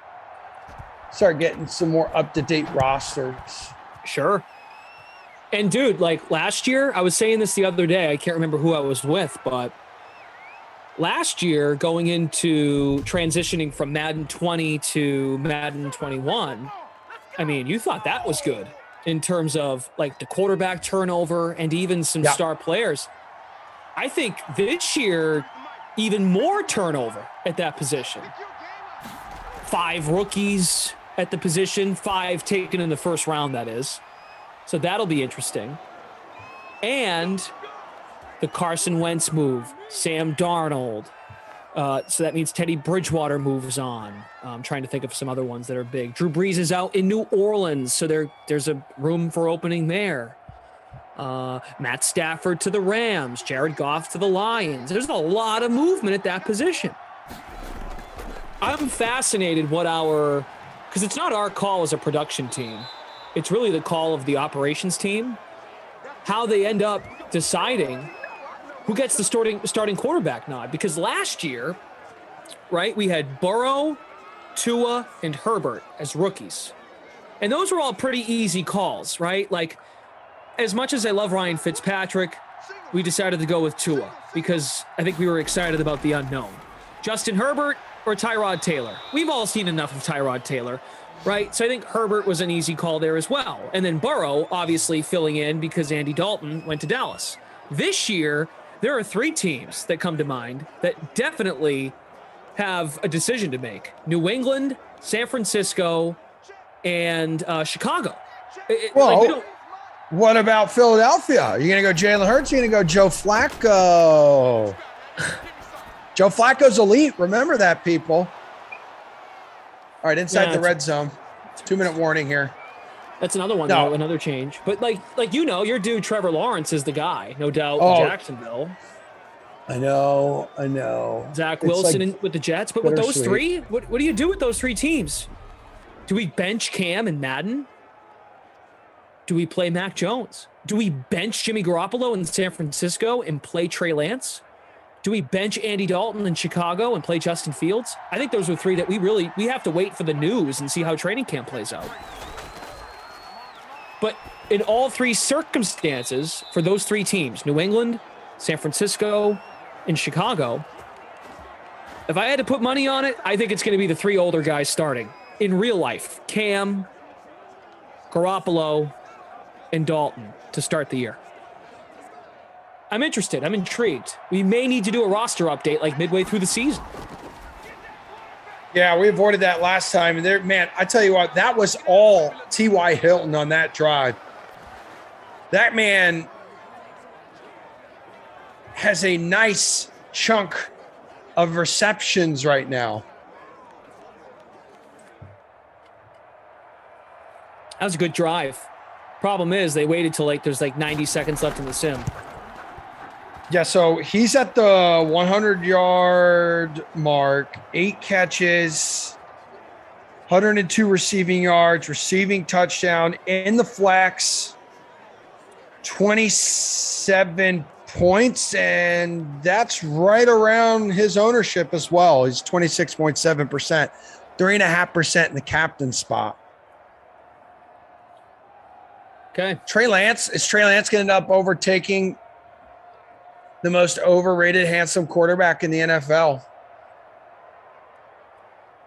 I don't know if he's overrated. I don't know if he's overrated.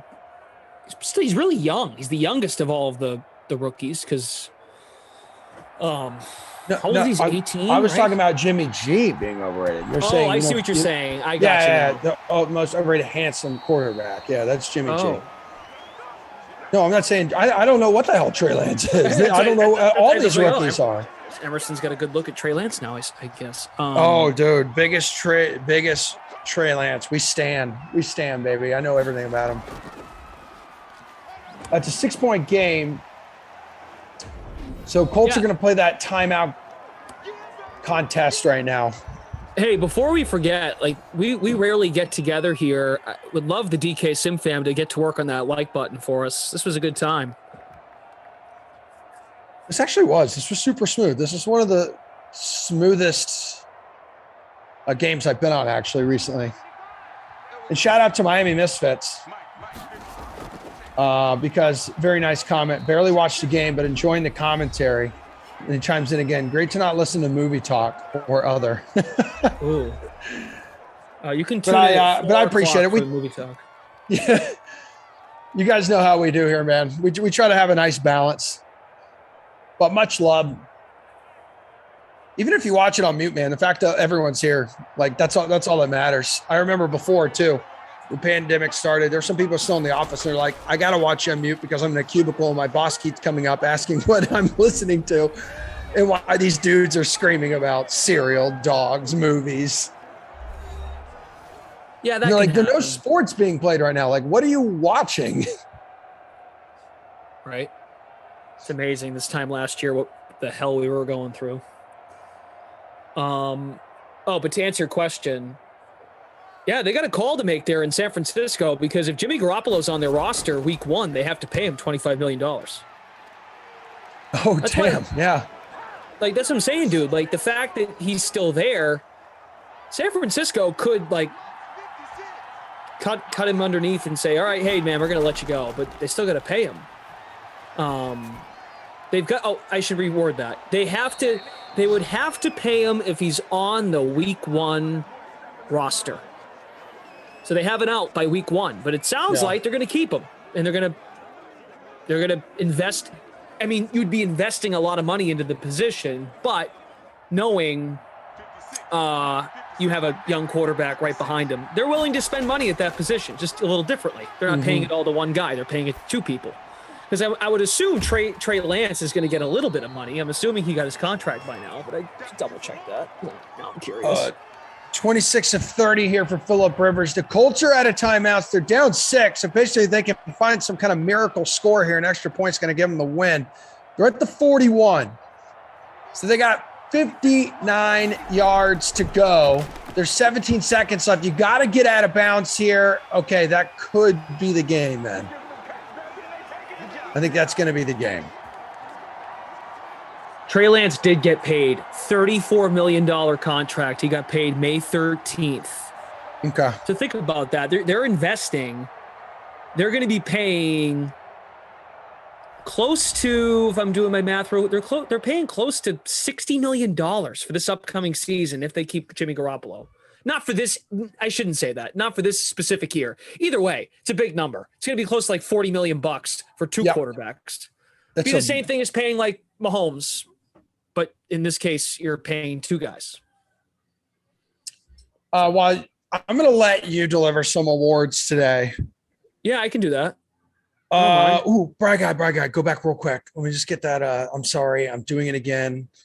Let me just read off these stats for everybody. Phillip Rivers, 27 of 31, 274 yards and a couple touchdowns from Mahomes. He was 22 of 23, 258 yards. So that only incompletion for Mahomes was that Tyreek Hill drop in the end zone, which on the very next play, he linked up with Travis Kelce for the second time in the game for a touchdown. CEH, 15 of 39. The running game was just terrible today. 3 for 7 for Mac. Hilton, 8 for 102 in the touchdown. He gets the receiving bonus. Hines, 6 for 40. Hill, 5 for 80. Kelce, 5 for 51 in the 2 touchdowns. There's Burton down there at the first touchdown for the Colts, 4 for 35. Perry Campbell, 4 for 41. Robinson, 3 for 50. Watkins, 2 for 34. Oh, Ricky Seals-Jones. Hey, bud. 2 for 17. Ryan, who asked who had the first Colts touchdown. That was Trey Burton, dude. Receiving touchdown. Jeremy Wright, appreciate you. It says dropping a like for the best duo ever. This is a good question here from Viper. Glash, when are we getting you back to regular WNBA games? They're on a little break right now, right? Yeah, they're in the Olympic break, so we don't go back until I think it's August 17th, but I'm there for 5 days, 5 different dates in August, and then a couple games in September. Busy Sweet. August. End of August is going to be busy. That means you and I will likely be flirting on television again here very soon on Nesson After Hours. Because, don't they do that Commissioner's Cup game, right? That which I love that idea. The ladies are playing for a lot of extra money. Yes, that game is shortly before that, like August 11th, I think. Yeah. Bingo. Kyle says, hey, BG and Emerson, what's up? So almost 300. I think we're almost up to 400 at one point. Thank you, everyone, for spending some time with us. Did you give out the awards? So let's give it to Kelce, the player of the game with the 2 touchdowns, 22 points. I mean, T.Y. Hilton was pretty good, but his team I was going to lost. say, yeah, but it doesn't matter. Come on. Yeah, you're right. It doesn't give it to T.Y. All right. Do you want to pick then? Yeah, I'm giving it to T.Y. All right, man. And then you know what? What? My babysitter, Billy. Not my kid. I'm still single. Marlon Mack. Your dude had 7 yards. That's it. 7. Yes. That's exactly who I was going with too, dude. All right, hold on. Producer Drew just dropped the schedule the rest of the day. I want to shout out real quick. Fox Likes Football won both of our contests. Are you serious? Fox Likes Football won the Lotsa Glasheen Hold Me Babe and Winnie's First Birthday Century Club with them and Glash Daddy. Okay. Fox Likes Football. Congratulations. Love it, babe. Okay, so Cardinals, the 49ers, Kaufman and Kenny coming up next. Is there something at 3:00, Drew? Are we running anything? Do I need to? Oh, here we go. I'm going to toss to Pat Mayo on the Olympics next. Sorry, I should read your entire Slack before I ask questions. And then at 5:00, the slate, little LaMarca and Bukes duo. Final Madden sim of the day will be Giants at the Browns. Jeff and Terrellin. I love that duo. Oh, Kyle has a question. Yeah. Are you gonna wax Glash's nipples, Emerson? It just says singular nipple. If you prefer one over the other, I could do that. You got to shave my back first. You promised. And then there's going to be the disc league. Got San Diego and Dallas. All right, so we'll talk. We'll get to the bottom of the of Nipplegate here, as it has returned to the Dream Stream. But everybody enjoy Pat Mayo chit-chatting about the Olympics coming up next. And thank you, everyone, for spending some time with us today. I hope you all have a very safe, fun, energetic, and lovely weekend. Hey, Peace. good to see you. Be safe. Good to see have you a good as well. weekend working. Yeah. It's a good time. Okay. Hopefully, maybe Drew will put us together next week on one of the Drew, days. don't mess this up. See you, babes. Okay, bye. Joining me, it's been a while, one of my favorite people of all time. Gabe, you got brought up last week. I had Bronstetter on. He was all about talking about you. Orville, checking it old school. Aaron Bronstetter, Mr. UFC. Great to be with you, Pat. Great to be with you talking some Olympics. I'll tell you what, speaker, I'll take some of that free cash and give it away. Well, hey, hold on. You have to know how to leave an Apple review. Do you know how to leave an Apple review? I can figure it out for money. Yeah, well, there we go. Hit the description. We'll be good to go. Sports Rage on Twitter, Sports Grid, and Sirius XM 204. You're everywhere now. All you had to do was get away from me, and your career exploded again. Yeah, it's the Morency Media takeover. No, congratulations on Mayo Media. You're kicking ass right now. I'm really happy to be here. Used to really enjoy doing the show with you in the old days. Me and Pat used to have some really fun times.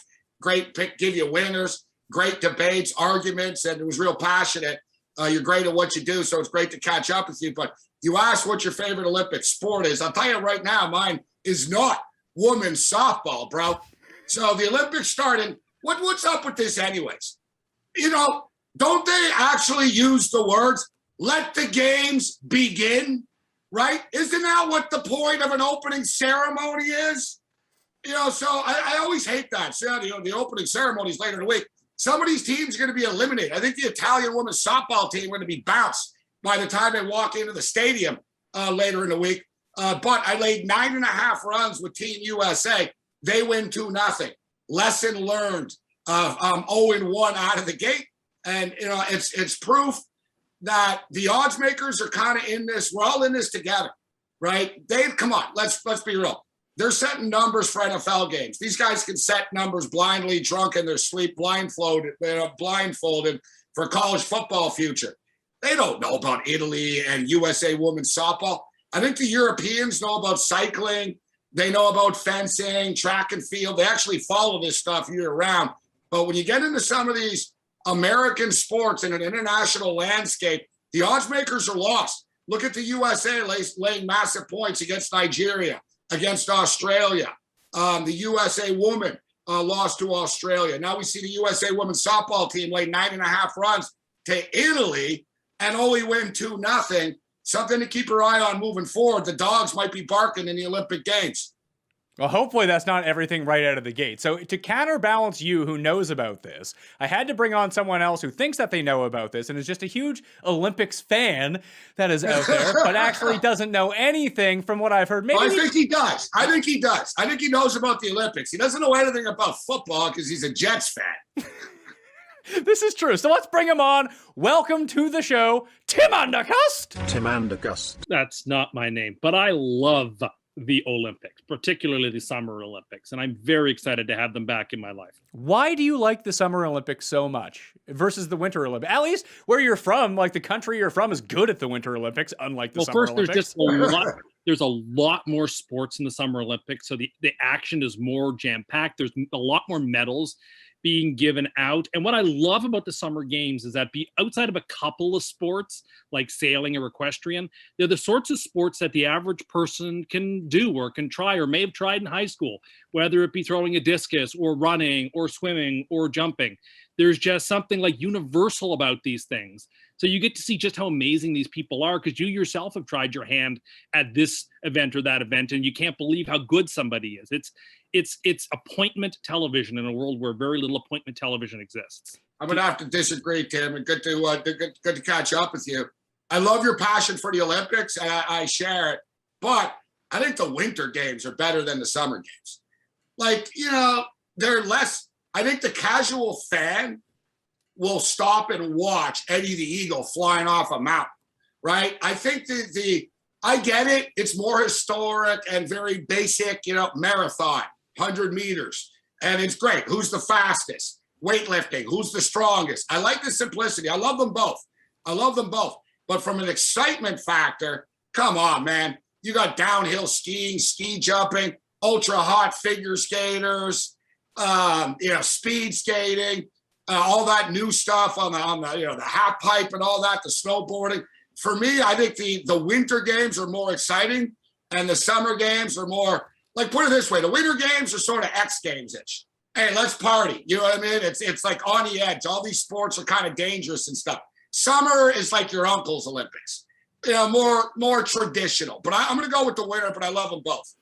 See, I think out of all of the events, the problem with the summer is that if I tune into the Olympics, I might catch one of these, like the 130th ranked of the 140 sports that are in. I'm like, what the hell is this? I don't want to watch archery. I'm sorry. And it's just like, I'm going to turn the channel. If people are looking for golf. I bet on archery last Olympics, and it sucked, bro. I didn't even know what I was watching. Like, I was like, they're pretty good. And I lose. I'm like, what do you mean I lost? You just hit the middle. No, you got to take the last 3 scores or 2 scores in the last 2 meets. I'm like, I'm never betting on this again. So I really like Chinese Taipei to win the women's archery this year, if it means nice. Why? You're gonna lock. You're slamming it down. Well, yeah. I mean, I don't really lay down markers, but it is the Olympics, so I'm going to lay down some markers. And women's archery, the Chinese Taipei team to win is one of my markers for the Olympics. I just think that they're the better team. What?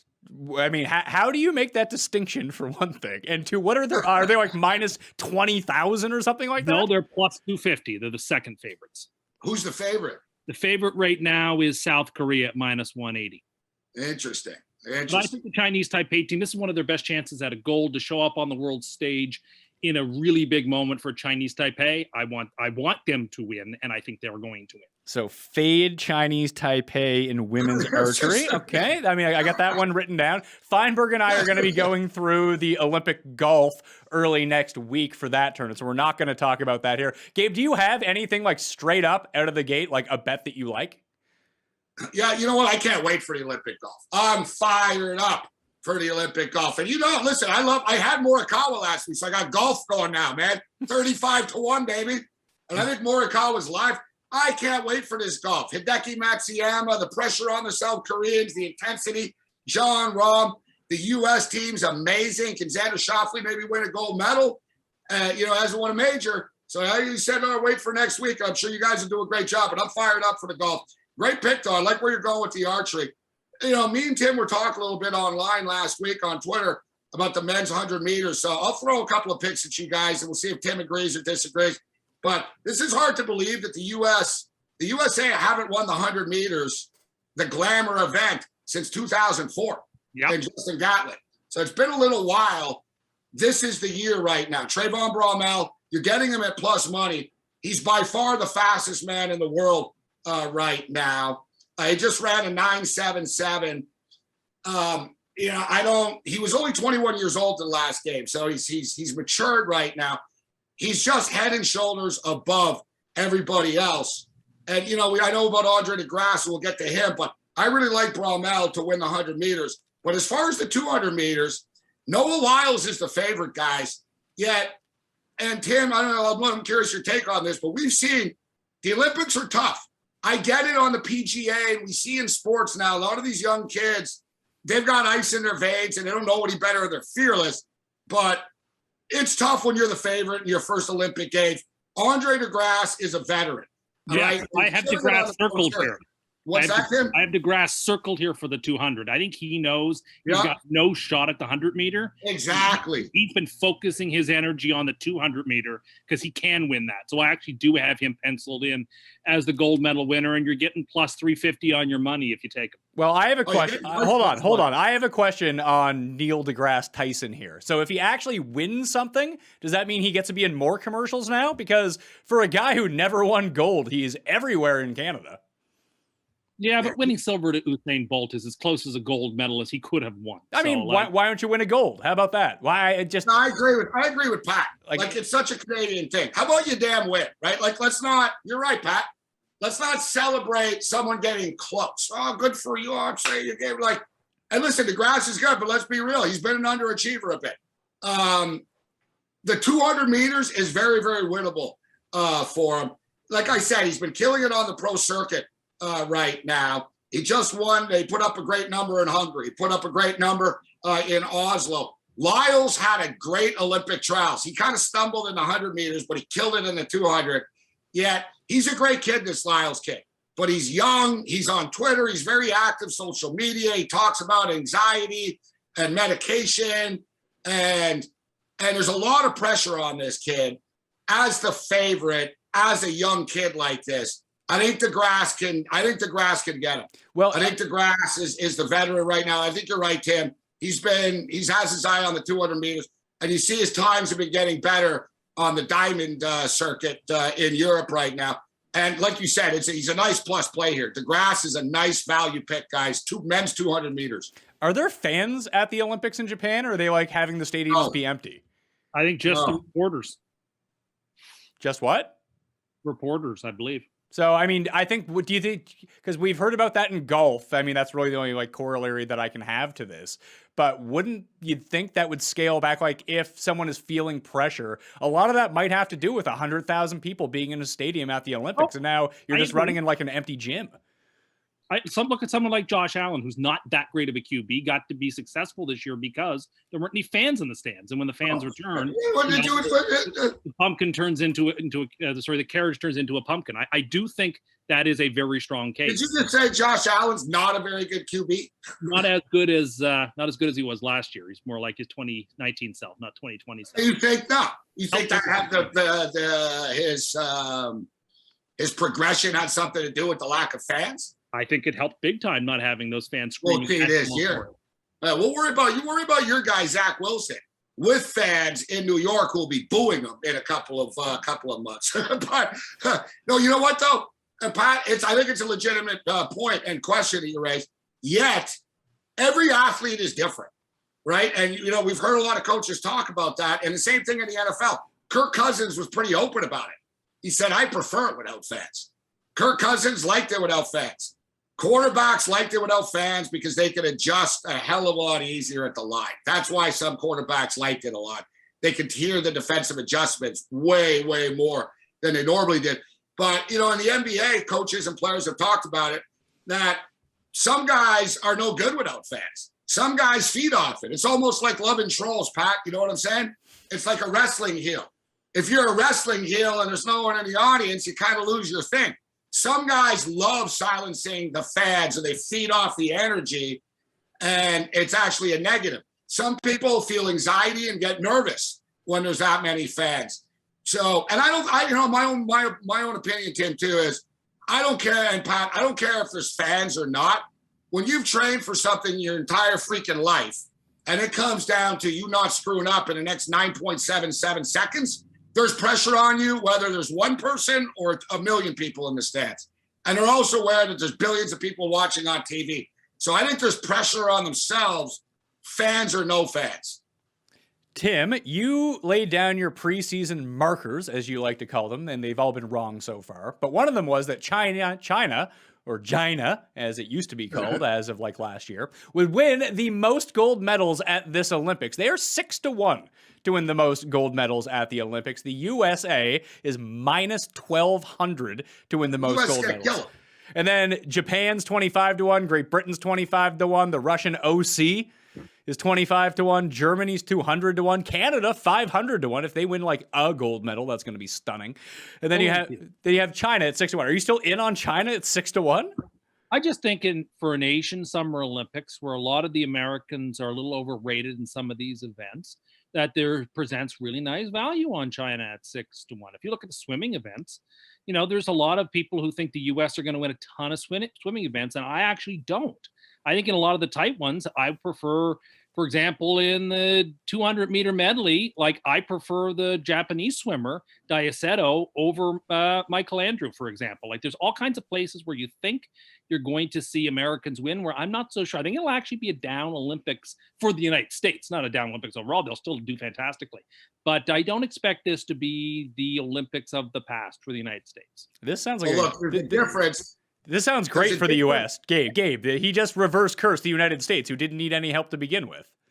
Oh, exactly. And you know they're going to slay it now, right? But I don't think you're crazy at 6 to 1, Tim, as far as the value is concerned. Because I was going to say, look, China's gold medal count is 36.5, right? That's the consensus number. The USA's consensus number, 42.5, 43.5. I guess let's call it 43.5. So really, you know, there's a difference of seven gold medals there. And, you know, and there's a lot of medals up for grabs. Yeah. There is something that I will think, and I do believe this. I do think that the Asian athletes have a little bit of an advantage. Agreed. I think like, you know, the South Koreans, Japanese, and Chinese. And I also think it means a little bit more to them, right? Like it's such an internal rivalry. You know, forget about Auburn and Alabama. South Korea and Japan like hate each other. Right. And they hate each other. You got China that's trying to take over everything, and they'd like nothing better than to go into Japan and just dominate and try to beat the USA as well. So from a value standpoint, Tim, I don't think it's crazy. I think the USA will still win more medals. As far as Canada, Pat, obviously Canada's better in the Winter Games, but I think they can go over 4.5 gold medals. Not by a lot, but I think they can get to like 5, maybe 6. I would take the strong under on Canada. Tim, what was it that you told me the other day that even when they win, what do you like, Tim? When they win gold medals, your grandma doesn't even think they're real sports? Well, yeah, in 2012, we won 1 gold. It was in trampoline, and my grandmother called me just to tell me that wasn't a real sport and that does not count as a gold medal. Look, she's right and wrong, right? I mean, the fact that I know this, I'm not calling anyone out, but I think they got wall climbing now too. Oh, speed climbing. There's like 3 separate wall climbing. Hey, listen, Pat, if you're gonna do this, at least like risk your life on a real like rock. You know what I'm saying? So you want to see like you want like Olympics? They used to fight to the death. You want summer games? I don't want these guys to die, but whatever, dude. What are you, a kid at the Y climbing the wall? I don't care who climbs the wall fastest. But that's exactly, you nailed it, Pat. That's what Canada's going to win in, bro. Individual medley mix kayak. You know what I mean? And like wall walking and whatever. Like I think the Canadian can win gold in speed walking. The decathlon, Damien Walker's a badass. And the decathlon that's the real deal. And he's going to win the gold medal. But Tim's grandmother's right. Canada's really good at all the sports that no one's ever heard of that were just created. Well, it seemed like they did that in the Winter Olympics too, when they added all of those like X Games sports that only Americans and Canadians actually participated in. So it's killed it. A bunch of hot chicks from Quebec, lighting it up. Yeah, like I mean, I say get rid of snowboarding, get rid of like keep downhill, keep the ski jump, and keep moguls. That's all. Moguls are my single favorite thing of both Olympics. And apparently, the only people in the world that are any good at moguls are people from Quebec. I don't want to, I'm sure Tim is aware, but if you look at the Canadian, if it wasn't for Quebec, Canada would never win any medals, Pat. That's true. All right. So Tim, what are the new ones that we talked about the other day? Like surfing's in the Olympics now? Surfing, sports climbing, baseball is back after having been out. I have trouble getting excited for any skateboarding. I have trouble getting excited for any of these events. I have to be honest. I'll watch. They're trying to X Games it up, right? But I don't want that. I don't want the X Games are great, but let them be the X Games. You don't like. Hold on. You don't think that the X Games are great? You hate the X Games. No, but they are what they are, and I don't think that you need to take from the X Games to put in the Olympics. Like, different things are different. The X Games belong in their world, and I'm a little bit like you said, your uncle's Olympics. That's what I like. I like who's the fastest, who's the strongest, who can swim the fastest. Tim, stop. Your favorite sport in the Olympics is dressage. It's my second favorite, but yes, I do like the dancing horses. I think the Germans are free money. I would lay down that marker. They're free money to win the dressage. Well, what's the difference between dressage and equestrian? Is equestrian the horse jumping? Well, equestrian is all of the horse events. Then you have eventing, and you have you have jumping, and you've got dressage.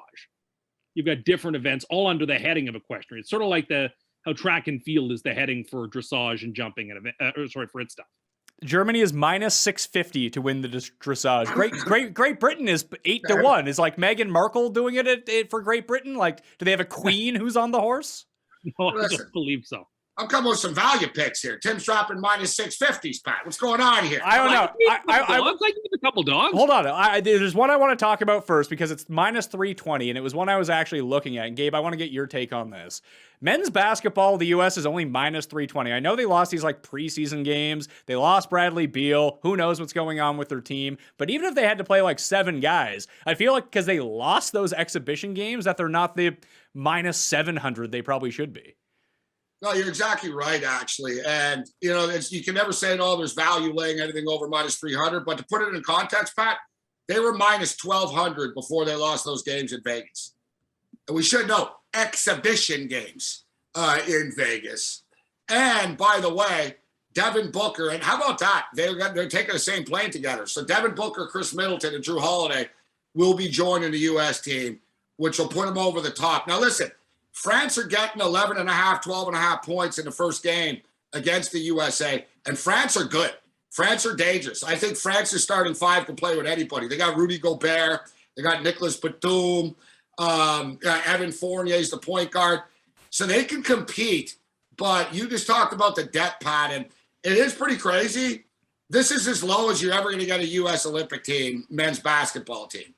Like this is as low as you're going to get. But I'd be careful about them blowing people out. Like I said, they haven't played together, so they don't really have good chemistry.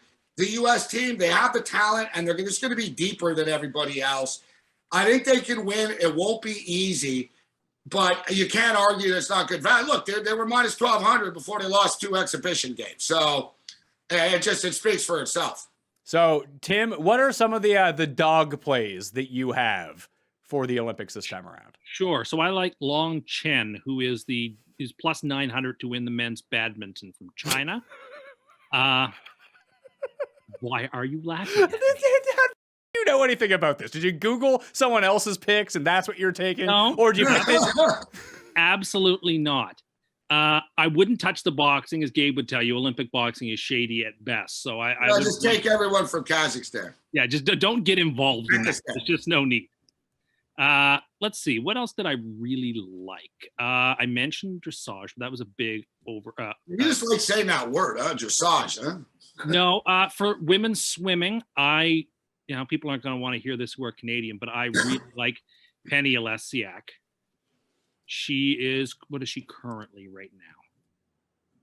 Trying to see. What is she currently? She's currently plus 500 to win the women's freestyle. I think there's real value on that. Okay. She's a marvelous swimmer. I mean, you last saw her 4 years ago at the Olympics. 5 years. 5 years ago at the Olympics. So she's 20 now or 21 now? Yeah, 21 now. There's a 14-year-old on Team Canada now, actually. It's pretty crazy. I tweeted the picture. She was 9 years old at like the last meet, and she was like a little girl. She took a picture and she said, I want to be like you.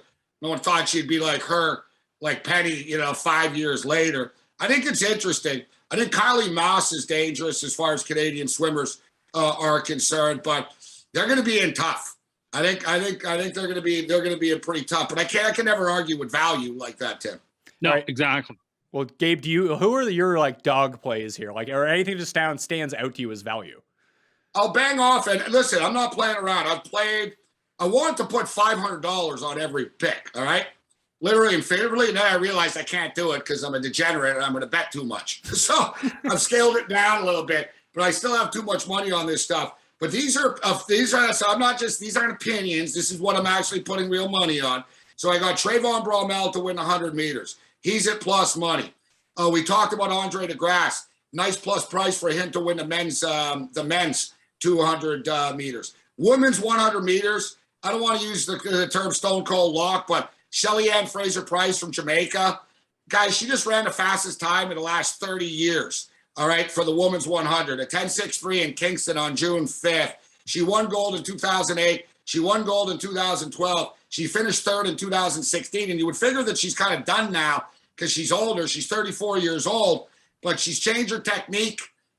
She's actually running faster times than she's ever run before. She's on a mission to get the trifecta and join Bolt as a Jamaican with the 3 gold medals. He thinks she's going to get it. Everybody, I don't think it's a very similar situation what we talked about with the men. The 100 and 200 is different. I don't think she's going to win the 200. I think she's a lock. And it's not plus money, but it's pretty much even money for Shelly Ann Fraser-Price, Jamaica, to win the women's 100 meters. The 200, here's a plus money, Pat. Gabby Thomas. All right. And I don't really understand the number here. This girl's fast, man. In fact, she's the fastest woman in the 200 meters since Florence Griffith Joyner in 1988. All right. So Shelly Ann Fraser is on a mission to win 3 gold medals in the 100 meters. She's focused on that.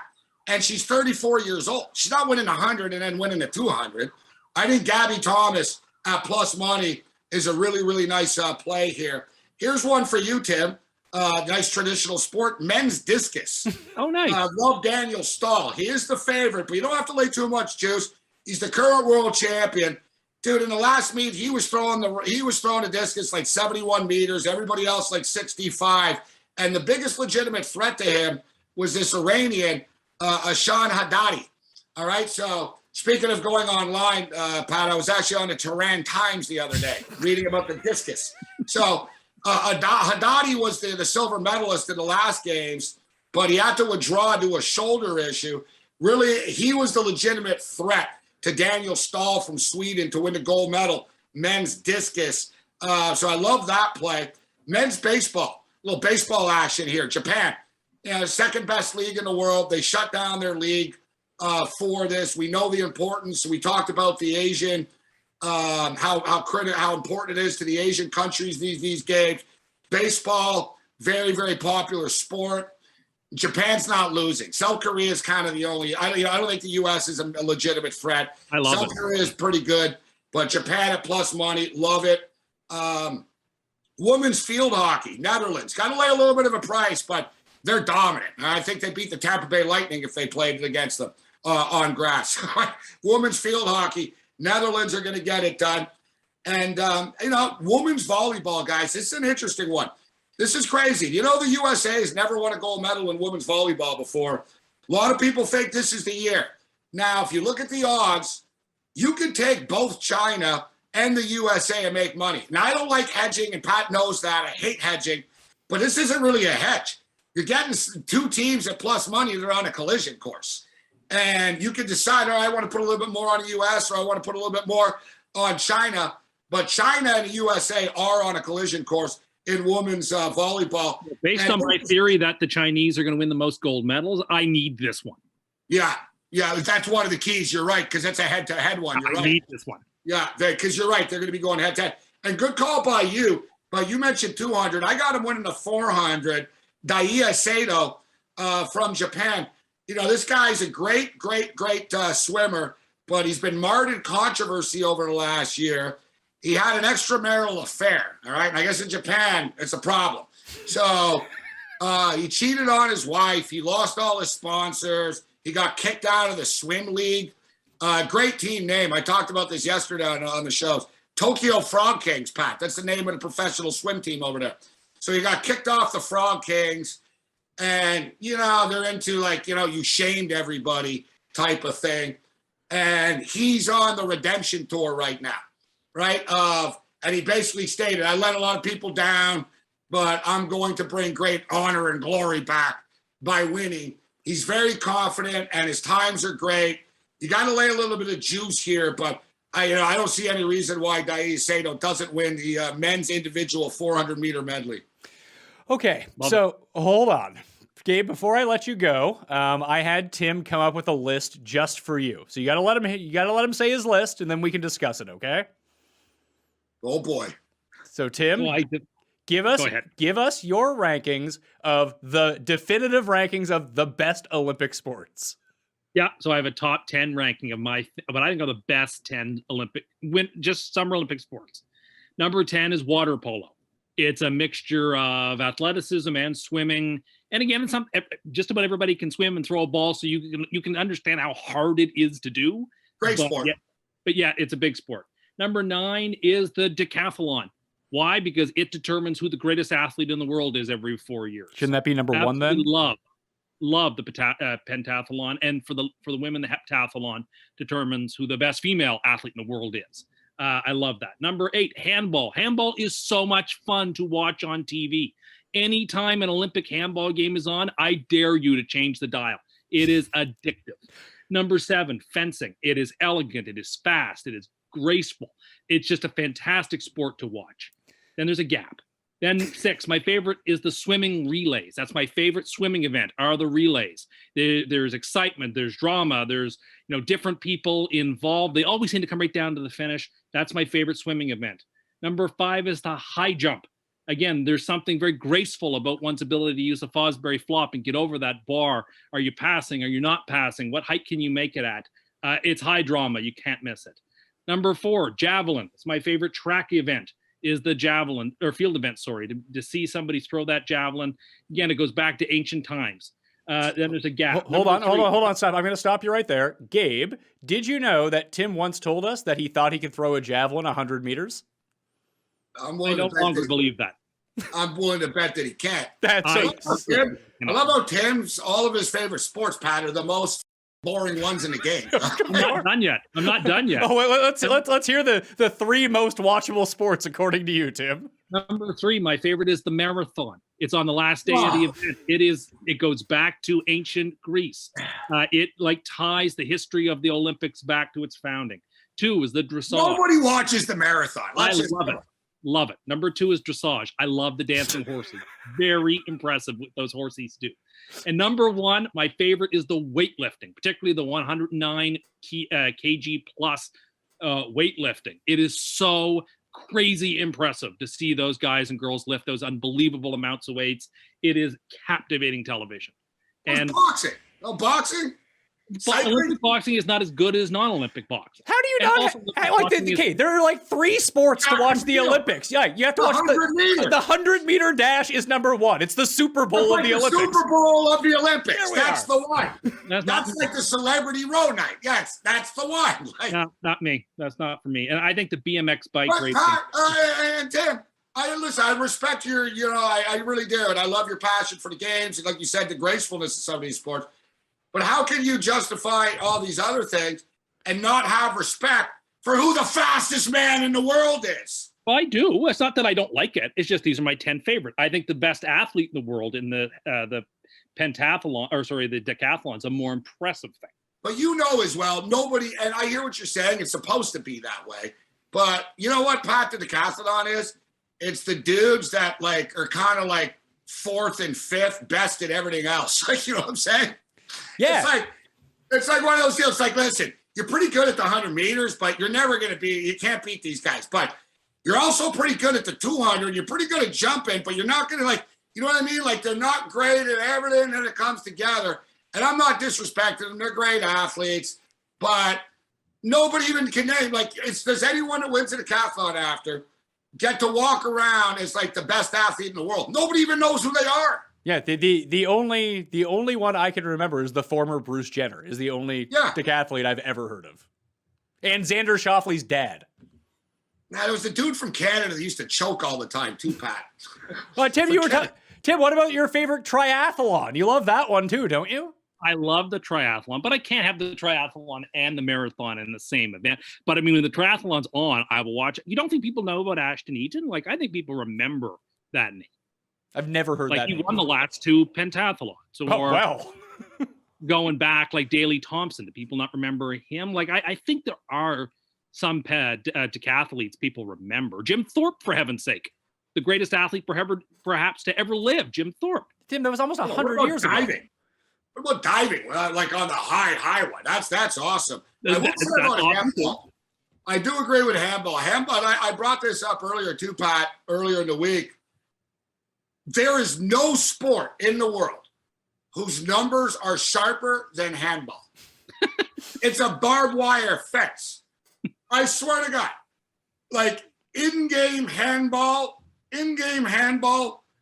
if the total's 61 and a half, you better believe, bro, the game's going to land on 61 or 62.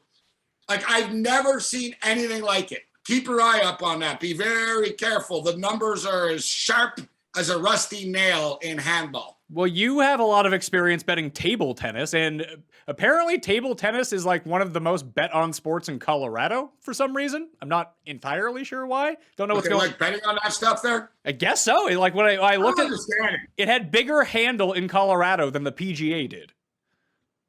What? Yeah. They hate golf in Colorado. No, but it's not that, like, it's the same, like PGA in Colorado is the same as all of the other legal states in terms of taking percentage of handle. It's just table tennis is like second.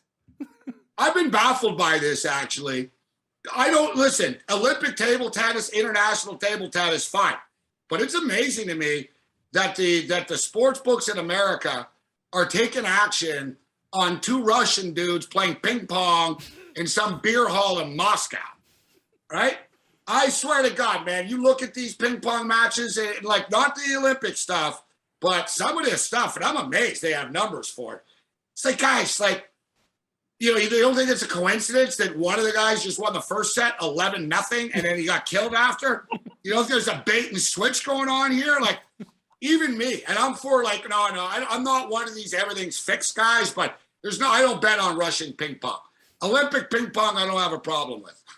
All right, I think that will do it. Tim, do you have any final Olympics thoughts?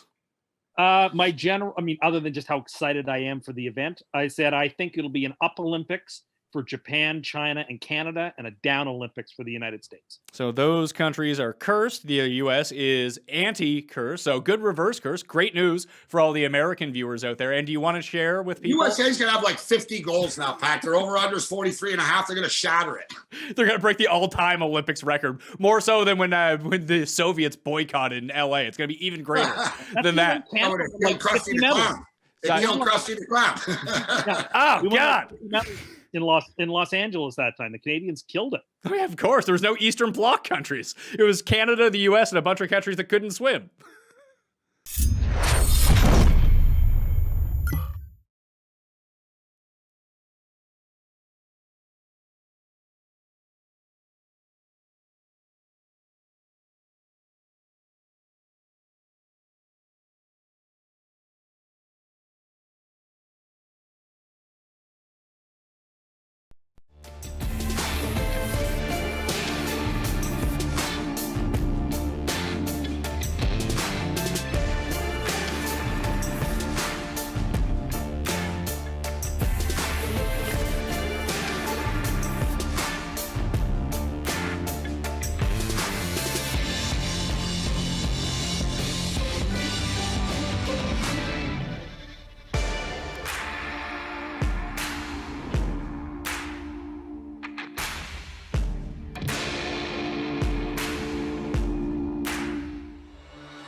Some may call this the early bird special, others the 4 p.m. snack hour. Either way, it's a Madden sim here on the Dream Stream. He is Kenny Ducey. I am Adam Kaufman. We are both thrilled to be here with you. How are you, man? I'm great. I'm really excited to, I was really excited to stack against the Cardinals, but then I realized I also hate the 49ers in this game. So we split it up, and I did take the 49ers defense, and then I also took 3 Cardinals. So we'll just see what happens. Well, lineups have locked. You don't have to keep any secrets. You can tell us what the rest of it looks like. What have you got? I went with Deebo Samuel in my captain spot. I feel pretty good about that. Usually a captain of mine, Kyler Murray, Raheem Mostert, Max Williams, Larry Fitz, and the 49ers D. 49ers D's been hot, man. They've been playing really well in the Sims, and they got a lot of dangerous guys like Joey Bosa, and that's, in this game, that's about it. So I'm more looking forward to a lot of sacks, maybe a fumble or two, and should be good. Kyler does love the fumble when he runs. It will surprise no one that Raheem Mostert is the chalk today. About 89% owned in our smaller contest. The, like I said, early bird special, 4 p.m. snack hour. The Kenny stare down free roll, because it's just good to be back with young Kenneth. Haven't worked with Kenny in quite a while. Mostert is captained in 31% of lineups. My lineup, though, does not have Raheem captained. I did play him because I'm not nuts. Those of you who fade Raheem, you know what could happen. You're just looking at differentiation, and I respect it. You're banking on a bad day for Mostert. I just don't see it. So I have, not unlike you, a Deebo Samuel-esque guy, a lower, popularity guy, a cheaper guy, lower ownership guy. Kendrick Bourne, new Patriot, I am obliged to tell you. He is in a quarter of your lineups, only one. You're not obliged to tell us that. No, I am. You would say it about no other team. I am contractually obligated to mention that Kendrick Bourne is 1.8% owned in the captain spot, and that he is also a new Patriot. So I have him at the top of my lineup with Kyler Murray, Raheem Mostert, Max Williams, Robbie Gould, and I had Deebo Samuel, and I realized I had the money to pay up just a little bit more. I went with Kendrick Drake, Kenyon Drake, and we'll see how he does. It's not been. I hesitated, Kenny. I hesitated because it's not been a good scene for Kenyon Drake in Simland. In fact, let's do the math. 1, 2, 3, 4, 5, 6, 7, 8 on the fly. 8 out of his last 10 Sims, he has gone for single-digit fantasy. Wow, points. Really? That's surprising. Yeah. It's almost like Kenyon Drake's a bad running back, and the programmers had him completely, pegged correctly. Wow. All right. Well, we're gonna find out. Maybe this is the day he wakes up, that he surprises. Novel concept. That he shocks the world. Look, he's averaging 16 points a sim. He's got 71 touchdowns across 96 sims. Garoppolo 2 out of 2 for a dozen. Arizona, San Fran, scoreless, couple minutes gone by in the virtual bay. Again, Ducey, Koff, we got an all-star, star-studded crew here with us. Producer Drew. Is this the all-star game? I mean, it's pretty close to it. Producer in training, Eamon, or as I'm starting to want to call him in Sinland. Yeah, that's the futures game. That's the futures game right there. Yeah, we got Eamon. We got Bry Guy on the 1s through 7s. And Bert Bobo in ops. Like I said, I mean, this is terrific. It's a handoff. Raheem, just shy of the first. Tried to reach for it. We'll see if he gets it. 2nd and inches. Are you excited for the Olympics? So, I'm not a huge Olympics guy, and it's not that Me neither. I'm not like I like tennis. Sure, yeah, but you're a tennis fan. Like you're a huge tennis fan, so why wouldn't you want it at the absolute highest level? Totally understand that. I think when maybe I'm wrong, and by all means, people in the chat weigh in. When someone says to someone, "Hey, are you excited for the Olympics?" That's like saying, "Hey, are you excited about watching things that you would never otherwise watch, unless it was obviously part of the Olympics?" Like, Bry Guy says, I was mesmerized by Olympic rowing last night. He's never going to watch rowing outside of the Olympics. So this is one of the few things that we agree on, Kaufman. I agree with you that, look, we give we give these athletes about a week of fame and then that's it. We forget about them. It's very rare, and that's what makes Simone Biles so impressive. That and Michael Phelps and the greatest Olympians, of the last few decades. That's what makes them so special, because how many times do you remember like a story about some swimmer and they're like unbelievable in the pool, and then we just forget about it. Like a week later, they're just completely out of our lives. And so I think that it's that is what the Olympics are. It's 2 weeks of these human interest stories, and we get interested about a sport we would never care about for a week, and then that's it. So I am with you that I'm not like the biggest Olympics guy, and I think that the people who are really into the Olympics, like, it's kind of weird. But I mean, I'm not gonna say that you're not allowed to like the Olympics. I mean, it's fun watching sports, but I'm just not the kind of person. It's not like I don't think it's the biggest. I don't think it's like the biggest event in the world, like people make it out to be. I mean, it's literally the biggest sporting event in the world. It is. I mean, it includes the world. Right, but I think like the World Cup is way bigger than the Olympic soccer. How do Olympic ratings compare? And I just don't know. I'm asking. I don't know either. Why would you ask me? I'm not the president of NBC. No. I'm curious how Olympic ratings. And ratings are public. Raheem Mostert, touchdown. See, this is why you don't faith a guy. How do Olympic ratings compare to your big mainstream sporting events? Maybe not a Super Bowl, that's next level, but NBA Finals, Stanley Cup Final, World Series, obviously March Madness, when you get into the Final Four, whatever it may be. Like, how do the Olympics compare to that? Because it does only come around every 4 years, and events at this stage, just getting going with the tournament, group play, and whatever the sport, probably not as big a thing. But as you get obviously deeper and deeper into, medal games in whatever the event that you're fixated on, 7-0 San Fran, I'm wondering how it compares. Drew says probably comparable to the finals, but I'm wondering. I'm curious to know the actual data. So it looks like they keep falling every Olympics. So the last 3 Summer Olympics, we've gone from 30 million to 27.5 million. Let's look at NBA Finals. It's absolutely going to be lower this year, by the way. It's absolute because... Okay, so NBA Finals is around 20 million viewers. So that wasn't what I was... I mean, I just answered your question. Yeah. But like World Cup viewer, I guarantee you the World Cup is... 517 million viewers. That was the World Cup final. It was 517 million. So, but again, that's one. So again, that is the game. Final, right? That is like the biggest soccer match of the tournament, right? But I think that if you let's see. I mean, still though, that's gonna bring up the average viewers significantly. And they also brings up a good point, since that's worldwide, though. The other numbers that you mentioned are only U.S. Well, the NBA Finals. That's why I was wondering why we were talking about the NBA Finals. I just mean as compared to the World Cup. Like 500+ million people in the U.S. aren't watching that. Okay. Let's see. So it looks like it had a global audience of 3.2 billion.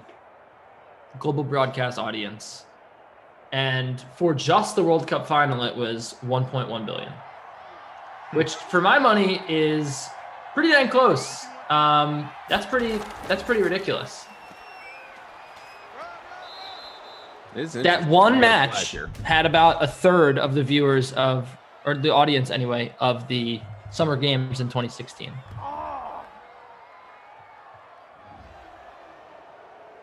Drew notes Olympic ad sales are crazy. Also, I think the numbers are going to be down this year just because of what's happening in the world, and you don't have, a lot of the reason that you tune into,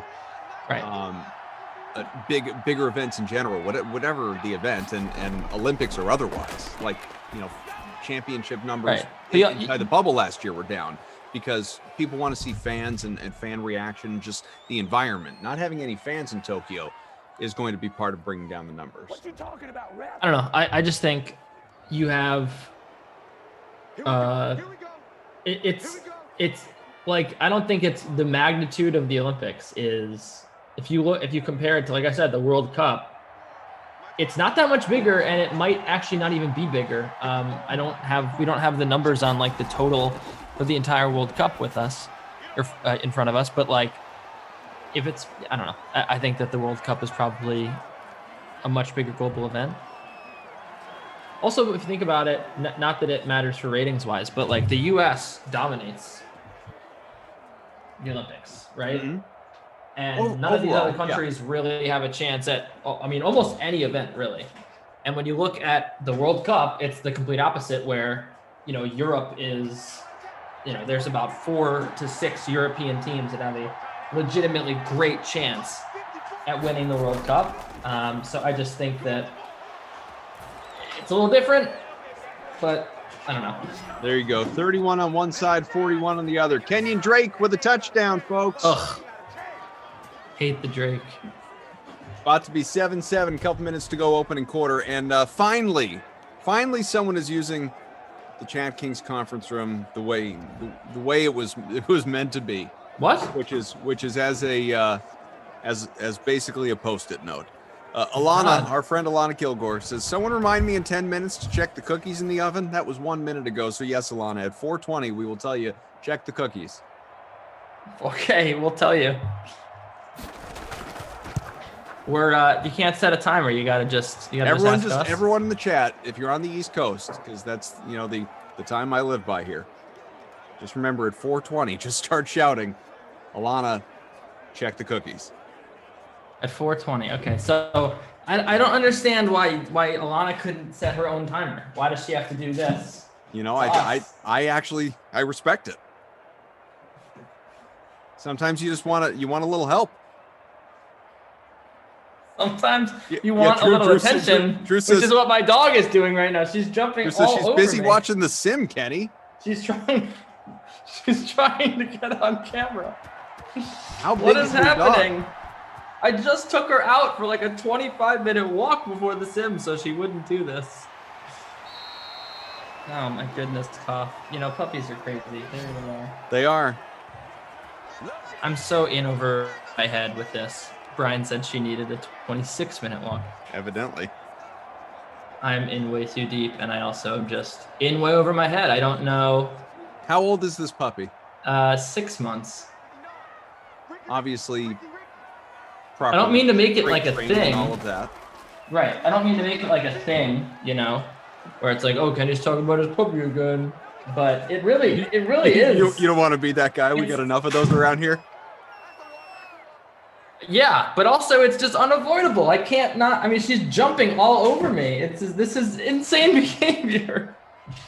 I wish people could see you like turning your back to your dog, almost afraid that the puppy is going to harm you. Well, I'm just letting her jump on me at this point because it's gonna happen. Also, it's her claws hurt, so that's why it looks like I'm in pain.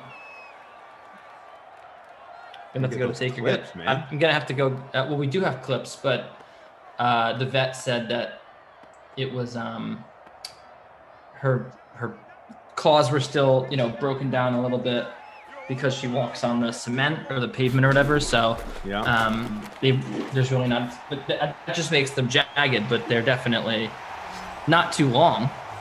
Drew says Harlow heard it was Winnie's birthday. She probably go party at Emerson's.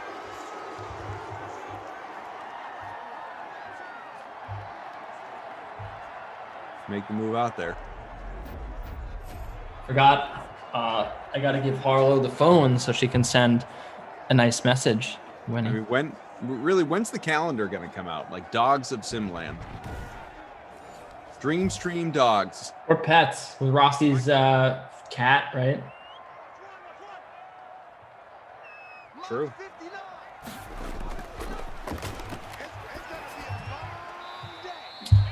Or we get BK talking about his dog and the $2,000 he threw away on the fence that doesn't keep the dog in the yard. BK, man. What's up, JE? BK's a character. If you're just joining us as we approach the end of quarter number 1, perfectly at midfield here, and San Fran with the ball. The touchdown so far by the backs, Mostert and Drake. Top dog If trainer. you're one of them, you're probably in good shape. If you have both, you definitely are. For instance, I'm sitting top 5. Someone made an account that says top dog trainer. The vet is wrong. I can teach a dog anything. I love this account. It's hilarious.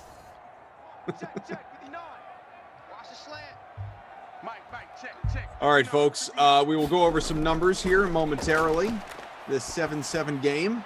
Standard dog walk should be no longer than 7 minutes. 25-minute is too long. Brian says, hey, Koff, can we talk football? Yeah, here and there. Happy to mix that in for you. All right, we got obviously must be high. No, I have not had a kid, or else I'm sure that you all would know about it.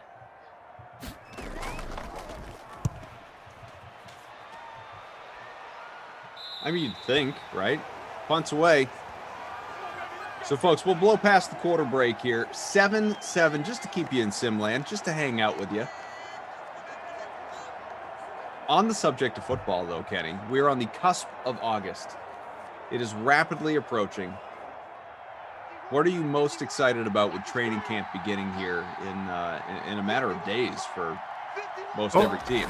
First of all, I'm going to give you my honest answer, but I need to say something. Okay. Every single time that we do a sim together, my internet sucks. Are you saying that's my fault? Do I have something to do with that? It's funny that he says that and then he freezes immediately. Immediately. So what Oh, he's coming back. What I was going to say is every time we do a sim together, my internet sucks. You tank my internet. I don't know how you do it, but you do it. Yo, you think I'm joking? Am I the My only internet's one? been completely fine all week, and I hop on with you, and now it's bad. Unbelievable, this guy. I'm sorry. Can I speak your internet into existence? I didn't hear any of the recap sims or whatever. Did you and Glash have a nice time together? Yes, we did. Good. We definitely did. Going live from the stadium on Instagram. Yeah, that was his idea. I didn't really want to go live, so. What did he make you? Yeah. He took your phone. He said, I don't normally go. That was We'll the do it first time I live. think I've ever gone live on Instagram. Did you stay live for long? Was it quick, fleeting? Yeah, we were probably on for 15 minutes. Oh my goodness, why? How many people were watching? Well, it was about 10, and my parents were watching, and then some friends of mine were watching, and then my mom, Drew, was watching, and then my mom started talking Drew. to a friend of mine that we know from back home, and then people were talking in the chat, sort of like in Simland. So it's just like, well, Just talking to each other. Yeah, so I was like, I'll just let it keep going. Drew, did you stay on for all 15 minutes? 7-7, couple minutes into the second quarter here.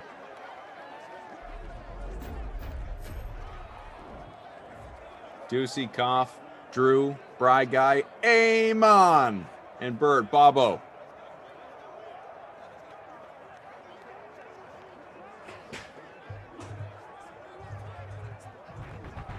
So, football.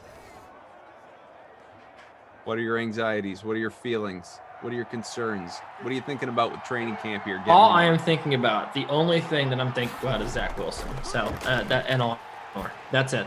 Do you have his poster on your wall yet? No.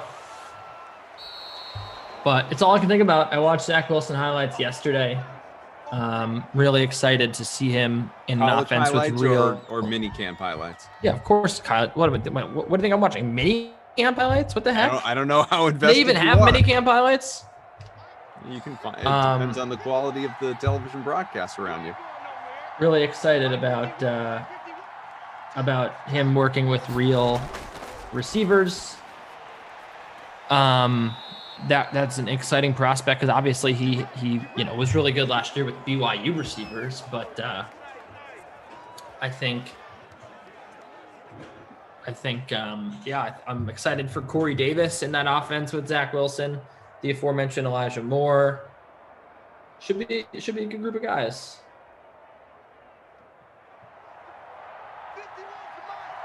Seven game, 3 minutes gone by, second quarter. Alana, it's 4:20. Check on the cookies. The cookies, Alana. Alana, the meatloaf. Alana, your cookies are ready. Alana, check the cookies. What kind of cookies? Oh, I hope they're chocolate chip or M&M. Alana, your Big cookies. M&M cookie fan.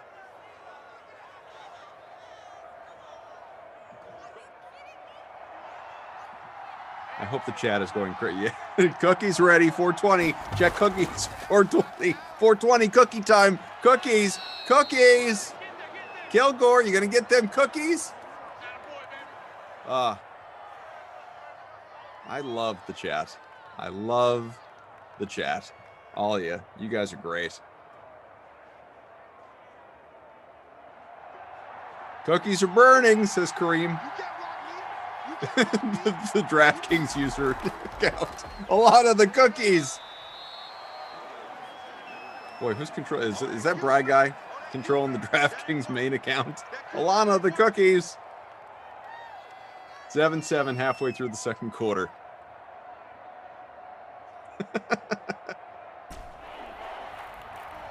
Alana, I hope you screenshot the DraftKings account telling you to check your cookies. Man, there's like more action on the cookies here than the buzzword gets at this point.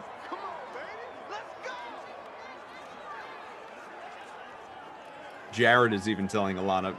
Jared's like the one person who can't tell Alana to check the cookies.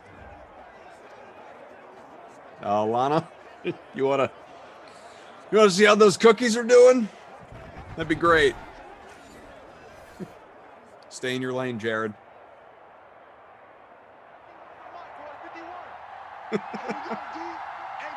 7-7.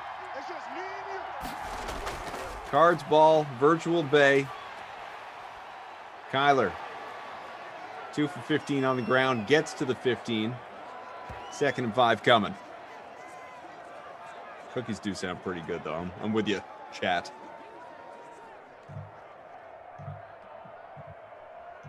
We've got Smunderwood in front comfortably by about 6 points in our early bird special, 4 p.m. snack hour, the Kenny stare down free roll. Guess we'll name the next one the Kenny's Internet. Needs Well, I to switched computers, so I think we'll be okay. Back to the hospital. You switch computers that quickly? Well, I have a laptop that I use just for watching the chat and oh, I see. Whatever. And then I have a separate laptop that I run just the Zooms off of, but it's an old MacBook. And I'm thinking that it is it's the issue. So back to the old Chromebook here. The handoff, it's Drake. Get there! 2 touchdowns, Kenyon Drake. Smunderwood's going to stay in front, one of the 14% to captain Kenyon Drake, who is up over 20 points already in that slot. Impressive. Don't know how he's done it because his name is Kenyon Drake, but I got to say, these are just the 2 teams I can never get right in The Sims. So, I never really expected much out of this for me, my lineup. Kenny Drake had a multiple touchdown game about a half dozen games ago in virtual Detroit, finished with 23.4 points. Fantasy points, of course, in that one. His high game over the last, just eyeballing it, roughly 20 Sims that he has participated in. He had a 3-score game in virtual Cleveland not that long ago and went over 30 fantasy points. Plenty of time to achieve that here today. We'll see. Man, even with Drake and Mostert, I've slipped out of the top 10. Got all the touchdowns in this one. I'm sitting 11th. Smunderwood about a 3-point lead. Charlie. Too bad Washington wasn't playing. We could add some cookies with some sprinkles.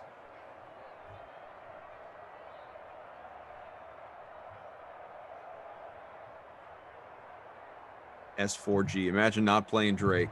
LMAO.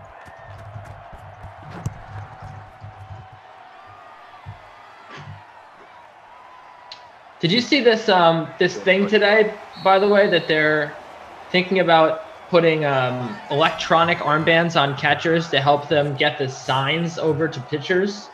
No.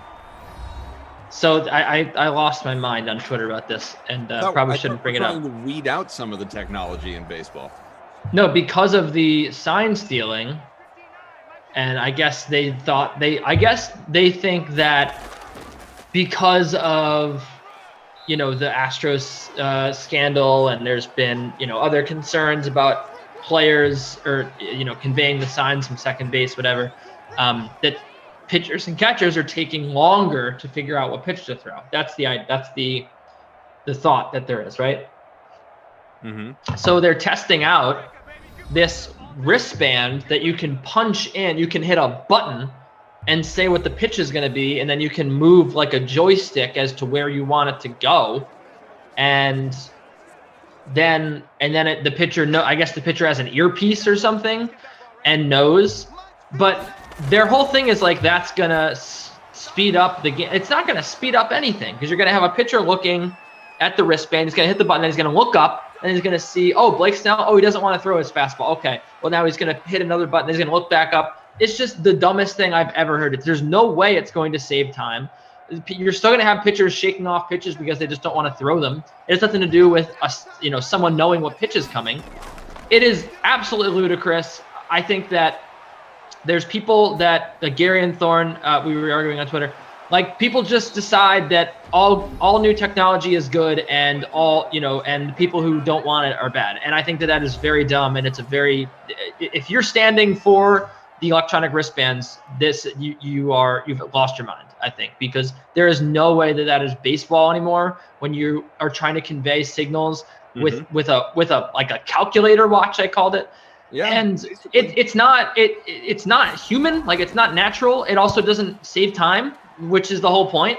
And he made the argument, okay, well, what about in football they give them through the helmets, right? The calls, like, well, first of all, that's because of crowd noise, and also in college they don't do that, and it's totally fine. Like you could just scream out the play from the sideline. It's not the easiest thing to do, but it's because of crowd noise. If you were playing football, you hold up your sign or you say red arrow 58, and then like the players all know what that means, or the quarterback does, and then he calls it in the huddle. It's not saving time at all to have these wristbands, and I think it's the dumbest thing that baseball has come up with.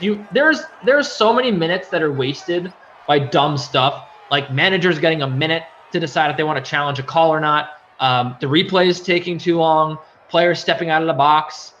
Pitchers having way too much time to warm up or too much time between innings. There's so much of that. Why are we so fixated on the signs? It doesn't make any sense to me. And Bert's saying Chris Sale never waves off the pitch. That's good. So the one pitcher out of the hundreds in baseball, right? That's good that he doesn't like to shake off pitches. Everyone else does. Catcher never waves them off.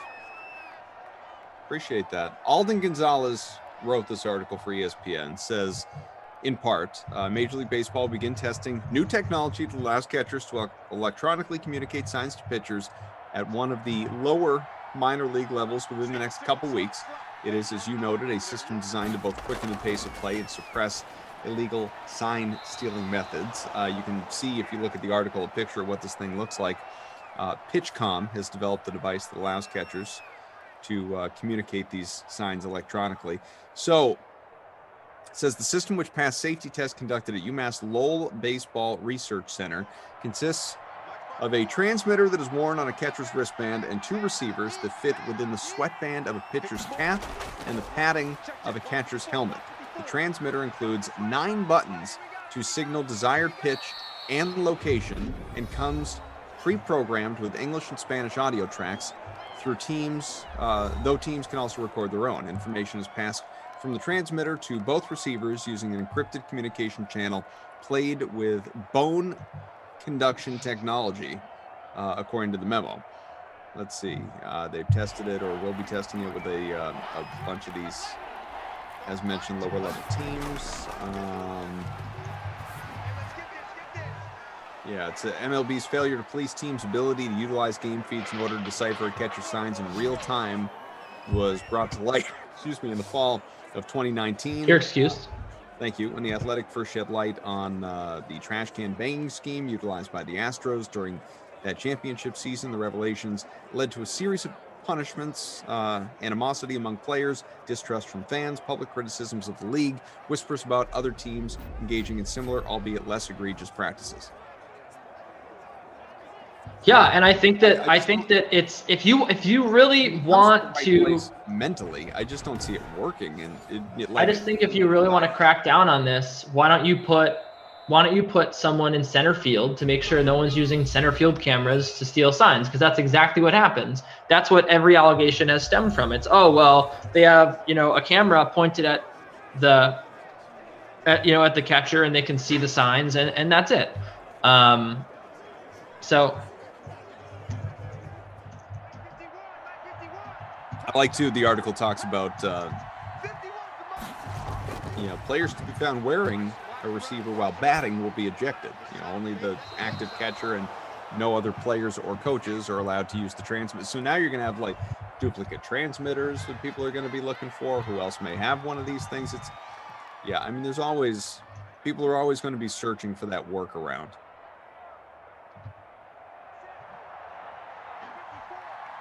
Final 16 seconds of this opening half.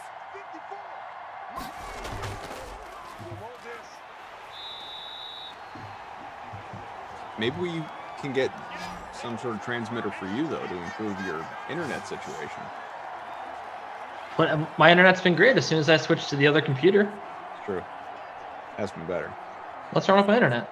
No, you're great. I just, you really came at me hard before. So Thank you. That's all I needed to hear was that I'm great. Thank you very much. Did I say you're great? Those the words? You did.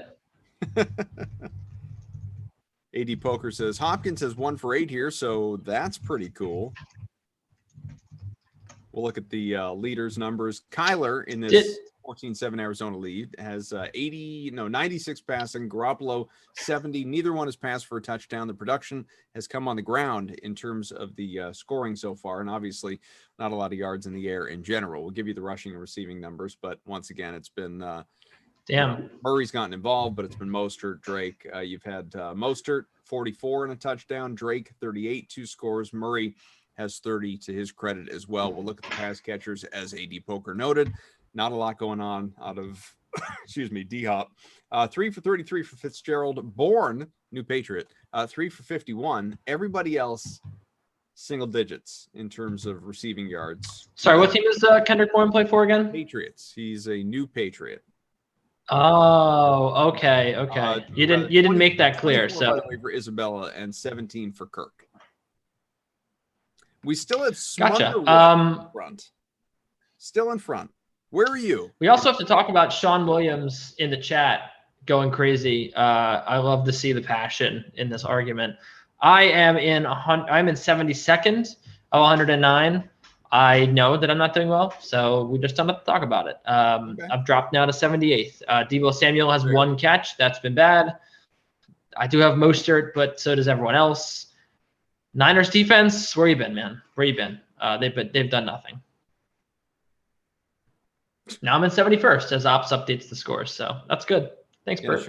Sean is going a little loco here. Sean, dial it back, pal, before somebody responds. No, I like it. Sean is definitely just Fantasy Hawk.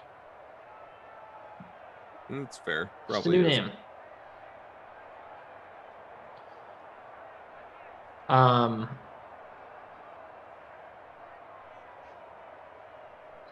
Bringing incredible energy to the chat right now.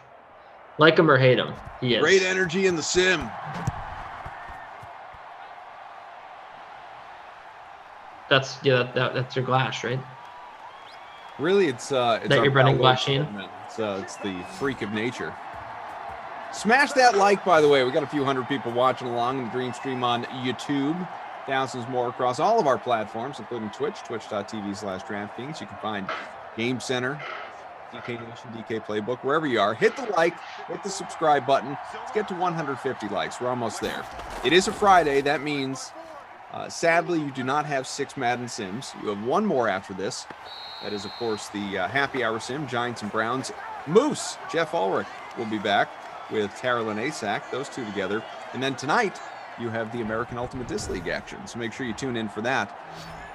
Kenny, after today, taking a little holiday here. He's taking the weekend, taking Saturday, Sunday for himself. I hope you enjoy Well, that. I'm never on the Dream Stream on Saturday and Sunday. Ever? Never. I mean, not. I used to be back when we did football. Producer Drew. Football You season. can be. That's true. You want to be? Drew can make that happen. No, I took the off season I took the NFL off season to rest on the. Also, I do so much on the weekends as it is that I don't have time to do the Dream Stream on weekends. I work on the DK Live app on Saturday night. I also do plenty of writing in the mornings and the afternoons. My weekend is very full, so I don't have time to do Sims. But when football season starts up again, Leaderboard Live, I'll be there. Yeah, it remains to be seen what the football plans are programming wise. Looking forward to finding out, obviously, and alerting the public once all of that is ironed out. Football right around the corner.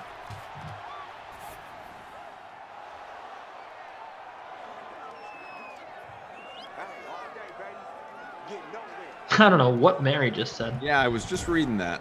I don't even know what there was so much going on in there. I saw whooping cough and I was very interested, and then I don't know what's going on. It might be in reference to my nagging little allergy situation here, but I got some nagging stuff going on with me as well. Are you okay? I don't want. Yeah, I think so. Just for the last month, I've had a little bit of a scratchy throat and hasn't really gone away. But I was sick a couple weeks ago. I had to take a day off of the Dream Stream, but I'm better. Was that the day after the Yankees game? Was it earlier than that? No, that's way later. The Yankee game that was like a month and a half ago. With Glash? That wasn't a month. Oh no! I'm not talking about that. Oh, okay. Bry guy saying his left shoulder hurts. He fouled a ball off it a few nights ago in softball. How do you foul a ball off your shoulder? Chick pot. Maybe he's the catcher and there was a foul ball. I thought you said you fouled it off your shoulder, but then I misread it. It said I got a foul ball off my shoulder. So yeah, no, that's different. What position were you playing? It says he was hit by a foul ball. You gotta be catching. Were you on your while tying his cleats? That's tragic. That's rough. That's tough. His teammates left him out to dry. Nobody yelled like ball. And now let's just let it clock the guy. He'll be fine. He'll be fine. Shake it off. Tough look that your teammates didn't help you. Right? Says he might never recover. I mean, it brought him back here to directing our Madden Sims. So I can't be upset. He's here with us.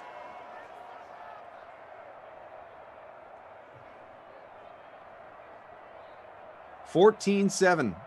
Still relatively early third quarter. Ducey, Koff, Bry guy, of course, on the 1s through 7s. Drew is our producer. Amon, our producer in training, and Bert Bobo in ops. Quite a crew. I thought you were gonna say Eamon like the rap. There's a rapper named Eamon. The guy who sings "Don't Want You Back." Speaking of rap, you watch Dave? I'm all caught up on Dave. Watched the latest one last night. Not watched Dave in a long time, but I'll get back into it. Season 2. Wait, there's a Mrs. Beehive?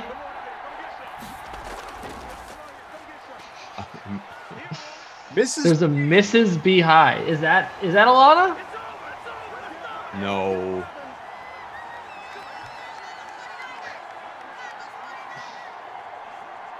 Wow, there's some big time drama going on in the chat the last couple of days. I mean, yesterday there was some serious hostility. I took a mental day yesterday. I had a friend in town, just kind of hung out. Mrs. B High. That is a new one. S4G says, bruh, pass it to Drake. You know it's a serious conversation, by the way. Must Be High has a all lowercase answer like that. Good point. It's a very good point. Smutterwood's still leading by about 1.5 points. I've cracked the top 7 in a tie with Wergy. We've got the same lineup. Rooting for you, Wergy, if you're listening. Eamon says he's got that all the time. Everyone sung it to him.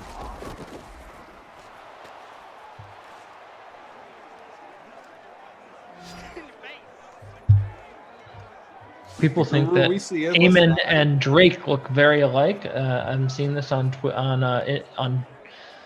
Google. Yeah, I see it. Okay.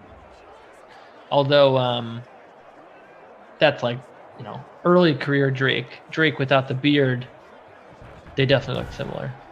But now they don't look anything alike, I don't think. Mark Underwood in the chat says, Smunderwood in the house. Holy cow, I'm winning the free roll. Keep it up there, Mark. Best of luck. 2nd and 14 to handoff. Mostert lost yards. Drop back a pair. 3rd and 16 coming.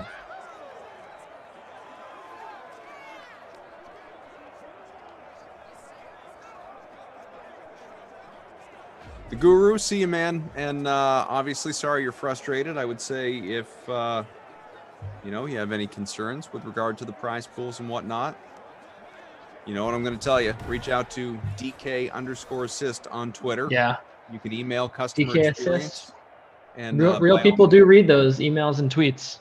100%. We've had some of those people with us manning the chat. So by all means, reach out, express your thoughts. They'll get back to you.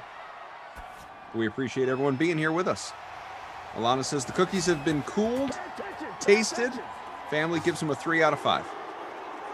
Says gumdrops. All that for 3 out of 5 cookies? Yep. Cookies that were 60% approval? Well, it sounds like the gumdrop cookies were something of an experiment. Gumdrop cookies? I could have told you that would have been weird. I didn't know they were gumdrop cookies. Are you serious? Who puts a gumdrop in or on a cookie? What are we doing? Alana does. But you didn't have to waste cookie ingredients and ruin cookies to know that. You could just do a simple Google search or think about it. Obviously, that's gonna taste terrible. That might be the most upsetting thing I've read all day. And in the history of this chat, people have called me like ugly. They've made fun of the way I look. They've told me that I'm a terrible person. That by far is the worst chat I've ever seen. How can you make a cookie with a gumdrop in it and then think it might be good? The only reason you do that is to torture your family. I'm sorry if you have to live with Alana. I'm sorry for her family. I really am. That is awful. Trying to convince someone to try that. Alana's just blaming and who is saying yes?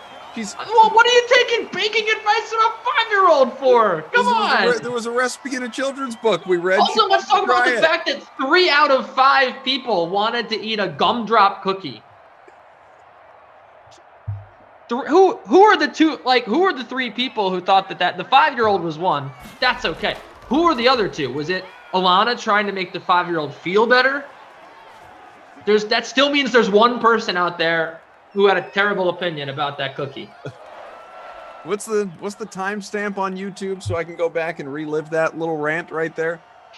That is ridiculous. But it's not even let's see if this might taste good to you. That is just simply put a terrible idea. There's no world in which that tastes good. Garrett says, box of cookies on the way to Kenny, and I'm wearing a Randy Moss Pats jersey, FYI. Straight Mostert cash. over 50 in the air. straight cash wasted on cookie ingredients to make gumdrop cookies. Alana said, Ducey versus my kindergartner. My whole point, Alana, is they're going to have a terrible idea. I just can't wait until you are a dad. And I just hope that you didn't waste too many baking ingredients on those cookies, because everyone knows that they were going to be bad. I can't wait until you're a dad and your young child says, I read about these cookies in a book. Let's make them. And you look your little, what book? You look a 4-year-old in the eyes and say, you know what? That's stupid. We're not doing that. It's going to be awful.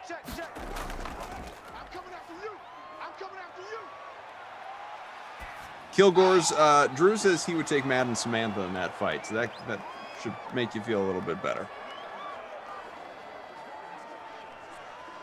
I think Sean Williams is my new friend here.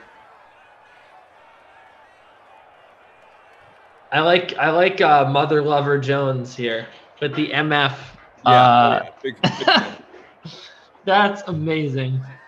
Yeah, MF Jones is a favorite of mine. That's a good callback to Horrible Bosses. I think that's what they say in the TV version of that movie. They call him Mother Lover Jones. Mother Lover? Yeah. Garrett says, Kenny, can I get a shout out to my 5-year-old? Alana says, Koff gets it.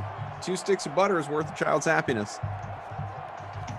It depends on the day that you catch me, Alana, to be perfectly honest.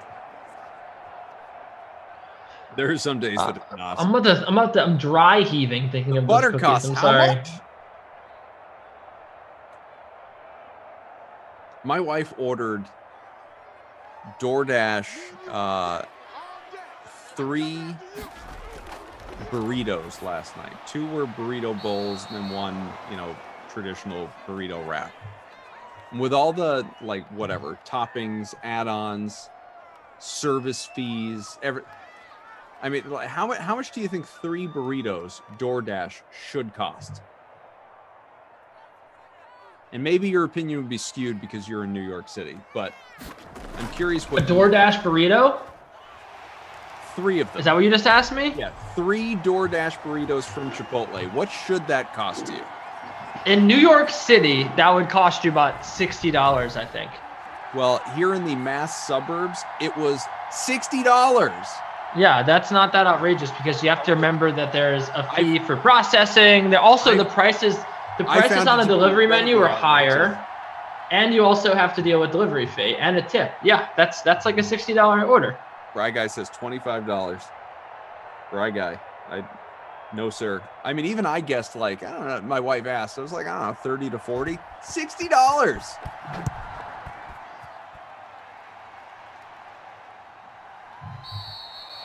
Alana says, though, for the record, we knew they'd be gross, so we did leave several ungumdropped.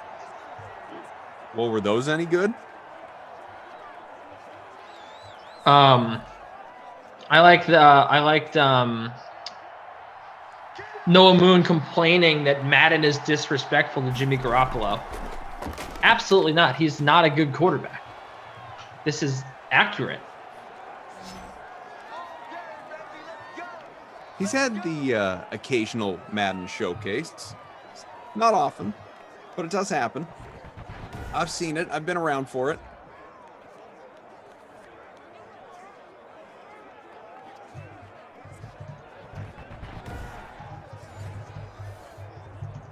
Getting near the end of the third here.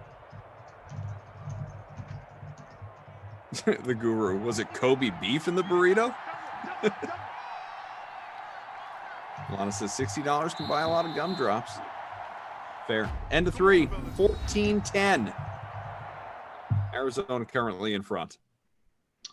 I've moved into the top 5, Kenneth.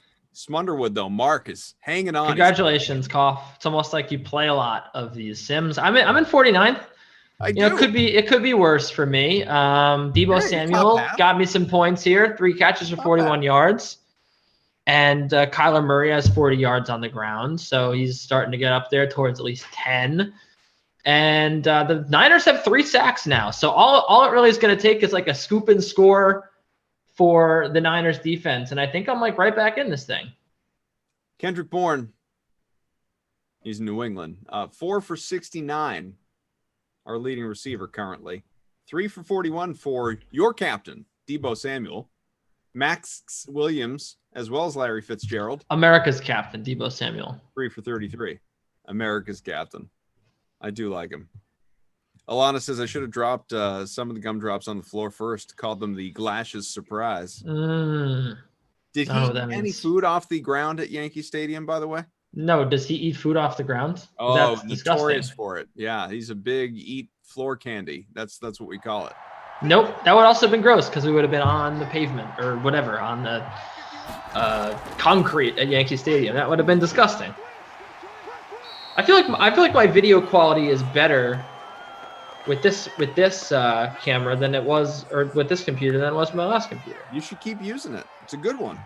I do use it, but then I was spooked. I guess it looks pretty similar actually.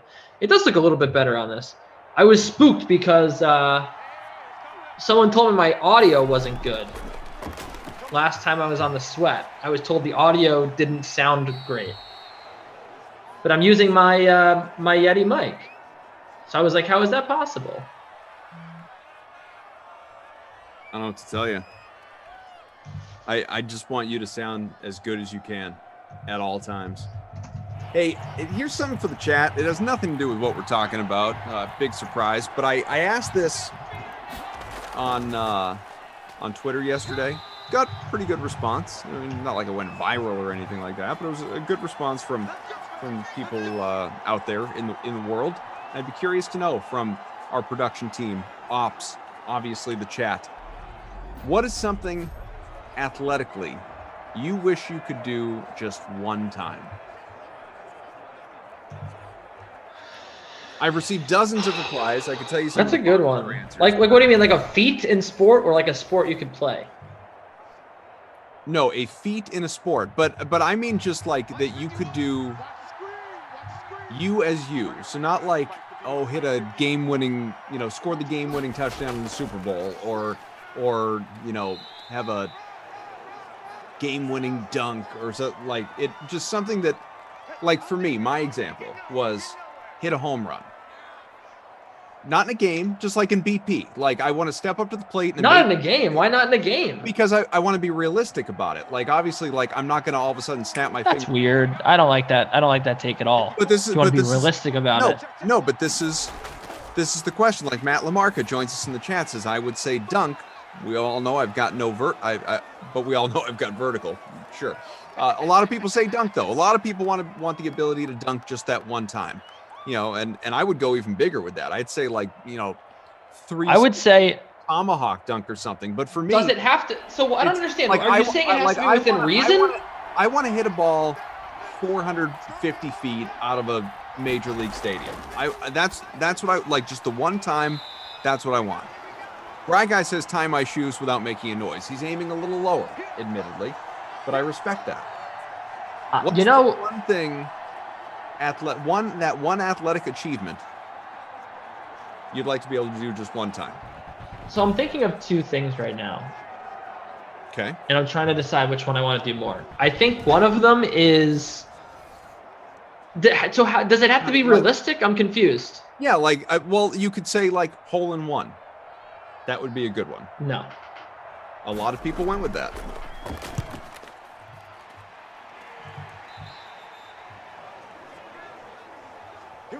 I'll give you some of the answers. Here's if you want. I'm not with you on the realistic thing because this is a hypothetical game. I'm going to say I want to cover an NFL receiver stride for stride as a corner and intercept a pass. Okay. But I'm also thinking I've always wanted. But you don't have to. That's fine. I've always wanted. Excuse me. You don't have to do that. I've always wanted to juke. I've always wanted to juke out a defender and run to the end zone. Like just completely break some dude's ankles. Yeah. Run in for a touchdown. Sure. So those are the two that I'm between. I don't know which one of them I want to do more. I've had enough achievements in baseball.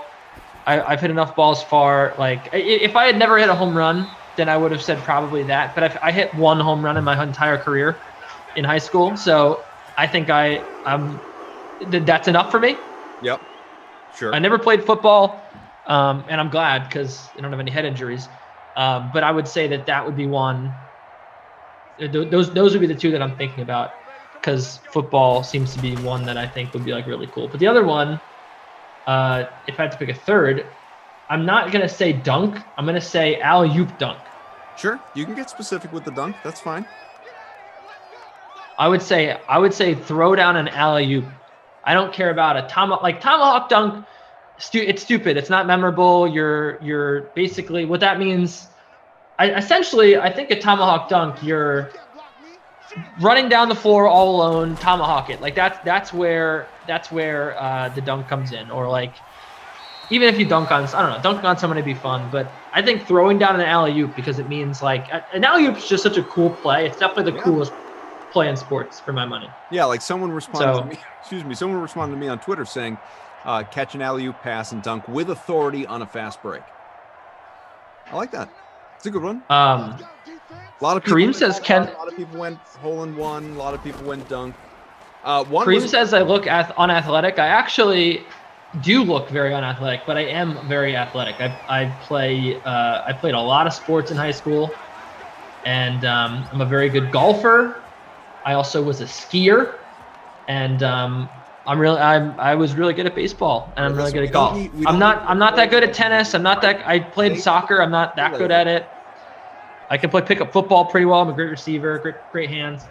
But I'm also like just slightly above average speed. I'm not like really fast. And obviously the way I'm built, I'm not that strong. So I never really hit for power, but very good all fields hitter. Profile me out. And I did take kickboxing lessons for the person who wanted to box me. I took kickboxing lessons. I know how to throw a punch. Do you know how far you hit that home run? Like ballpark? Someone just said all rich white sports. Matt Lamarca said that. I think I named every sport. How are they all rich white sports? Played soccer. Kickboxing is not a rich white sport. So there we go. Skiing and golf, certainly. How far did you hit that home run when you were in high school? Do you know how far the fence was or anything like that? I don't know how far the fence was, but I do know that, and I was fine with it. My entire career was just, I was a gap hitter. I hit three, and I just always drove the ball to the gaps, left center field, right center field. And one day we were playing a pitcher that was like throwing gas. He was throwing really hard. And so I guess when I made contact, and it went to the left center field gap, I just figured I would double it again, and then it went over the wall, and I was like, oh, that's cool, and I didn't really know what to do. I wasn't happy. I didn't smile. I wasn't like, this is a cool moment. I just rounded the bases, and that was it. But I always wanted to, even in Little League when the fences were really short, I never hit a home run. I always wanted to. It was definitely one of my bucket list things. Really glad that I was able to do it in high school in like a real game also. And yeah. I also tripled off of a college prospect, which was fun in my last ever game. We didn't have fences. So we had temporary fences that we had, and then they took them down for that last game. So I might have hit a home run. We don't know. But I love telling stories about my amateur athletic career. My favorite thing is we faced this guy, and he was a college. It's not that long. My whole point was that he was throwing really fast, and he threw two fastballs right at the knees. Did you hear the music playing? Was that the problem? Yes. No, Drew said he doesn't want to hear it. But it's a lesson to all you guys who play baseball out there. He threw absolute gas right at the knees, right on the outside corner, 2 times to me. I took him both pitches. I was like, oh my God, I can't hit that. And I knew on 0-2 he was going to try to throw me a slider or something. And I absolutely crushed it. And like, the whole point is if you've got a good pitch and a guy can't hit it, don't get cute. Just keep throwing it. Like, that's like, you see it all the time in baseball where Kenley Jansen last night, he started to get cute. He's like, I'm going to start mixing in my slider. It doesn't work. Yeah. But a lot of times guys have unhittable stuff and they just decide they really need to showcase their whole arsenal or show off, or they get in their own head and think they have to mix it up. So don't have to do that. Arizona up by 4. We got a timeout, San Fran. Cards with the ball and working on running out the clock anyway. What sparked this whole question, by the way, is I was just thinking about the home run derby, which obviously was, at this point in time a couple weeks back. And like, what a glorious feeling it must be to be able to hit one home run, to launch, for the vast majority of us that cannot do it, to be able to launch one home run, 400 feet, 450 feet, 500 feet, like to have that feeling. And then you think about a guy like P. Alonso, who just on that day alone probably hit 100 home runs. Right. Between batting practice and the actual tournament. I can't even imagine. What that must feel like. Rock Vape said, I pitched against Darren Erstad. He went 3 for 4 with 2 home runs, a double, and 5 RBIs. I had a whiplash. I'm just looking back. That's so funny. Someone said who said they wanted to do the backstroke? Someone responded. Someone said, I want to do the backstroke. Someone responded to my tweet saying a bicycle kick backstroke for a goal, and I thought that was pretty good. That was a good answer. Final minute. I'm sorry, backstroke is definitely the best answer. Whoever said that. Just want to do the backstroke. I just want to know how to swim. Yeah. You know what? The backstroke is very impossible, I will say. But to me, the one that I would love to be able to do is like the butterfly. If you're gonna pick one stroke you want to do, obviously it's butterfly. It's the most difficult stroke. It's ridiculously hard. So if you have the athletic ability to do it, you're a strong person. I would say butterfly. I'm so glad our baseball guys are here to talk about the new calculator watches that they're going to make everyone wear. It's going to be great. They're very excited about it. Why don't you start to give out some awards so we can go to those guys in a matter of moments? And it's not about being against technology. It's about being against whatever the word is. It's just a stupid idea because it's actually going to take more time for a guy to go like that and then see his pitcher shake it off and then go like that, and then it's just stupid. All right, the player of the game here has to be Raheem Mostert. I know it's the chalk. You don't want to take the chalk as the player of the game, but you are disrespecting Kenyon Drake. Well, no, Kenyon Drake sucks. He was the only guy. He was better. No, he wasn't. Yes, he wasn't. He's never better. He also only had 50 rushing yards. Raheem Mostert went for more yards. He was more involved, more catches. He won more rushing touchdown. Congratulations. Drake had more fantasy points. Look, it's the Deucey's delight. It's not the Krusty Koff player of the game. The Krusty Koff player of the game can be Kenyon Drake, but Deucey's delight is Raheem Mostert with his 92 combined yards, 5 catches, and a rushing touchdown. And Deucey's disappointment today. There's a lot of candidates out there. People are smart enough now not to roster D-Hop. I would say Kyler Murray is a disappointment. 10.32 yards or 10.32 points is pretty bad. 44 rushing yards, 148 passing yards. Didn't find the end zone once with his legs or with his arm. And he was one of the chalkiest players on the slate. Absolutely a terrible performance from Kyler Murray. So that's what I would say. Good news is we know producer Drews is going to write down whatever he feels is most appropriate anyway. Alana says, have a wonderful evening. May your baked goods be gumdrop free. I think we can all agree that, gumdrop cookies are just a total disaster. Kenny is off for the weekend. He's working. He's just not on the Dream Stream. I will be back with you. I'm not. Completely off the grid. I'm going camping, no service. Amazing. All right. Well, I wanted to so excited. Pretend you were, doing something professional. This is the first time in about a year I've had a complete weekend off. There you go. Anyway, I love Matt LaMarcus' new haircut. All right. Drew's playing off that music again. So 8 and 10 for me tomorrow. You got, one more sim today. That is Moose and Tara Lynn.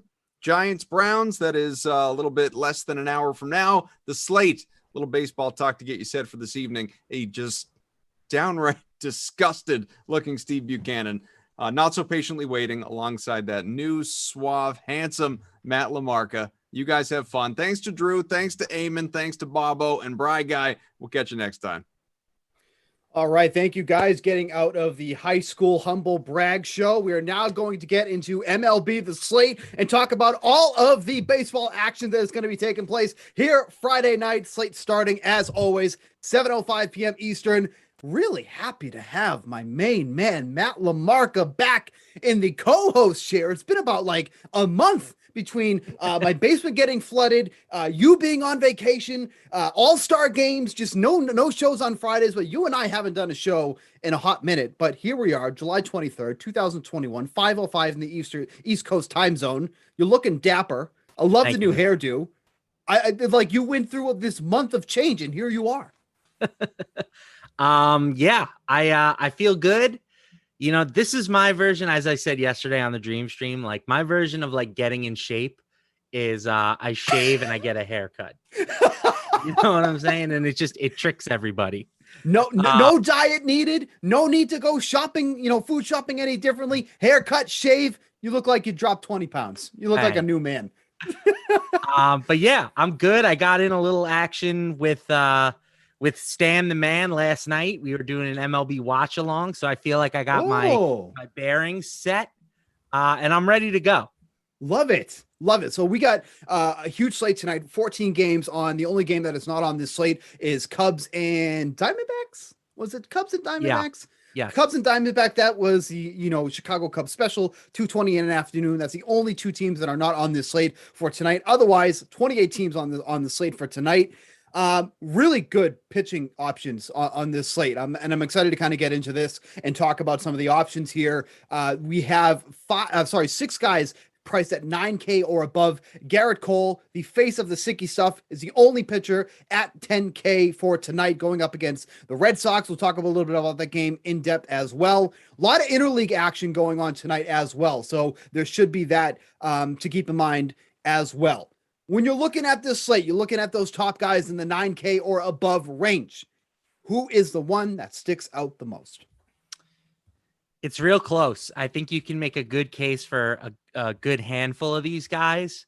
You mentioned Garrett Cole. He had that stretch where he wasn't pitching well, and we were all kind of skeptical about if this was now how Garrett Cole was going to pitch from here on out, with or without, the sticky stuff. And then 2 straight games, a 12 strikeout complete game shutout against the Astros, followed by 11 Ks over 6 innings versus the Red Sox. So if he's back to being that, double-digit strikeout type guy, 10K is probably a bit too cheap for him. This is a guy who earlier in the year was closer to like 11K. Right. That said, I do think I will take Zach Wheeler ahead of him. Interesting, because he's been a little bit struggling lately. The numbers haven't looked too good for Wheeler lately. You know me, though. What do I talk about? Vegas data. And he's the largest favorite in this price group, excluding Tyler Mahle, who to me, he's not a 9K pitcher, even though he's priced in that range. But he's a minus 150 favorite. He's got the lowest opponent implied team total of this group. He's taking on the Braves, who are just kind of like meh offensively. They do have Jock Peterson in the lineup now, which is a good lefty bat against Wheeler, but that comes at the expense of Ronald Acuna. So Atlanta's got the 10th highest strikeout rate against right-handed pitchers. I think that this is a nice sort of bounce back spot for Wheeler. Definitely a little bit disappointing. In his last outing, we wanted him to get us more than 18 DraftKings points against the Marlins, but I do think that this is another spot where we can target him. So the only thing I worry about Wheeler, and I get what you say, you are a Vega data connoisseur. Like that is your thing. Like, the Padres have like the Padres, chain and everything with the logo. You would have Vegas data like on that chain. Like that would be your chain because that is what you live and die by. Just going to say opponent implied team total. Yeah, totally. Just an ever-changing number. But here's where I get worried about Wheeler. You look at the 2 teams that he struggled against. It's 2 teams he should not be struggling against. The Chicago Cubs and the Miami Marlins, two inept offenses. Although I will say the Marlins have been probably better than people expect. But those are two teams that if I think of what everything that Zach Wheeler has done all season long, these are two teams he should have no problem with. He should, quite frankly, be wiping the floor with them. So to see that, and now he gets a tougher opponent against the Braves, that's where I start to get a little bit worried. Now, like you mentioned, he has done well against his Braves team before with Ronald Acuna in the lineup as well. 26 strikeouts in 19 2/3 innings. That is nothing to ignore. And in a format like DraftKings where strikeout is king, and that's what you really want to be focusing on with these pitchers, that's some data that you can back up there. 26 strikeouts in 19 2/3 innings. I look at someone like Lucas Giolito, though, who's going up against the Brewers in Milwaukee, by the way, too. And I think that's something that people have to factor in more too with these interleague games. You're basically getting a free strikeout at least 2 times through the order when the starting pitcher is still in there, depending upon that he gets, completely whacked out in the early going. And Freddie Peralta's taking the mound tonight. I looked it up. Freddie Peralta's got a 44% K percentage on the year when he goes up to bat. You laugh, but it's like, if that's a free strikeout, I'll take it. You know what I mean? Because at least expecting that Peralta's going to go and get at least 2 at-bats in this one. But the Brewers are not a good offense against righties overall. They strike out a ton. And of the lineups that have been released so far, the average K rate for the Brewers is at 25.7% of their lineup tonight. That is the 4th highest on the slate thus far. So I look at 9,600. I look at someone like Lucas Giolito, who was striking out an average of 10 batters per 9 innings at this point, and it checks a lot of boxes for me. He doesn't have to face a DH. He's going to face that pitcher spot, and you look at someone who's just coming off 9 innings against the Astros, struck out 8, one of the toughest teams in the league to strike out. Just struck out 8, held them to 1 run on 3 hits. There's a lot of box checking going on right there for me. It's interesting. I really kind of crossed him off because he is an underdog in this matchup, which, when I'm paying up for a pitcher, I want them to, at least be expected to get the win. And Freddie Peralta is a tough matchup. So I really kind of haven't been giving Giolito a ton of thought, but you do make a good case that Brewers lineup strikes out a lot. Yep. So I get Giolito at 9,600, only 200 less than Wheeler, not a huge difference, but at least for me, and I know the numbers say that Wheeler has done well against the Braves, but if I'm going by recency bias here, Giolito and Wheeler aren't even on the same planet for me right now. Ooh, okay. I think Giolito checks in with lower ownership too. So probably a strong GPP play. Absolutely. Sure. Absolutely. Because when you look at this slate too, okay, does someone really kind of sit there and scream that like, okay, this guy is going to be the highest, owned player on the slate? I don't get that feeling. Do you get that from somebody? Because I don't. If this was 2 months ago, it probably is Cole, but I don't think that that's the case on at least for tonight. I would put my money on Joe Musgrove being the highest owned pitcher. Oh, but really? I don't think it's going to be an astronomical rate. Okay. So like over like 20% plus we're thinking, or? Oh, I would say 25 to 30 would be my guess. Wow. Okay. See, that's higher than I would expect, but it is a good matchup against the Marlins. Joe Musgrove has been excellent in a Padres uniform, obviously not coming off the greatest start against the Washington Nationals, 4 runs on 8 hits through 5 innings, but he's got some decent strikeout upside, and he's only 8,400.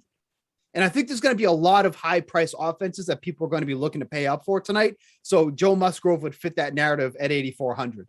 Already get a bunch of questions in the chat. Just want to kind of quickly get through these. We appreciate you guys coming on and watching here. I just have one and I just lost it because, why would I have it prepared? Oh, Kikuchi and Cobb on the main slates. Any thoughts on that? Cobb's interesting because he goes like through these waves where he's like a non-strikeout pitcher, and then all of a sudden he's a strikeout pitcher, and then he's not a strikeout pitcher. Like he'll go out and he'll strike out like 10, and he'll be like, what? Where did that come from? Okay, I'm going to roster him the next time out. Then he strikes out 3, and it's like, what happened to where's this guy that I just saw in the last slate?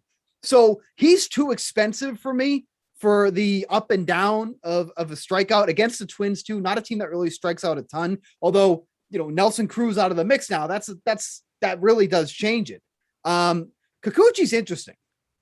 Kikuchi is, I would say, maybe underpriced a tad at 7,800. I think just like in terms of the talent of the pitcher, yes. Yeah. But not a matchup that I'm like very interested in. Yeah. Oakland is not as good against lefties, but they don't strike out a ton. They're still like middle of the pack, I want to say, in WRC plus. Yeah.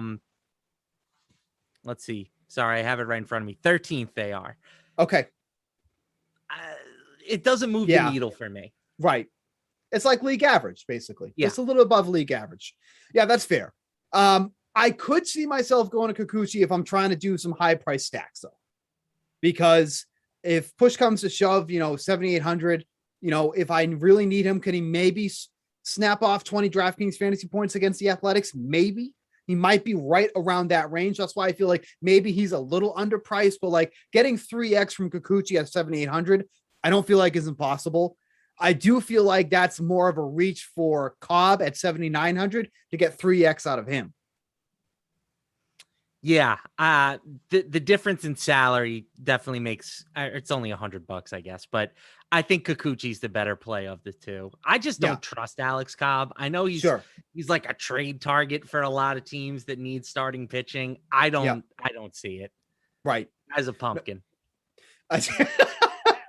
All right. So we kind of opened up the pitching options. We've kind of gotten away from the high price guys. So just before we get out of that, is there any interest in Cole or Peralta being the two most expensive guys? Only $100 difference between the two of them. Cole at 10,000 exactly. Peralta at 9,900 against the White Sox. The White Sox just scare me, man. Like that's not a team I'm actively looking to go up against. Peralta's got some great strikeout upside, but that I don't like there's a couple teams I don't like targeting against.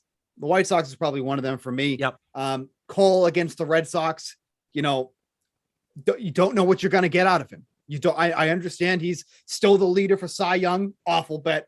And I know he's looked good over his past few starts, but he's probably a tournament only play for me for Cole.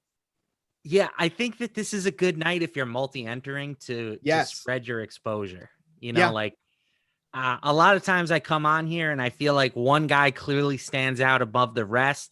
Tonight, I think there are like 6 or 7 legitimate options that you could make a case for as being, the highest scoring pitcher at the end of the night.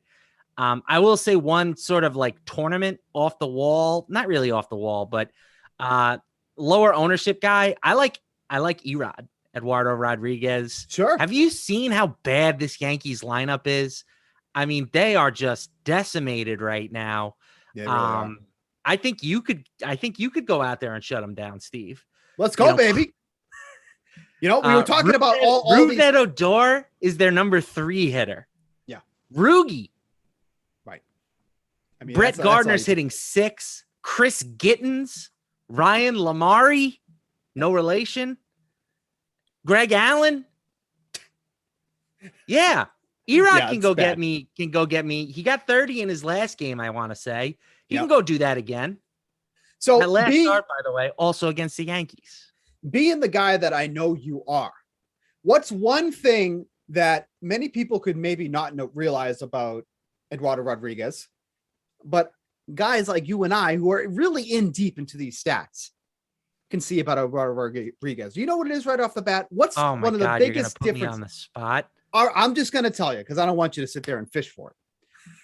His ERA is 5.19. His FIP is 3.51. We're talking about an almost 2-run difference between the two. So now that you know the answer, what does that tell you? Explain to the masses. Positive regression candidate. Positive regression candidate. Exactly. Yeah, he's got a 353 BABIP. So when opponents are making contact, it's falling for hits. We expect that to normalize a little bit. But more importantly, career best in terms of strikeouts per 9 innings. Yep. I like Erod, man, at 8,300. So, and just to kind of explain this real quick too, if you're not familiar, ERA is, we all know what ERA is, earned run average. Okay. What FIP measures is what essentially their ERA would be if, luck wasn't involved, if defense wasn't involved or anything like that. So basically what it's saying is Eduardo Rodriguez has been pretty damn unlucky this season. Yeah. His ERA should actually be somewhere in the mid threes, and it's up in about, 5.1. So this is saying that Eduardo Rodriguez has been pitching a hell of a lot better than the on the surface numbers indicate. And we've kind of seen that kind of come to the forefront recently as well, especially since the beginning of June. Like, he has just been on it since the beginning of June. Well, about mid-June, I should say, actually, instead of that. 16 2/3 innings in the month of July so far. So he's made two starts, I think it was, 2.16 ERA in that span and a 3.16 FIP. So he's been basically where he should be in the month of July, which one of those starts, like you just eloquently said, came against the Yankees. So I do think that that's a decent spot tonight. They're missing some of their best bats against lefties. Aaron Judge, one of the best hitters against lefties in the league, probably top 10 hitters against lefties in the league. Obviously, he has been sidelined because of COVID issues. He's not in the lineup, and now they're throwing all these, cast of misfits into the lineup, and that's what they've been throwing out there. So I don't hate the Eduardo Rodriguez call either. I also do not hate, and this is, you want to go off the wall. I don't hate Chad Kuhl going up against the Giants, baby. You can say Chad Kuhl. I mean, he spells cool in a really strange way. Kuhl. Cool to me is always COOL, but I'll give it to him. That's that's his God-given name. Producer Andrew, as cool as the other side of the pillow. You got it, baby. But he's just been serviceable. He's going to put guys on base. He's going to walk guys, but he's been kind of, I don't want to say plowing through teams, but he's been doing pretty damn well for somebody who's only 6,600. Yeah, I mean, you're not convinced. You're not convinced. Tough matchup against the Giants, right? I mean, as much as we don't want we don't understand exactly how the Giants are hitting this well. Yeah. They've adopted this sort of like boom or bust strategy at the plate. They are tied for first in the league in ISO against right-handed pitchers, but they also have the 7th highest strikeout rate. So they're swinging for the fences. And some nights that means Kuhl's going to probably give up a couple homers, but there are, outcomes where he's going to keep them off the board and outperform his expected strikeout numbers. So I don't hate it as a GPP play, especially in San Francisco, which, as we've talked about numerous times, is just one of the best pitcher parks in the league. All right, one more name I want to bring up to you, and I think a lot of people are going to be looking in his direction just because of purely the salary that he has. Okay. David Price is 6,300 tonight. David Price is still in the league? He is. Not only is he still in the league, he's in the Dodgers rotation, and he's pitching pretty damn well. David Price is 6,300 tonight, going up against literally one of the worst road offenses in the league in the Colorado Rockies. Would you be surprised, Matt LaMarca, if I told you that these are the numbers for the Rockies on the road, so away from Coors Field, against lefties? Okay.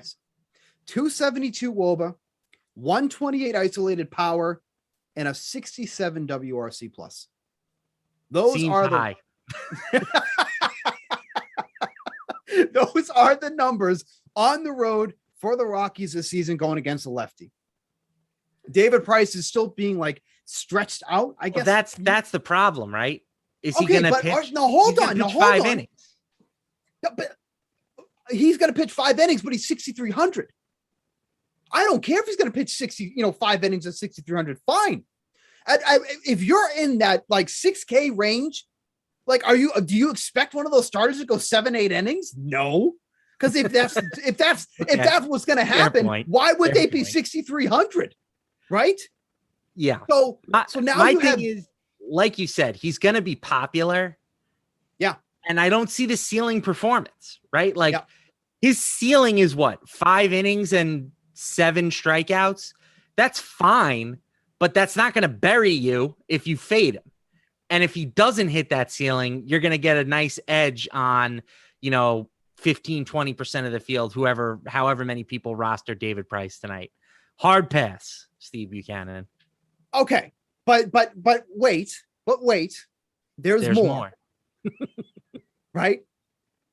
I think there's a very legitimate chance that you have to be in this range, because unless you're just going to flat out, fade Cole, Peralta, Wheeler, Giolito, you're probably going to have to be in this range unless you're going like way off the board with the stack, with a really cheap stack. And I don't think there's a lot of cheap stacks that you can really look towards. Oh, just wait, my friend. Oh boy, here we go. See, he's got the new hairdo. He's feeling it, baby. He's feeling it. So at least in that range, like he's the guy that is by far the safest, because then we got, Willie Peralta, which by the way, don't play him. That's the wrong Peralta. Don't play this Peralta. See this guy? You know what? Maybe play Willie. Willie's been good. But now he's going to face the Tigers. I write up my article every week about stacking against Willie, and I'm like, oh, regression's coming. It never comes. But he's facing the Tigers. The Tigers are he's facing the Royals. He's on the Tigers. Oh, sorry. Yeah, sorry. I'm making. You have just thrown me for such a loop. I couldn't even remember who he's playing. And then you got Wade LeBlanc. No. Jorge Lopez. Absolutely not. Colby Allard. I mean, who is that guy? Chichi Gonzalez, and then Chris Bubik. If you have to go cheap, it's got to be David Price or Chad Kuhl. Yeah, if you have to. That's all I'm saying. If you have to. Okay. At the end of the I'm not disagreeing with that statement. If you have to play somebody under 7K, David Price is probably the best. There's no law that says you do, but if for some reason you have to, sure. At the end of the day, LaMarca and I are trying to steer you in a direction.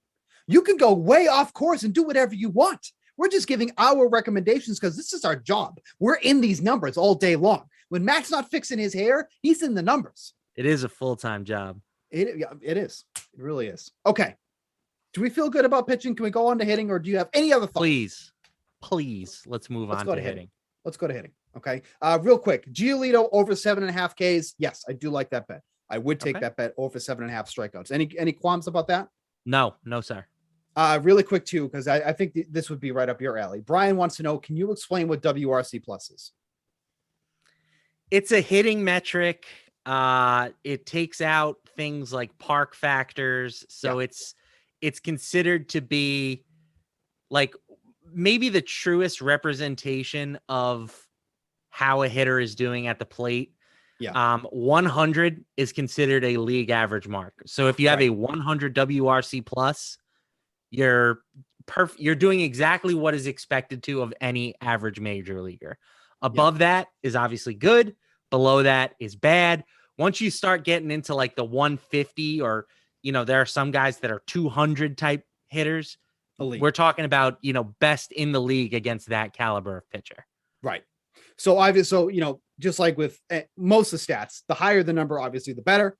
Right. 100 is probably the bar where you want to be or above. Anything below that, then you're starting to get to like, think of it this way.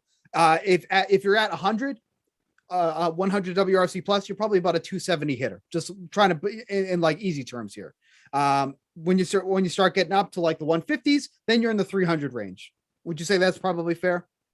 Yes. If you're comparing this to batting average. So kind of look at it like that. If that's it factors in walks and stuff too, but yes, I think your numbers are pretty good. Okay, let's switch over to the hitting side. Hopefully that answers your question. Let's get over to the hitting side. So a lot of good pitching options tonight, but I also think there's some really good stacking options going tonight as well. My first stack, that when I was looking at this, I was like, I need the Orioles. I need the Orioles tonight. Oh, the Orioles. Oh yeah. Who'd you think I said? The Nationals. Oh no. I need the Orioles against Patrick Corbin. Okay. Patrick Corbin is a disaster, an absolute disaster. So I go on MLB Network 3 times a week. I have to become kind of nice about the players.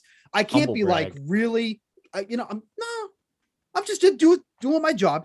But like, I have to be kind of nice about them. I can't go like on a show like this and be like, Patrick Corbin, sucks. Absolutely sucks. Here's a stat for you. Okay. Patrick Corbin with men on base, opposing teams are hitting 295 against him. Okay. Patrick Corbin with men in scoring position are hitting 325 against him. 325 with men in scoring position for Patrick Corbin. So all is good until he puts somebody on base and then he turns into a puddle. is basically what it's saying. Okay. So now we have an Orioles team that is very underrated against lefties. We've said this on the show before. The Orioles are good against lefties. I need my Orioles exposure tonight against Patrick Corbin, who, when somebody gets on base, he's like, oh, what do I do now? I don't know how to pitch. That's what happens. Orioles, one of my favorite stacks of the night. Count that. All right. I don't hate it. I often talk about expected team total or implied team total versus salary, and the Orioles grade out as the third best team in that metric. They're very affordable considering their implied team total of about 5 runs tonight. That said, the Nationals are first in that department. So I think that the Nationals will be the more obvious target for people that are stacking this game. And maybe that's another factor in the Orioles' favor, right? We always talk about ownership, and I think that the biggest edge you can have in baseball is like just kind of avoid the chalk, right? On nights when the chalk goes off, you're going to lose. But on nights when your team hits and the chalk doesn't, that's how you win the monies. That's how you get up on the top of the leaderboard. You got to be a little bit different. So I expect the Nationals to be the highest owned team tonight. They are implied for 5.6 runs. They're taking on Jorge Lopez. The only problem is that, I just don't think the Nationals are that good. Correct. You've got Trey Turner and you've got Juan Soto. So, they're good, right? They're really good baseball players. How are you building your stack around those guys? Yeah, right. It's tough. It's a tough thing in my eyes. I guess Josh Bell is their third best hitter, and Alcides Escobar is kind of cheap for a leadoff guy, but I think the Nationals are a little bit of a stretch for me. I agree. I completely agree. Here's how I want to try to do it too. I want to try to do it so I have my Orioles stack, but I also have Turner and Soto. So let me see if I can even do this, because the first casualty would probably have to be Cedric Mullins, and I don't want to do that, but I obviously want Juan Soto.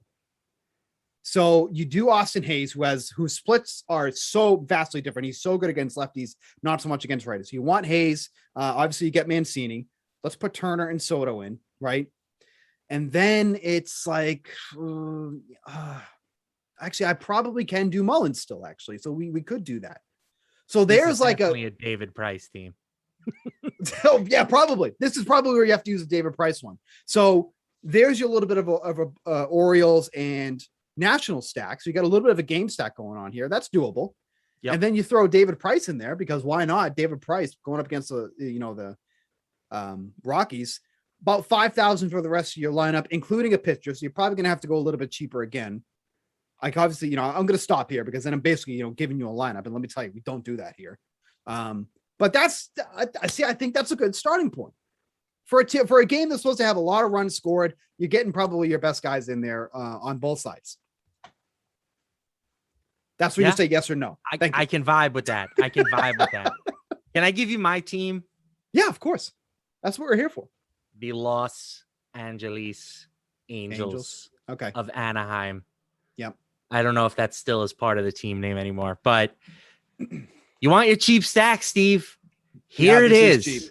Look at these prices. You can stack 1 through 5, and you're paying $4,500 for Fletcher, and no other batter in that stack is more than $3,400. Oh, wait. No Shohei?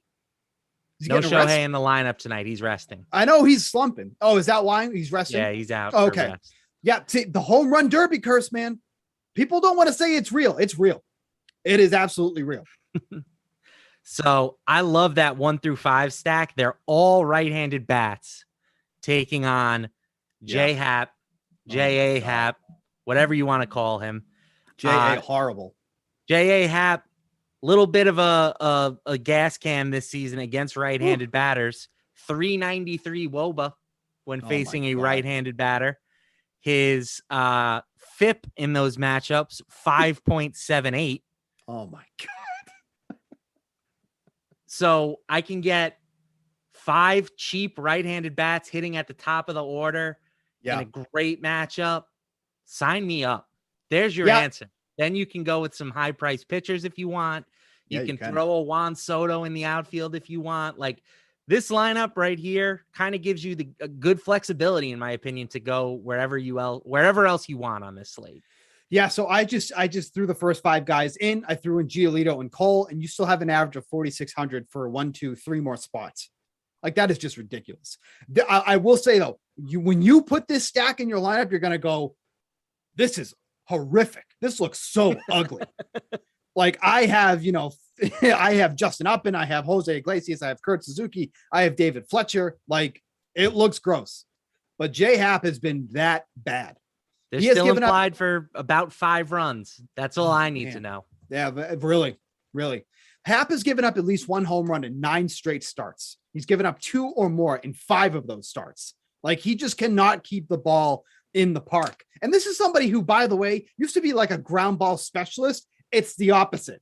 All he does is give up fly balls now, like fly ball after fly ball, and no Nelson Cruz. So, good luck with run support too. You take out your biggest bat, that's going to be a difference maker. Although I would have appreciated if they traded Cruz after that game, because I had already locked in my 4.5 runs for the Twins and told the Twitter world. So then I just look like a jerk. I did because, see that. I did see that. That was terrible. I mean, we all knew the loss was coming. So I was like, oh, it's funny. Surprised Cruz MLB loses. Network had you back after that.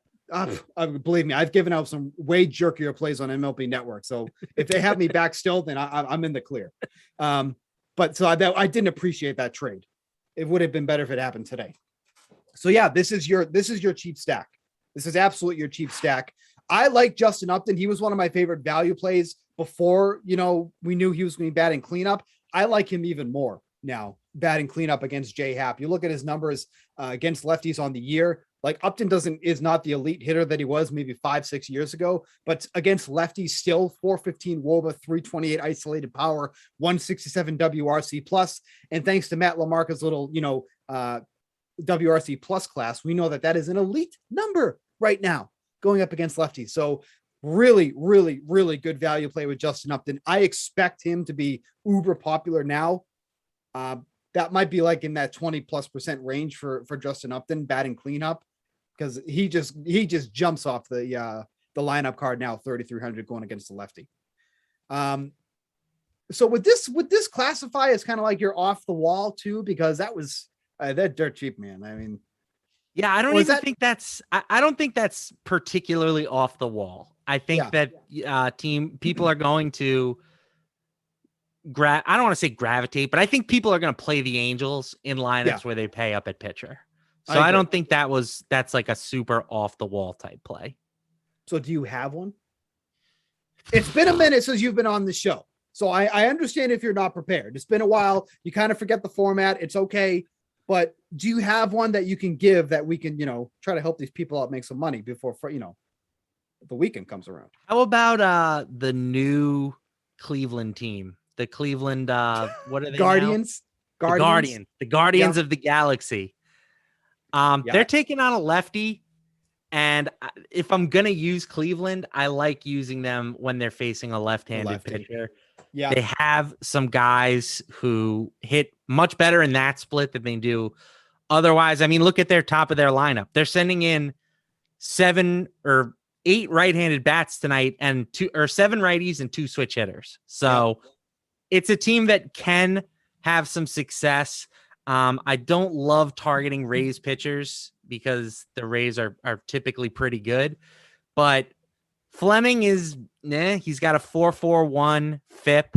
He's not somebody that scares me. So they're going to be my off the wall play of the day. They're the total on this game opened at 9. It's up to 9.5. There are some things that I think you can use to talk yourself into Cleveland if you want to go with the real wild card team. I mean, you look at the top of this lineup too. Like, again, like this is I kind of like think of it as an Angels one. Like you look at this lineup and you're like, oh, it's kind of gross, right? Cesar Hernandez, 264 isolated power against lefties. Rosario, 176, which is not great, but for him, that's actually pretty impressive. It's not bad. Jose Ramirez, you don't have to really talk about him. Only 157. He's never been a big power guy against lefties. But, the one you really want to circle here is Franmil Reyes. he's always been, the numbers haven't been crushing this year. He's still got a 194 isolated power, but that's usually the guy that if they're facing a lefty, I'm like, okay, I got to get Reyes in my lineup because he's just one of those guys that almost absolutely crushes lefties. Harold Ramirez, 189 isolated power against lefties, 30,000 batting fifth against the lefty. So I like that one a lot. Actually, I think that's one that could really kind of pique people's interest there is the Cleveland Guardians that they want to call themselves now. That's going to take a long time to get used to. Just like when Washington changed themselves with the football team, I can't tell you how many times, like, on broadcast that I would call them the other name, and that's like forbidden now. So Indians is now, out the window. It's the Guardians. The Guardians. I like Cleveland baseball team. You know what? I would have liked the Cleveland Spiders. That would have been cool. That was their old name, right? Yes. Okay. Why couldn't they do that? Like, that would be cool. Like, I would like that. A little spider on there, like, freak everybody out, like, tarantula. Here comes the Cleveland tarantula. Spiders or whatever. Individual hitters. Talked about stat. Sorry. Is there any other stacks you wanted to get to before we get to individual hitters? That's good for me. Cool. All right, individual hitters that we have for tonight. This is usually a segment we don't get to because we're sitting here blabbing away. But we actually cut the high school, reflection show a little bit short so we could get more time in for the baseball guys. So, are there any individual hitters that are kind of, jumping out at you? We talked about Juan Soto. He's in a really good spot tonight. Trey Turner, obviously in a great spot. A couple of the Houston guys who hit lefties well. Jose Altuve against Colby Allard. That's a good matchup. Brandon Lau going up against Zach Plesac. I like that one. The right on left for that one as well. Give me a couple individual guys that you're kind of targeting, maybe not necessarily for a stack. Yeah. So the first guy that really jumped out at me today was Tyler Stevenson. He's batting third. Yeah, he's batting third for the Reds, and I like the $4,100 price tag on him. I think catcher is a spot where a lot of people pay down or you pay all the way up. Stevenson being kind of in the middle makes me think he might be a smidge overlooked. But make no mistake about it, this dude hits. He does. And he hits really well against left-handed pitching. He's got a 135 WRC plus against Southpaws this season, 232 ISO. He's taking on Wade LeBlanc, who's got a 364 WOBA to right-handed batters. I think Stevenson has a big day at the plate. I don't know if I'm calling my homer shot yet. I may save it, but we're going to keep Tyler Stevenson on the back burner for the Matt LaMarca home run call of the night. Yeah, he's a pretty sneaky guy because it's funny too, because I still have like this notion in my head that the Reds are like this elite offense against lefties. Like, they're not. They don't have a lot of guys that can hit lefties anymore. Like, those have kind of come and gone. Castellanos being out for a few weeks now makes it even worse because he's by far their best hitter against lefties. But Stevenson's quietly like starting to become that guy that can hit lefties extremely well. Sometimes is batting cleanup in that lineup too, as well, for a catcher. That's almost like unheard of. So he's kind of sneaking into that realm. I do like that one a lot. I think that's a pretty good play. I'm looking over at the Tigers, the Red Hot Tigers right now. I don't know what's going on. Snapped off 7 wins in a row, facing bad teams, but again, they're a bad team in themselves. So it's somewhat impressive. Jonathan Scope has been one of the guys that's really why this Tigers team, this offense has been revitalized as of late. Gets a good matchup tonight against the lefty. And if you ever want to get Jonathan Scope in a matchup against a particular handiness, it's against lefties. On the season, when the season first started, he was like near the bottom of the basement in almost every offensive category. It's been bad. So for somebody that was hitting under 200 in the month of April against lefties now, 406 WOBA, 260 isolated power, and a 159 WRC plus. The guy just absolutely smashes against lefties. That was kind of the big thing when he was with the Twins. He was somebody that you would always want to be getting in that particular matchup, but facing Chris Bubik, who obviously the surface numbers don't look good. The advanced numbers don't look good. And the Tigers have, I think it's a 4.5 team total. Could you confirm that for me? I know you got your Vegas data up. Yes. The Tigers are at 5.1. Okay. So that's moved since this morning. Yeah. That total has gone from 10 to 10.5 for the game. Okay, yeah. So that's been moving since this morning. This morning they were at 4.5. I had a feeling that might go up a little bit because it's a pretty good team against lefties. But like, if you want to take one guy from that mix, Scope's probably my guy in that realm. Yeah, and I'm not saying that this is a reason not to play Scope, but one of these days he's getting traded, and you just have to hope that it's not mid-game. Right. But we are on Hug Watch. We're about a week. We're on Hug Watch. Yeah, it's a week. I think as of tomorrow, it will be a week away. But Hug Watch is in full effect. You start seeing hugs being done in the dugout. Somebody is leaving. You know, they're no longer with that club. So unless you're Wilmer Flores. Yes. And that's also something, dude, I can't, that was with the Mets, right? That was the weirdest game I've ever watched. He was like crying on the field. Yep. Am I remembering this correctly? Mm-hmm. That was the weirdest thing, man. And then it didn't even happen, right? Yep. He didn't even get right. traded. It was supposedly they were going to trade for Carlos Gomez, but then the medical fell through. And then they ended up trading for Cespedes instead. And we know how that worked out for the team. Right. That's like he fell off a horse and all that jazz. Well, right? I mean, yes, but that year, the year that they got him, he had like 18 homers in 40 games or something like that. Oh, right. When he was good and helping produce for the Mets. Yes, right. correct. I remember there's two sides to that story. There's the 18 home runs, and then there's falling off a horse at a ranch, and then he just can't play ever again. He disappears. He leaves a hotel. Nobody knows where he is. Like it was a huge scare, right? Because they didn't even know where he was. Yeah. I remember. The Mets have had, honestly, the New York sports teams have some stories. Because then Derrick Rose did that to the Knicks. He just left one time. His first stint with the Knicks, that is. Well, it's also amusing to me too, and I don't want to go way too off topic, but so the Mets rotation is in shambles, right? Yes. Plagued by injuries. And then their answer to that is let's get the 41-year-old pitcher who has been injured like a million times throughout his career. This is going to be the savior for our rotation. It's absolutely amazing.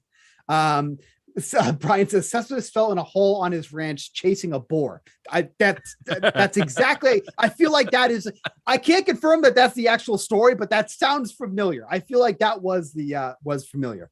I'm not going to argue against it. Real quick, I do want to get to the sportsbook side as well. Do you have a favorite value bet for tonight too as well that you want to maybe take a look at real quick before we just jump to the sportsbook? Yeah, I'll make it real quick. Hip hip. Jorge Soler homers in back-to-back games. Mm-hmm. I already mentioned Willie Peralta, Wiley Coyote, whatever you want to call him. He's due to come bouncing back to reality. Soler, 3 in a row. I don't know if we needed the hip hip Jorge. But your point was made real quick because I wanted to do the sports book. Like I said, Austin Hayes, 394 WOBA, 221 isolated power against lefties. Get those Orioles in your lineups for tonight. Favorite bet, DraftKings Sportsbook. We love this sportsbook. It's our favorite sportsbook, and it's not just because we're here. We do like the DraftKings Sportsbook. They're a nice group of fellows over there. Any bet for tonight that you like? Anything. I don't care what it is. Probably not going to surprise you here, but Los Angeles Angels. Okay. You can get them. I want to say they're right around minus 110. Oh, minus 105. Even better. Mm-hmm. Love it. They're gonna put 8 runs on the board tonight against Hap. Yep, I agree. I'm going to take the Dodgers, not on the money line because it's minus 290. Get that out of my face. Give me minus 140 on the run line, minus 1.5. They should be able to beat the Rockies by more than 2 runs in this game against the Rockies so far this season. Lamarca, the Dodgers are 7-2 on the run line this season. 7-2. Give me that minus 140 against the Rockies. This shouldn't be much of a game with Chichi Gonzalez. Disaster waiting to happen for the Rockies. Great for us taking the Dodgers minus 1.5 on the run line. So those are our 2 bets for tonight. As always, you can follow us on Twitter at SBuchanan24. I think you're just at Matt Lamarca. Is that correct? That's it, baby. That's it, baby. That's all we have to do.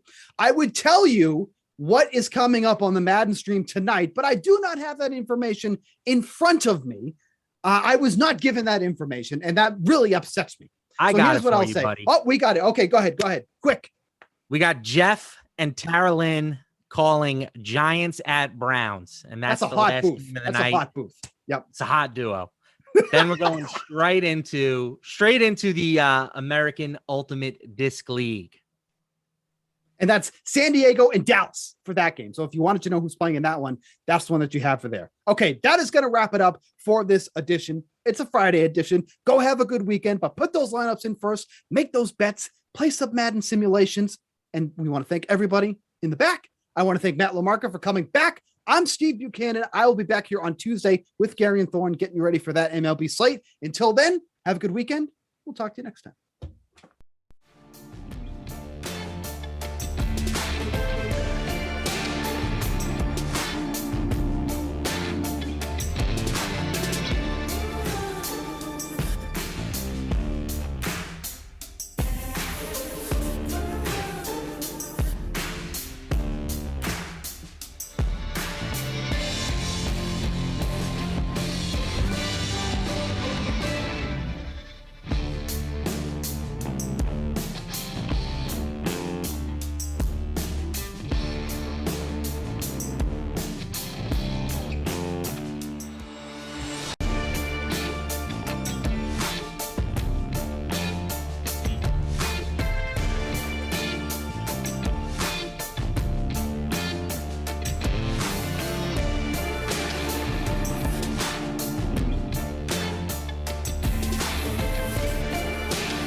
Welcome back into the DraftKings Dream Stream, guys. My name's Jeff Ulrich. We're going to be bringing you home last sim of the day, excuse me. The stream goes on after, but we'll get to that, what comes after. What matters now is that I'm here, mainly me, but also Tara Lynn is here with me to bring you home on a Friday night, Friday afternoon.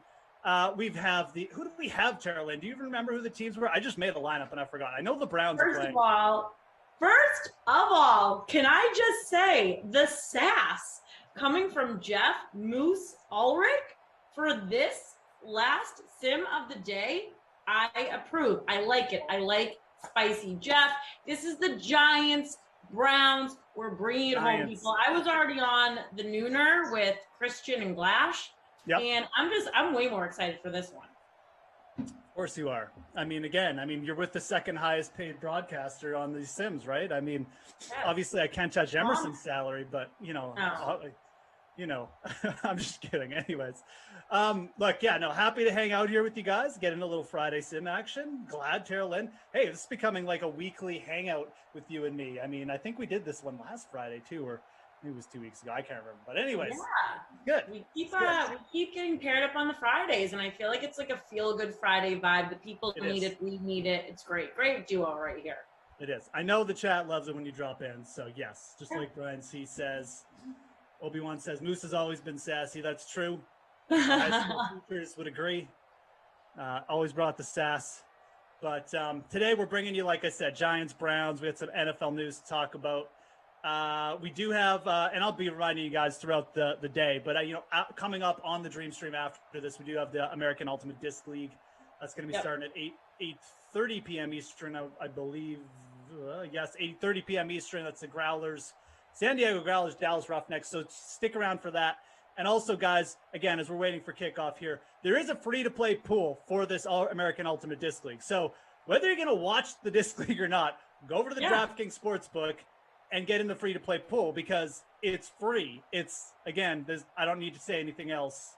It's free, and there's $1,000 in it. Why not? Yeah, exactly, right? So not much else to say. Anyways, we're about kickoff here. Did you get a lineup in for this one, TL, or no? I unfortunately didn't get a lineup for this one. Earlier in the day, I did get a lineup in, and I jinxed myself hard. Has anyone ever done that? Drop it in the chat.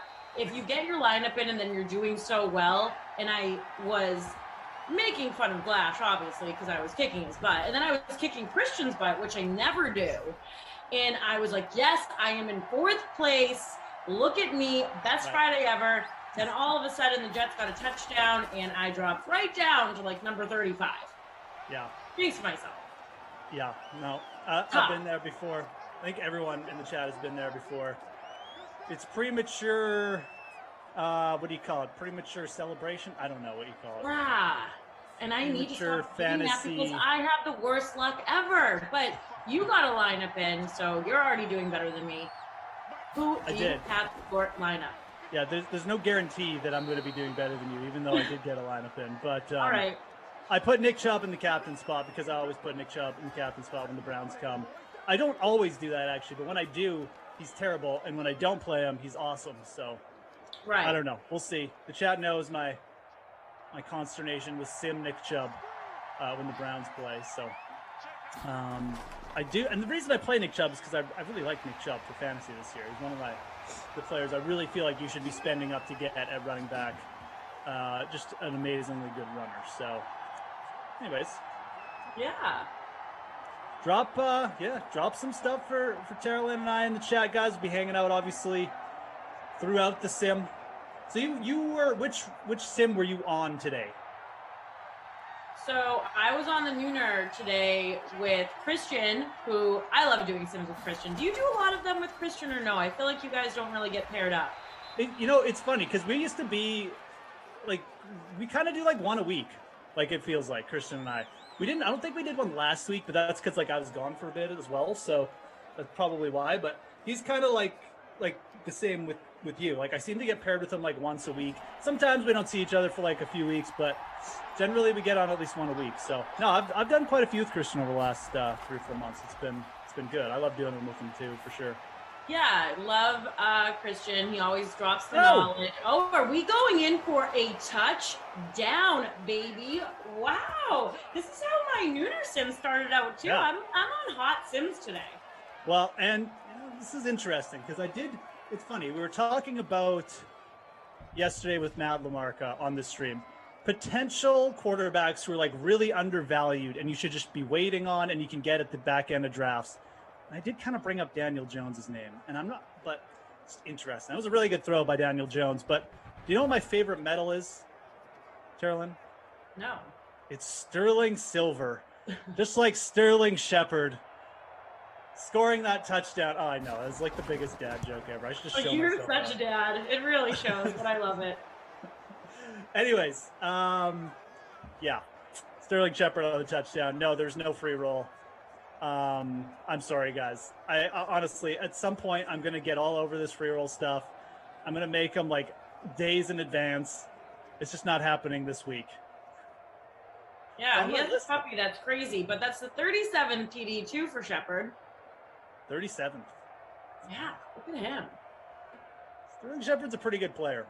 He's not really a wide receiver one, but he's a guy you don't mind having on your team, you know, like in real life as like your slot receiver. Right. He's a good receiver. I don't know. Daniel Jones, interesting. Interesting. You spoke it out into existence for Daniel Jones, so he should be thanking you. Kind of did. So okay. Who played when you were on the sim with Glash and Christian? So we called Steelers versus Jets, and Glash was actually calling the game outside in a land where he would not tell us where he was. So he was already being a weirdo to start the day. But Glash did bring great energy. We picked out his lunch for him. He talked about how he does not think the Steelers are going to be good this year, even though the media is hyping them up. Obviously, they are back. They're training. And we saw the pictures of Ben Roethlisberger looking a little slim. Glash decided to over-dramatize my words and say, oh, Carolyn thinks like Ben Roethlisberger's a stud now and all skinny. Not what I said. I said he looks a little bit more slender. Dad bod-esque, but slender, but he still thinks that he's going to stink. And that was basically my morning and how we started the day. Glash is just mad that you weren't talking about Tom Brady. Like, legitimately. If you bring up any quarterback other than Tom Brady, Glash actually, like, tries to, like, steer the conversation away. He does. I'm serious. 100%. It happens. Yeah, and we really got a lot of people in the chat engaging on whether they think the Steelers are going to have a year this year or if they think that they're going to stink. I mean, they did start out strong and then they crumbled, and as Glash reiterated multiple times until my ear started to bleed, he said that it doesn't matter what the team does at the beginning of the season, it's what they do at the end, so he's out on the Steelers. Again, trying to steer the conversation to Tom Brady, who clearly peaked at the end of last year. Anyways, classic Glasheen. I don't know. Yeah, I think it is kind of interesting. It's an interesting conversation to have with a normal person about Ben Roethlisberger. I mean, if Tom Brady can have a bounce back year at 44, why can't Ben Roethlisberger at 39? Right? I mean, yeah. I think he would freak out that you're even comparing the two. Thank goodness he is not here. I think his head would fall off. He would just explode. No. Ben Roethlisberger isn't Tom Brady. No, you can't compare them. No. Why are you putting those two in the same category? Why does everybody try to compare everyone to Tom Brady? I love make fun of Glash Fridays. It's just too fun for me. He brings it on himself. Just like Kaufman does. The two are just, they love to like fight with each other. They're very similar when it comes down to it. Separated at birth. Yeah, I like to say. All right. So if you're just joining us with the Sterling Shepard long touchdown pass, nothing from the Browns. Giants with the ball back. Jake Williams in the chat. Steelers borderline playoff team. I like the Browns a lot too, but I definitely think people are a little bit too, like, everybody seems to be picking the Steelers to just suck next year because of oh wow, we're getting another long touchdown here, Tara. This is Wow. It's Darius Slayton. He's got he's even doing the zigzag. I know. Just some- zigzagging his way down to the touchdown. Are you kidding me? Some smart maneuvering there by the sim. That's one of the longest passes I've seen. 92 yards to DS. Darius, the Dragon Slayer. I just made that. This is lame. I like it. Darius Slayton scored the touchdown. I'll just stop with these jokes. This is even annoying me. He does have pretty good speed in these sims, so not shocked that he went all the way there. There's some pretty good defenders there on the Browns on the outside with good speed. But Slayton, he outlasted him, dude. That was impressive. Seymour says that guy was drunk. Yeah, I mean, he Looked a definitely little was wobbly running there while at the he end. was leaving the bar, but I mean, it worked in his favor. Yeah. Well, that's the strategy you're supposed to use on those long Madden runs, man. You just zigzag back and forth. Man. Yeah, this is making me want to draft Daniel Jones, which is not something I've ever said ever in my life. So I know. And the Guru 805. Okay, G-Men, when did you get this explosive? Exactly. I'm asking the same thing. I was not expecting this from the Giants. yeah. I don't think I've ever seen the Giants put up like a ton of points in these sims. You know what I mean? Like in the first quarter too, just Yeah. coming in hot. Slayton 43.9% owned, 3.8% in the captain spot. Jones has 2 touchdowns, 150 yards already. Wow. We have 3 minutes left in the first quarter. Daniel Jones is halfway to the bonus. This He's is having himself a Friday. this is cray. Is what the kids would call it. All right. Yeah, what else? We got the late classic going on here. It's not even the late classic. It's the Friday special. It's the 4-gamer. That's going to end with this sim as well. I'll look for Slayton's definitely, Daniel Jones and Darius Slayton. If you got those two stacked in that 4-game classic mode, it's like a 7K, the 7K Friday special with 2K to first. You are absolutely loving it right now. We'll get some ownership percentages in there once I find those two. But yeah, Daniel Jones, Patrick Mahomes only put up 18 points in that 4-gamer. So no QB has really done much, it looks like. If you're in that contest, you got Daniel Jones, you are loving how this game has started. I'm loving the dragon emojis that I'm seeing dropped in the chat right now from Emerson's forehead, Robbie Noble. I'm loving it. Yeah, Robbie Noble, big week for him. You got the shout out from producer Madison a couple days ago. Glasheen texted her because we did the buzzword.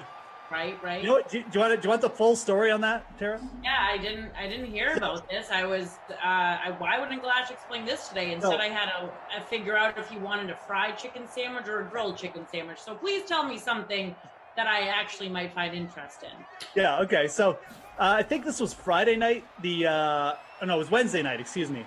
The YouTube was unfortunately having a bit of a glitch. So it was only for about a quarter and a half, but during it. Someone in the chat, and I can't remember who started this, was like, we never had these issues when producer Madison was around. and then the rest of the chat started to gang in on it. They're like, yeah, bring back Madison. Where's she? No, nothing happened.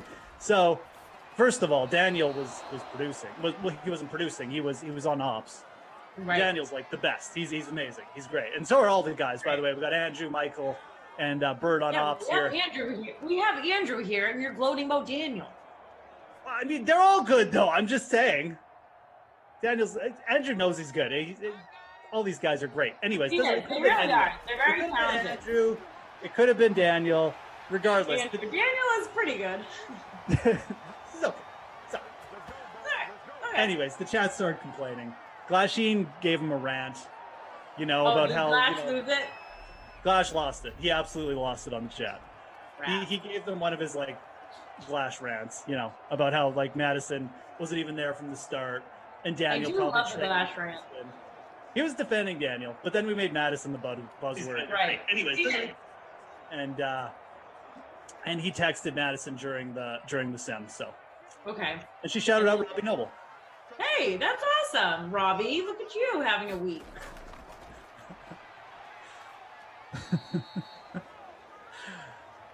Anyways, Fun times, man. Fun times.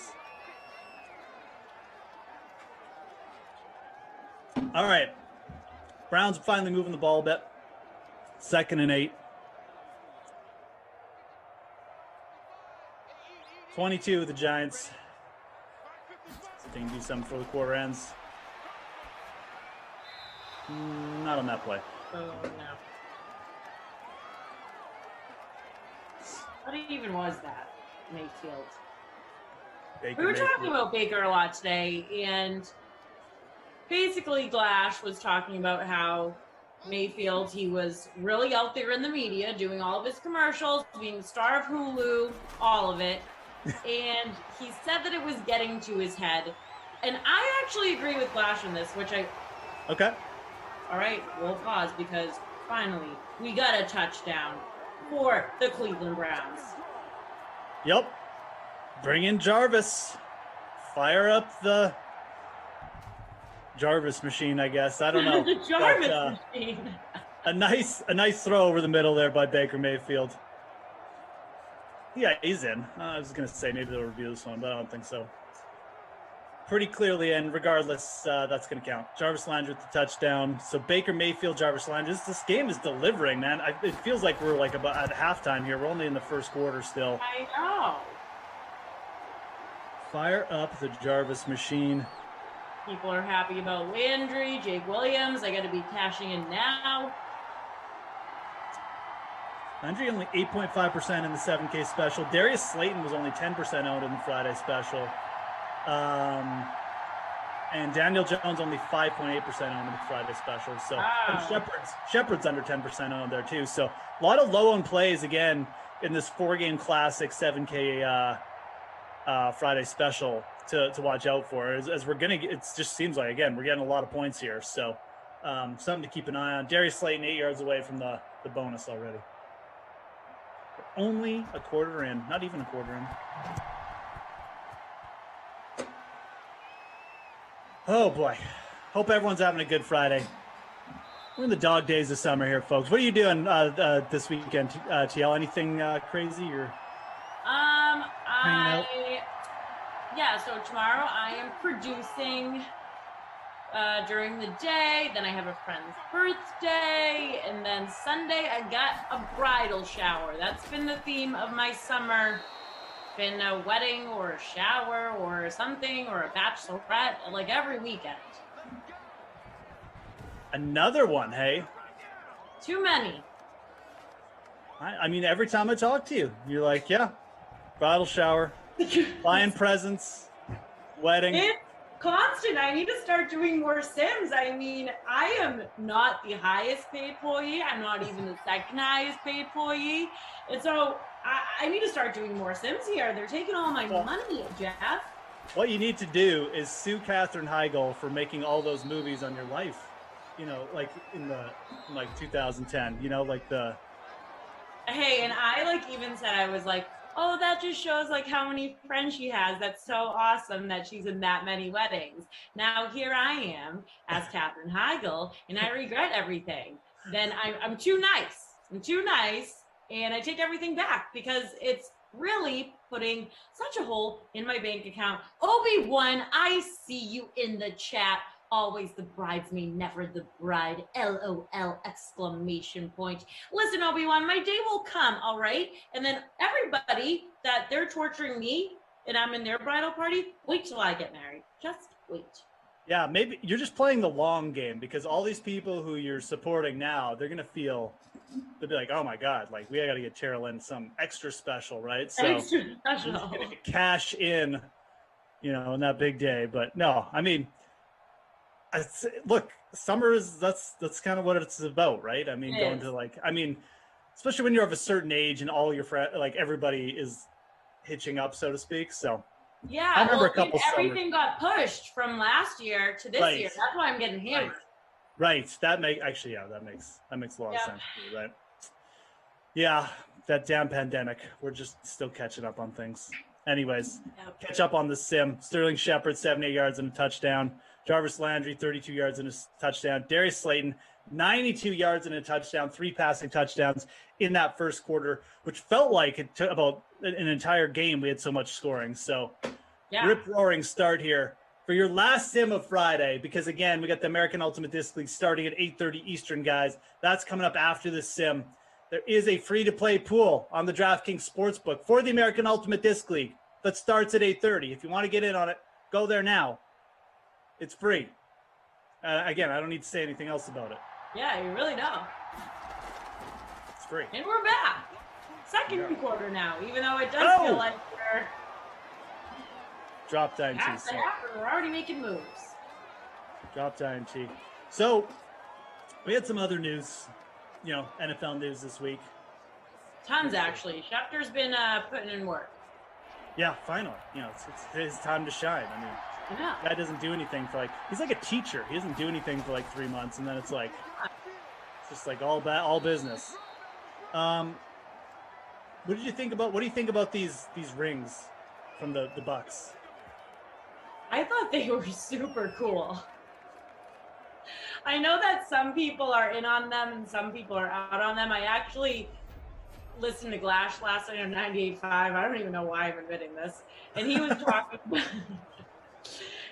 talking about it too with such enthusiasm that I had to go look up the pictures. And I'm saying, I mean, how cool. And I think the really cool moment was seeing the clips of Brady sitting with his teammates, and his teammates were just so excited to open the box to that cool of a ring. Just seeing those reactions that are so pure. I mean, what a moment. It's honestly, as championship rings go, they're pretty good. Yeah. Some of them are just so ridiculous. I mean, this one is ridiculous. They're all ridiculous though. Just in terms of how much bling is actually on the ring. But I don't know. I think they kept the design pretty simple. World champions. It's got the Bucks logo in the middle. Yeah, I kind of dig it too. I mean, it's really the logo's awesome. I don't have anything bad to say about it. It's pretty cool. I agree. I'm not out on it. Some of them are just you couldn't even just to wear it to a ceremony or something. I know. No, I like those, man. Didn't Brady say something ridiculous oh, this is the best ring ever or something just to Yeah, he really just likes to stick it to He really does. And I mean, I've been noticing it more and more lately too. Even in his interviews, we're not seeing that humble Tom Brady that was here in New England at Foxborough Stadium. Now he's very cocky, he's very outspoken, and he's kind of just shrugging his shoulders and just saying whatever he wants. You know what he needs, Carolyn? He needs to play Nick Foles again and get put in his place, and take another L to the master, and go 0-3. Can I just say that too? Not that I'm this Pink Hat fan, but his comments lately, I don't know, they're rubbing me the wrong way. Hey buddy, let's not forget, you got your start in New England, and what a dynasty you created, and now it's just kind of oh yeah, who cares about all those other rings on my fingers? That one stinks. Look at this one that I have now. It's, I don't know. It's rubbing me the wrong way with Brady. Oh, just short of the goal line there. Okay, so first and goal here for the Giants. This is why Tom Brady, this is why he rubs me the wrong way as well. Yeah. Doesn't shake hands with guys when he loses. It's all fun and games for Tom when he's winning and things are going his way, but when he's not, the things get serious as we get a rush and a Saquon Barkley touchdown, and that was automatic. That's what's really rubbed me with Tom Brady the wrong way the last 3 or 4 years. He spazzes out on the sidelines at teams, at coaches, at players. The guy can't take an L. It really feels like that. So no, I agree. That's the thing that bugs me, and it bugs me. It does kind of bug me. I'm not even a Pats fan. It bugs me that he would ever take a shot at the Patriots organization. Right. You weren't even going to get drafted. Yeah, if the Patriots didn't take you, pal. And now you and you come back at them. Why? Because what? They didn't want to pay you when you were 42 and you've been there for 20 years already. Wow. Tom Brady has zero reason to be mad at the Patriots. Zero. And Hey, don't get me wrong. The ring is sick. The ring is really cool, especially the inside of the ring. It has the 4 postseason wins. I mean, how cool, very original, authentic. However, don't diss the other rings. You had no problem showing them off and gloating about them in all your pictures and on your Instagram and on Twitter. And now it's like, oh yeah, who cares about those? This one stinks. And then even in interviews too, he glazes over Bill Belichick. He says his name so quickly, it's almost like he doesn't even want to give him a thank you or credit whatsoever. It really goes more to his psychological coach. He gives him so much praise. Yeah. Over Bill. Yeah. You're talking about Alex Guerrero. Yes. I know. It's almost like a Sven Gali thing. Like this guy has some kind of hold on Tom, and it's like anybody like he's not allowed to talk nice about anyone else. Like about his former players or teammates. It's really kind of weird if you're being honest. I feel like it's someday like we're gonna get more information about like their relationship. I was saying that too yesterday. I said, wait till Brady retires or something. We're going to hear, it's going to be an HBO special. We're going to hear the real deal of what exactly went on. Hood, obviously, I just saw this is the Brady that I really like. Yeah, you're a little cocky too, though, Hood. So I could see like why you would like Brady right now. I get it. He has every right to have this kind of air about him and this cockiness, but I think he's pushing it. I don't know. Sometimes when you get that cocky, they tend to fall. I'll get some notes in the chat here. Emerson's, I don't know if it was Emerson's forehead or Emerson's. Oh no, Emerson's forehead says Tom Brady got handed 3 Super Bowl rings. It's true. Malcolm Butler handed him one. The Falcons handed him another, and there's another one in there. Anyways, Jordan Lindenbaum says, you're right. The man is obsessed with, you're right, Jeff, but the man is obsessed with winning. You have to admire his dedication. It's true. It's true. All the greatest winners tend to have some kind of dislikable quality about them. Jordan's the same way. Michael Jordan's the same way. 100%. There's zero doubt. Almost a pick there by Baker. What else we got here?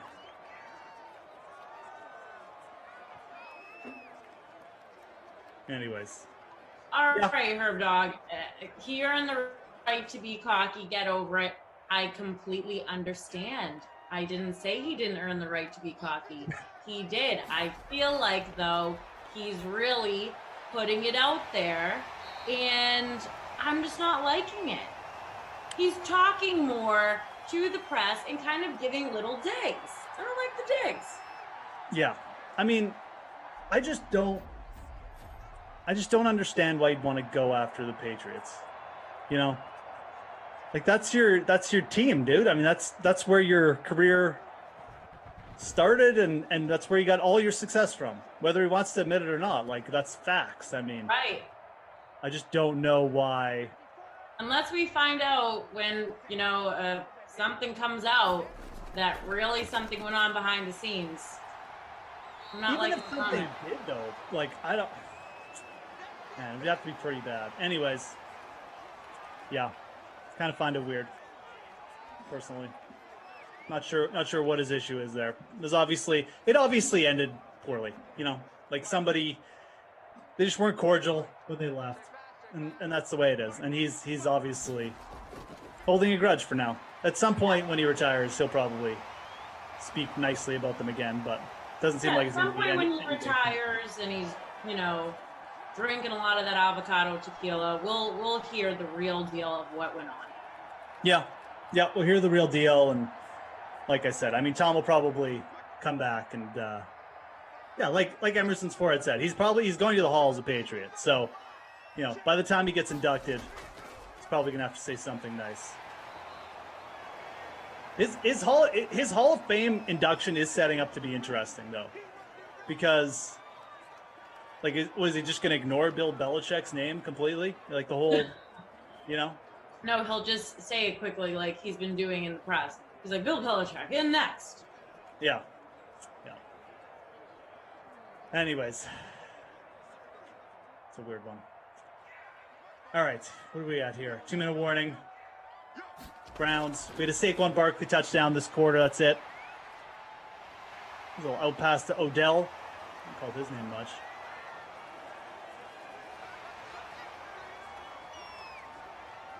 His first catch? Third catch. 3 for 40 for Odell Beckham. Yeah, if you're just joining us, we had a Sterling Shepard long touchdown, a Darius Slayton long touchdown, a Saquon Barkley 1-yarder, and then we had Jarvis Landry score for the Browns, who are now driving and trying to close the gap here. So, and there we go. Gap is closed. And they did it. Hollywood! Rashad Hollywood Higgins there on the catch. Hey. Why not? Why not? Browns cutting it in here. Cutting into the lead. Okay, so what other news did we have? We had the Brady news, and then we had the Devontae Adams news dropped as well. Devontae Adams reps tried to get a deal done. The proposals have not acknowledged Adams as the highest paid wide receiver, says sources. This is from Ian Rappaport. Green Bay's classic salary structure has led to limited options. Now, talks are off with just a few days to go before camp. So, Devontae Adams and Aaron Rodgers not talking long-term extensions. There's no current plans to resume long-term extensions with either. Two sides have been negotiating for months, but now they're in a bad place, say sources. First the QB, now the number one wide receiver. My goodness. I don't know. Packers seem to be not wanting to win. That's my big takeaway from the Packers offseason. I mean, I was already talking about this earlier with Christian, and he's even concerned too. And it's tough because, I mean, the whole state of Wisconsin is celebrating, obviously, their win by the Bucks, and why not? And then you have this news. Yeah. The Packers just crumbling. Something's really up over in Green Bay. I mean, we could be in a situation here where, like, a team next year could have a chance to sign Devontae Adams and Aaron Rodgers. Yep. That's what it's looking like. And they're buddies, too, off the field. Yes. Like, Devontae Adams was very outspoken when Aaron Rodgers decided to not show up. And Devontae Adams even said, that they weren't treating my bro right. Yep.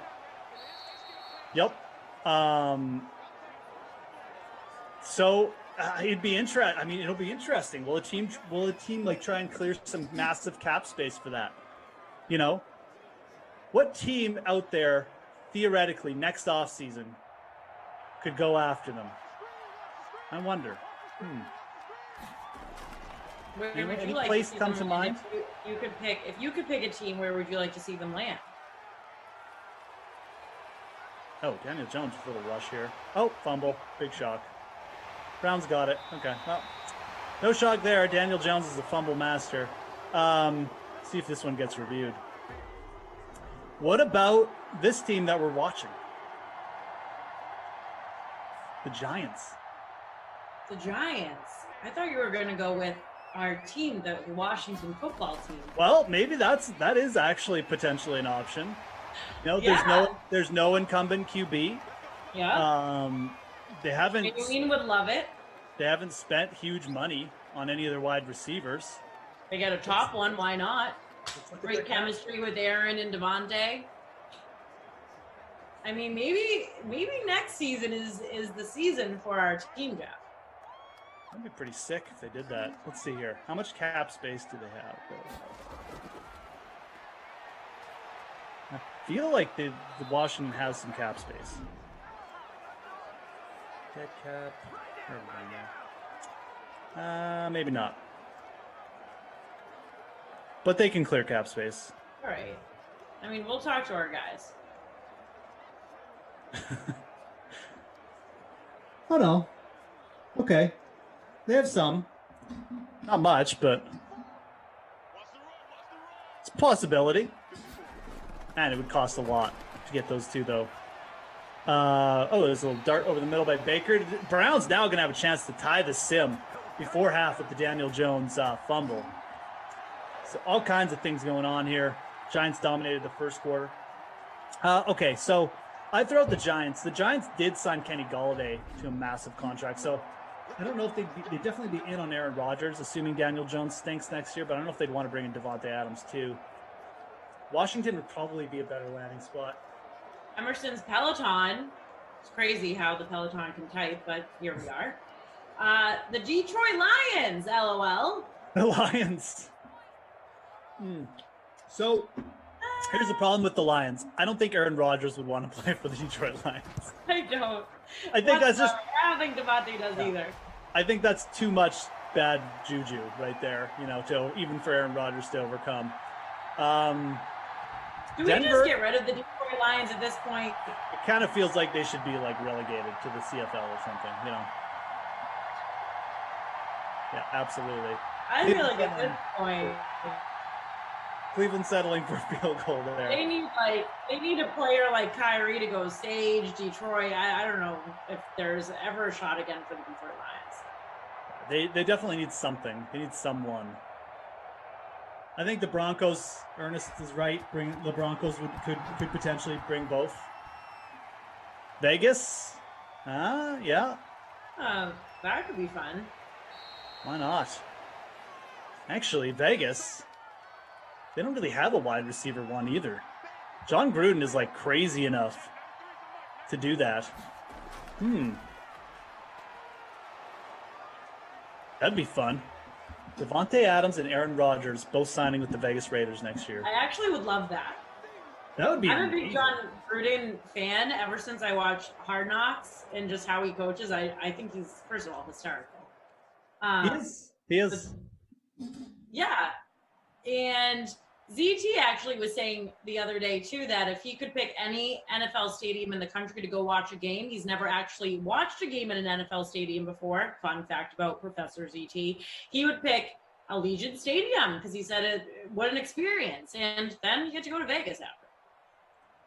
Exactly. No, I mean, I can't even imagine the kind of level of attraction Vegas would become with Aaron Rodgers and Devontae Adams there. So, anyways, that's something we'll definitely talk about the second half. We got a clip though, guys, to throw to right now. Coming up earlier today on the Sweat, Kenny Ducey and myself debated the fantasy impact on the New Orleans Saints quarterbacks with news that Michael Thomas is now expected to miss the start of the 2021 season. If you haven't heard, Michael Thomas undergoing an ankle procedure, won't be ready for the start of the season. So Ducey and I broke it down, how it's going to affect fantasy. So tune in here. We'll be back in a bit. This just in from Ian Rappaport this morning. Michael Thomas is expected to miss the start of the 2021 season after undergoing surgery to repair ligaments in his ankle. Could potentially miss a few weeks.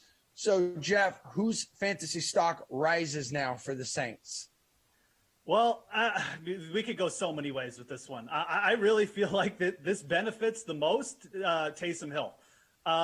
This just gives Sean Payton the motivation he needs to go to a run-first offense, especially for these first 4 weeks, to keep things as simple as possible. You're out your number one receiver. You can't really run and gun with Traquan Smith as your wide receiver one. What are you going to do? You're going to turn to your rushing quarterback who actually gave you a winning record last year with this same offense. I think this benefits Taysom Hill first and foremost. I don't really think Traquan Smith is a wide receiver one, in waiting. So I'm not going to say any of the wide receivers. I think if anyone, you might see a guy like Adam Troutman, a tight end, really pop up this year for the Saints because they're going to need someone to pick up some of these targets. I just don't think that any one of these Saints receivers is capable necessarily of being a huge fantasy stud. I think this benefits Taysom Hill. I think he's going to be the starter week one. Okay, Kenny, what do you think here, man? Because just looking at it from the outside, I feel like life just became tougher for Saints quarterbacks. Yeah, I mean, I don't know if it benefits one of the free agents out there, maybe a Golden Tate, a Danny Amendola. But look, I do think that Marquez Callaway could get some involvement in this offense. We saw him get targets last year, 27 targets. In his first NFL season, they seem to try to be, getting his feet wet in the NFL. Now, look, I do think that this benefits whichever quarterback that the Saints have. And it's because there seemed to be for my money, it didn't really even feel like Michael Thomas was on the Saints last year. I mean, he missed a lot of the season. He was way out of sync with Drew Brees. There might have been some off the field stuff that we don't know about between those two. The bottom line is that it just wasn't really working. We know he has incredible talent, but I do think that it might be best for a young quarterback to develop without that number one receiver that needs all the targets, that might speak out if he doesn't get all the targets on that offense. And I do think that perhaps it does benefit Taysom Hill if he decides if Sean Payton has to start him, or maybe Jameis Winston. But I do think that Marquez Callaway is a guy that could get targets in this offense early with Michael Thomas sidelines. They just seem to want to involve him in his first NFL season, and I think that's only going to increase in year 2.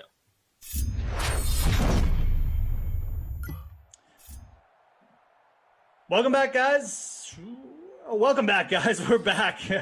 Welcome back to the second half of your last sim. We got the Browns and the Giants here on the DraftKings Dream Stream. If you're wondering why it's just me, well, Tara Lynn had a visitor during our little break here, and I think she's back now, so we can hear all about it. What was it? It was Amazon. Of course it is. Those guys. Very Always late though for Amazon. What'd you get? I got. You don't have to tell us. Somebody has to take away though, like my Amazon account, because it's getting a little crazy. I got a laundry hamper because I needed one desperately. Yeah. You could just throw your clothes on the floor like I do.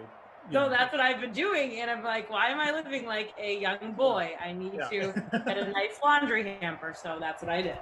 Why are you living like an idiot like me? Yeah, It goes though. Laundry hampers are good. Absolutely. Cool. Amazon, I swear to God, they always come. They always drop some, and they're so random. Sometimes they ring the bell, and sometimes they just throw the stuff there. I'm like, what are their hours too? It's just their hours are like all hours basically, like ridiculous hours. Like, and then sometimes it's Amazon, and then sometimes it's like FedEx, and like they'll bring in Amazon. I get so confused by the whole thing. Yeah, I don't ask me how that works. I know who's bringing what. Yeah, no, it's anyways. Yeah, it was good timing, if we're being honest. It was during the break. We only missed a couple seconds. It wasn't during the sim or anything, so. Right. For them. They knew. Maybe the delivery guy was watching the sim. He's a big fan. Love it. Who knows?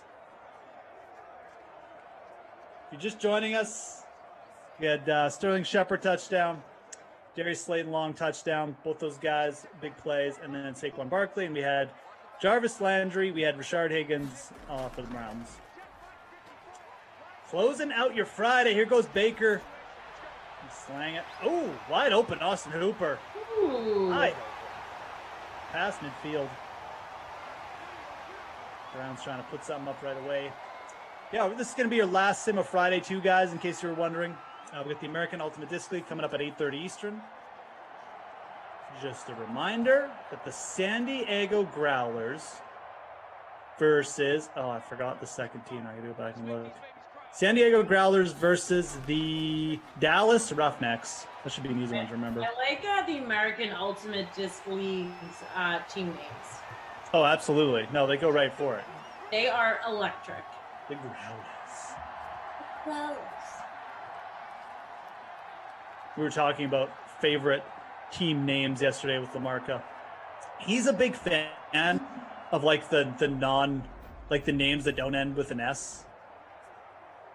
Like the Wild. Okay.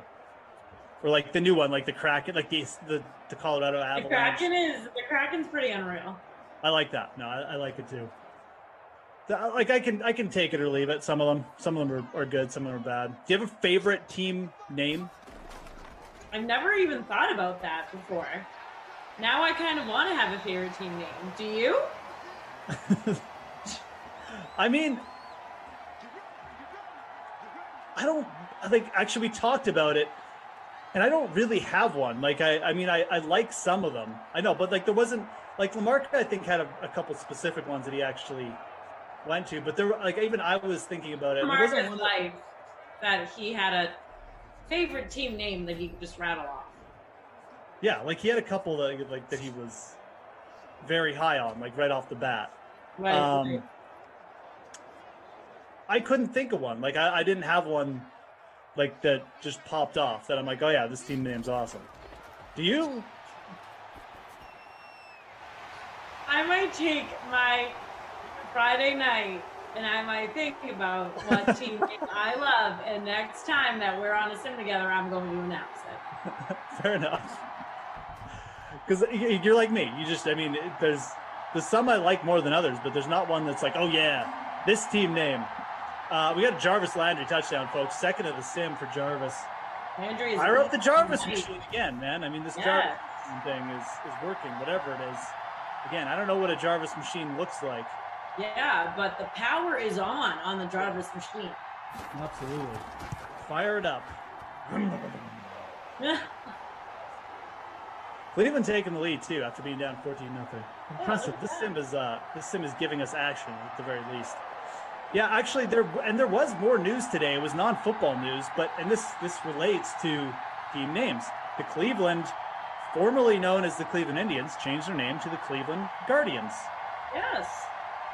Now, with an S. So Lamarca, that's not going to be one of his favorite team names. I saw a lot of chipper chatter, a lot of takes on if people like the name or not on Twitter. Obviously, it blew up. and you know what? I don't know. I don't know if it's like being received well. I don't even know what connection the Guardians, like where it came from. Right. How they came up with that. If it was just they liked the name of it, the sound of it, or if it has some connection to the city of Cleveland. That's how, like, I haven't been able to look into it like that. I just know that they changed it. So kind of interesting. Yeah, Jake Williams, it's the Cleveland Guardians. Yep. Oh, of course, producer Michael obviously drops the best knowledge. It's the statues that are outside of the stadium in Cleveland. That's kind of cool. I mean, I knew there was some kind of local connection. I mean, I didn't really think that they just came up with Guardians. I mean, when I first heard it, I was kind of, I was like, Guardians? I mean, but the more I've said it and the more it kind of rolls off, I kind of like it, if I'm being honest. All right, I like it. It's a little bit unique. It's not a little bit unique. Definitely. It's definitely unique. Yeah, definitely unique. There's no other Guardians. There's there, even this team, like the New York Giants. We have the San Francisco Giants. There's teams called the Giants in the Japanese baseball league and things like that. Yep. It's a name that's used a lot. But Guardians, I mean, I don't know. I like it. The more I say it, the more I like it, if I'm being dead honest.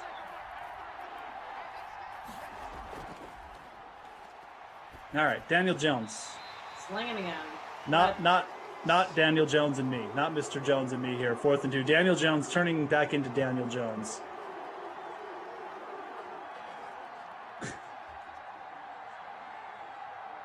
Robbie Noble, the Guardians of the Galaxy. Okay. That's right. Very true.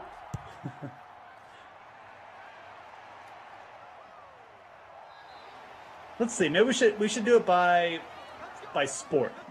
What's your favorite NFL team name? I kind of like the Seahawks. I think that's a good one. I don't know if it's my favorite though. Kind of like the Chargers too. I think that's a good one. Chargers are cool. I like that too. What else do we got here? We got going through the divisions. I can say one I don't like right off the bat. I don't like, but the NHL. I don't like Nashville Predators. That one is lame. I agree. That's one I brought up. It doesn't do it for me. Let's talk about a team name change for that one. No one's talking about that. I think it's an odd name. It's ridiculous. There's Predators everywhere. It's not like the Predators only exist in Nashville. I like Tennessee Titans because it's just a strong name. I like the double T. I like it. But the Predators, I hate it. I hate the name. Yeah. I agree. I also brought up the Minnesota Wild as a name that makes no sense. Yeah. Lamarca tried to convince me. He's like, well, it's wilderness. And I'm like, well, there's wilderness everywhere. Everywhere. It's not rare to the state of Minnesota. Yeah, we could do Wisconsin Wild then. Like what? Exactly. At least you have exactly like the W twice, Anyways. Too many Cardinals too. I don't really like. I agree. There's way too many Cardinals. We don't need another Cardinals team. Let's give the Cardinals a rest. Yeah, I get it. That's your favorite bird. Yeah. But there's plenty of other birds. There is plenty of other birds. Why can't we give robins a go or something? Let's give some shout out to some owls. How about the Arizona snowy owls? Snowy owls. See, I like that. I agree, man. There is way too many cardinals. It's ridiculous. Why is that the only bird we can use? Anyways, that and the eagles. It's like two birds that you can use. What do we got here in the chat? Team names, Devils, Flames.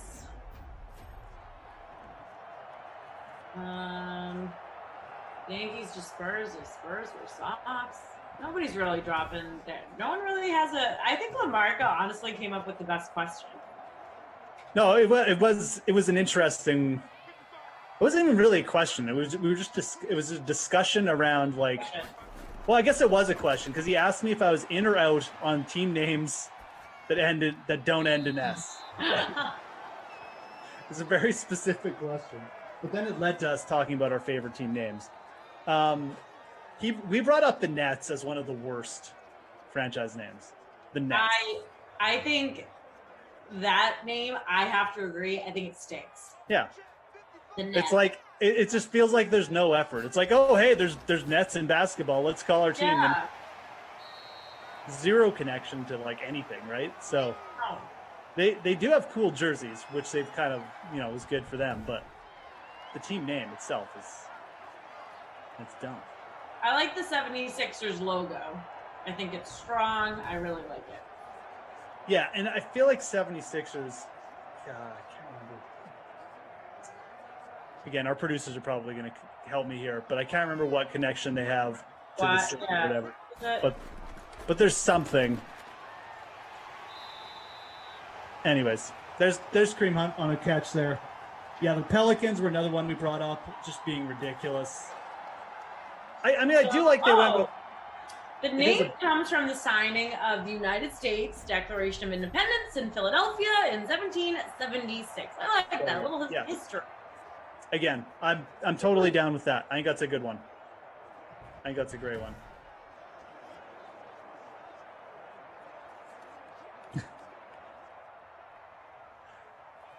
Yeah, I love the Kraken name though. I think that's good. And again, it does, maybe obviously Kraken are mythical creatures, but again, Seattle's like a coastal city. They got the big fish market there, so it's got the connection to the city. It makes sense for a city like Seattle to use something to do with the sea. So I love it. It makes sense. I don't like the Cleveland Browns. I don't like Browns. Yeah. And then their uniform just looks like poop. I just don't. I know. It's just. Okay, touchdown, Austin. Oh, speaking of them. Wow. Hollywood Higgins in the poop-colored uniform. That poop-colored team. Just getting those TDs. I mean, the Giants have fallen right behind. Yeah, this is embarrassing. The Giants were up 14-0 in this game. Now they're down 11. Hollywood Higgins with 2 touchdowns. Jarvis Landry with 2 touchdowns. Baker Mayfield is going ballistic. 4 touchdowns for him. Wow. So when I was growing up, I never understood the Cleveland Browns either. I was like, it's like one of those things. It's like, are you serious? You got cool teams to watch. You got Atlanta with the Falcons. You got the Eagles, the Rams, and then it's like the Browns. Hey, our helmets are orange. We have no logo. Cool. It's really? I just think they could have come up with something like the 76ers. That makes a lot of sense. They tied some history into it. I like it when there's a different meaning. I have to look up the meaning now. What? Oh, the mayor of the city at the time liked the color brown. What's up here?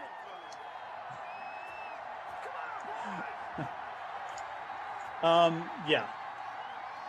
All right, here we go. All right. So the Browns were founded in 1946, and as a result of a fan contest to choose the name, they were named after their first head coach, Paul Brown.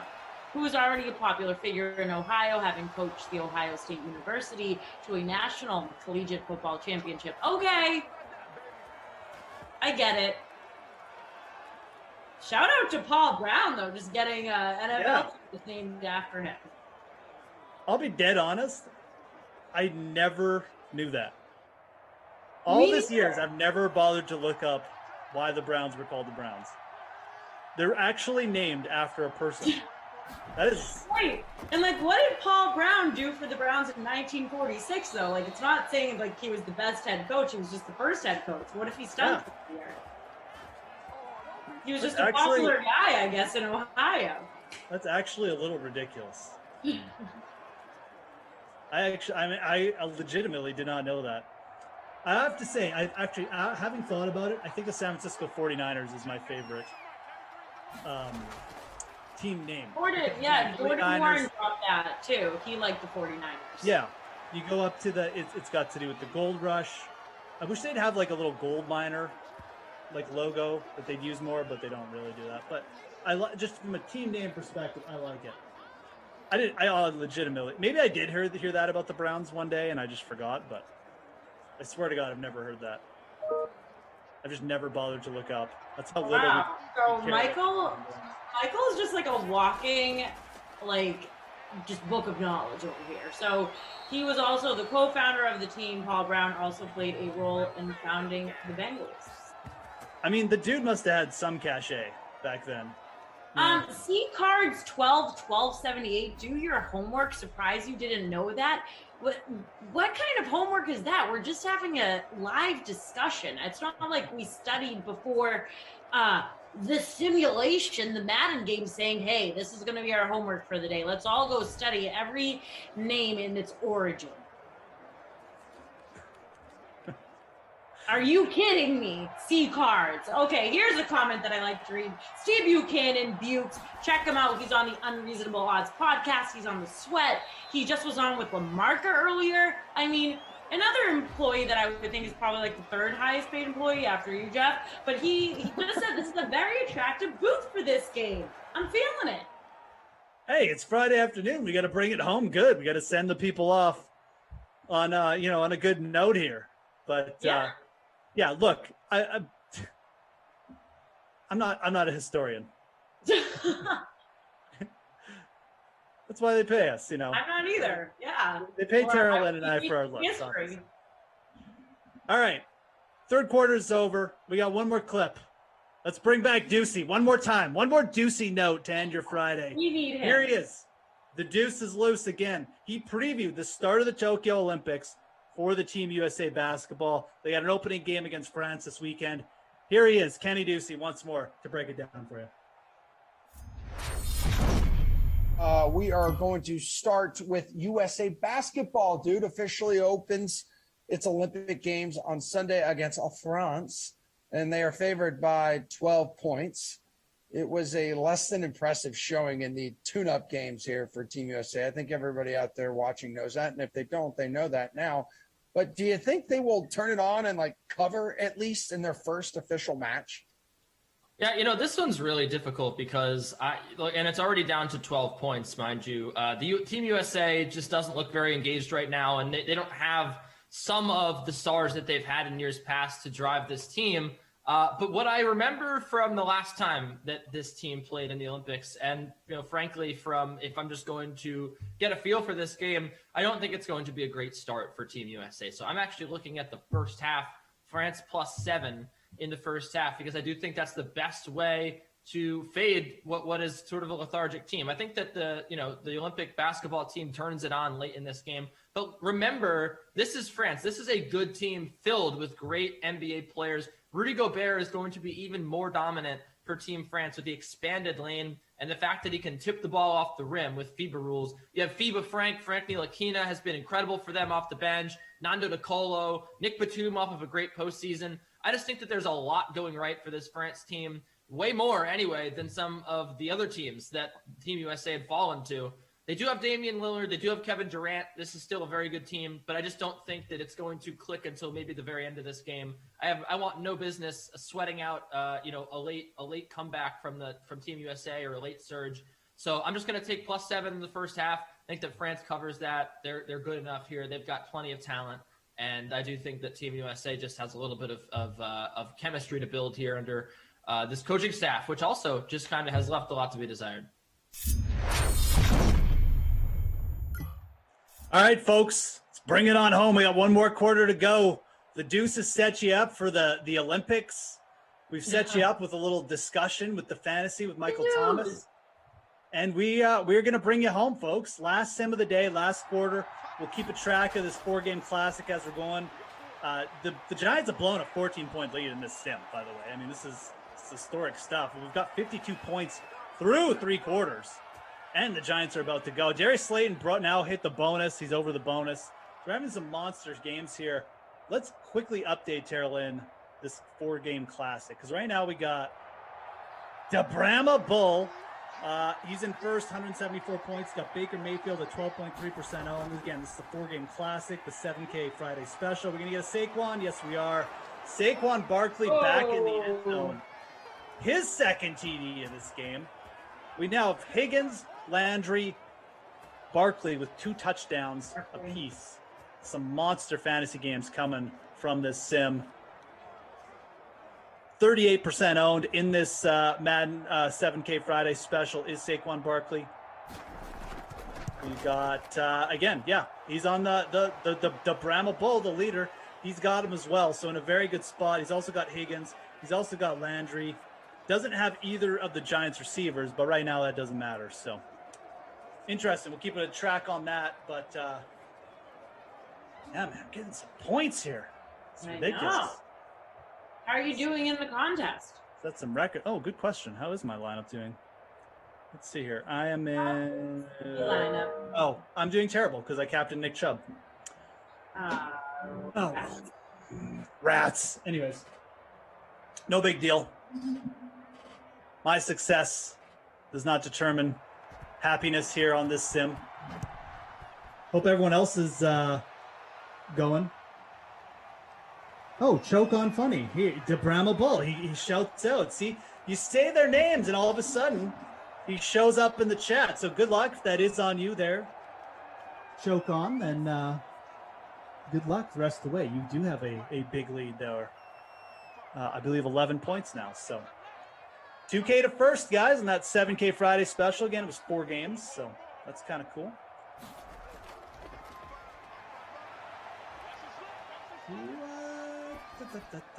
Okay. Wow. Ooh, that was nice. That was nice. And the Michael Thomas news is interesting for NFL this week too. Even if we don't even have to talk about it from a fantasy perspective, but it is interesting, Terrell. And now Tom Brady's division gets even weaker. Right. Like the Saints now lost their wide receiver 1. It's like, can we make it a little bit easier for Tom Brady to get his 13th ring or whatever he's about to I do? know. The man is going to have to start adding more fingers here or get a toe ring. Like, is he just going to walk through this season? Just all right, I'm ready for my next ring. Just throw it on. It's getting a little worrisome here. Tampa Bay brought back everyone. Yep. You've got Aaron Rodgers and Devontae Adams, who, they're going to play this year, but it's just a weird situation. And then, you've got New Orleans, clearly not at full strength. The Rams just lost Cam Akers. It's tough. Is Brady legitimately just going to sleepwalk to another Super Bowl? This Probably. I honestly, I could barely handle Tom Brady last year. If it happens again, I'm.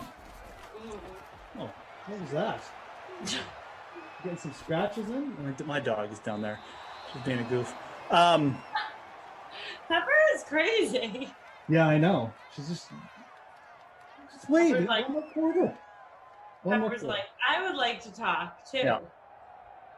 It's getting close to the proverbial dinner time here. Is the problem is so. You might have to. No, go. Edelman is not going to make an appearance here. We're not going to bring him back like Gronk. Is he just fully retired? No, he probably will. He probably will come back. If you're like me and you're just kind of it's not even that I don't like Tom Brady. It's just that I'm kind of like sick of hearing and seeing him. Right. Prepare yourself for another Tom Brady Super Bowl. Like I'm like legitimately mentally preparing myself for the Bucs to go like 15-2 and go to the Super Bowl again. How's a drop? Giants now in position here to potentially retake the lead. Sim is crazy. Sim is wild. This is how we needed to end Friday Sim Day. Got golf cuts going on as well at the 3M Open. Looks like Dustin Johnson missed a cut. That's a pretty big chalky miss there for people.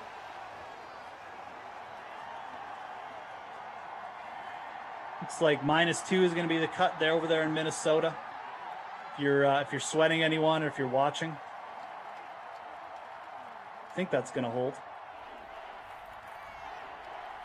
Yeah, definitely not going to go down. So, anyways, if your golf lineups are doing good, got the Olympic golf starting next week. That'll be on DraftKings. We'll do some coverage of that. Be a fun event. Who is your favorite golfer? My favorite golfer? Yeah. Well, I mean, I like the guys who don't win, Terrell. So, like, I like Louis Oosthuizen, who comes in second in every single major. So, okay. I mean, I don't actually like him because he doesn't win. I just say that because it's so sad that he never wins, and I actually like him. But I like Usti. I like. I like most of these young golfers. Like they're all pretty likable. They're all pretty good guys. I appreciate Bryson for what he is. You know, unique individual. Right. Oh, a little flutter ball and a pick. Wow. Hit as he threw there, Daniel Jones. Yeah, I don't know. I mean, that like my favorite player. I like the European players. Like I kind of like Rory.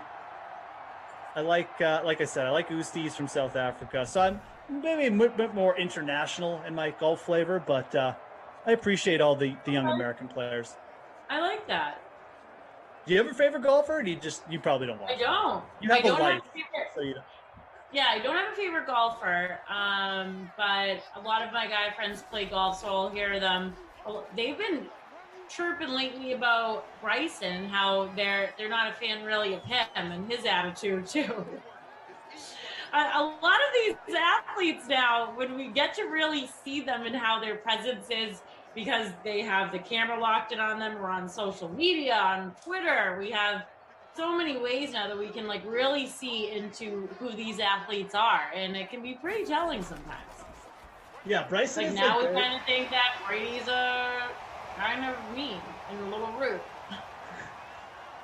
Bryson is very polarizing, and like for most people who are into golf right now, like they're kind of, you know, Brooks is like the cool guy to like. Like if you like Brooks, you're part of the cool club, you know. Like he's kind of like the jock guy who, like, you know, walks around. He's just good at everything.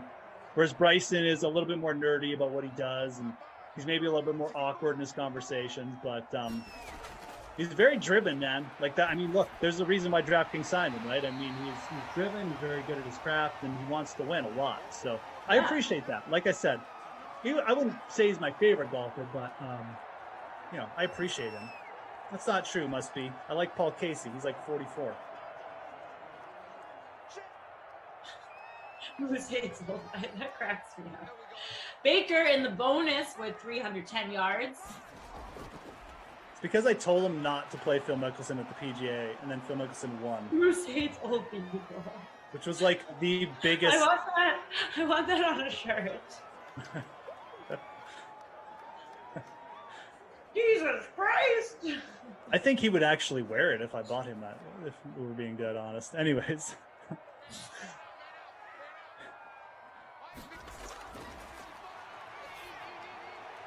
All right. More for Jarvis Landry there. Brown's trying to close this out. Baker hit the bonus. Over the bonus, over 320. He's got 4 touchdowns. It's going to be a 4th down, though. From the 46, the Browns should really go for this, try and close this game out. They're probably not going to, though.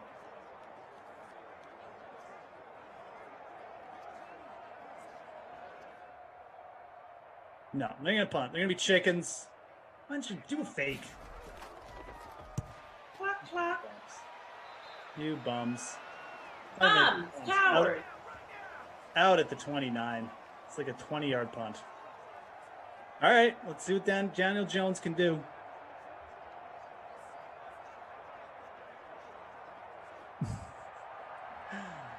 Yeah, Grillo was terrible this week, Jordan Warren. Absolutely. Killed one of my lineups. Again, if you're just joining us, guys, last sim of the day here is the Giants trying to make this interesting down the stretch. Good sim to end on. Some really big lineups going now in the 7K Classic not free roll. The 7K Classic, 2K to first. The Brahma Bull still up there, about a 6-point lead. He needs some Saquon Barkley on this drive, though. He could get caught. A Daniel Jones touchdown would not be good for our current leader. No.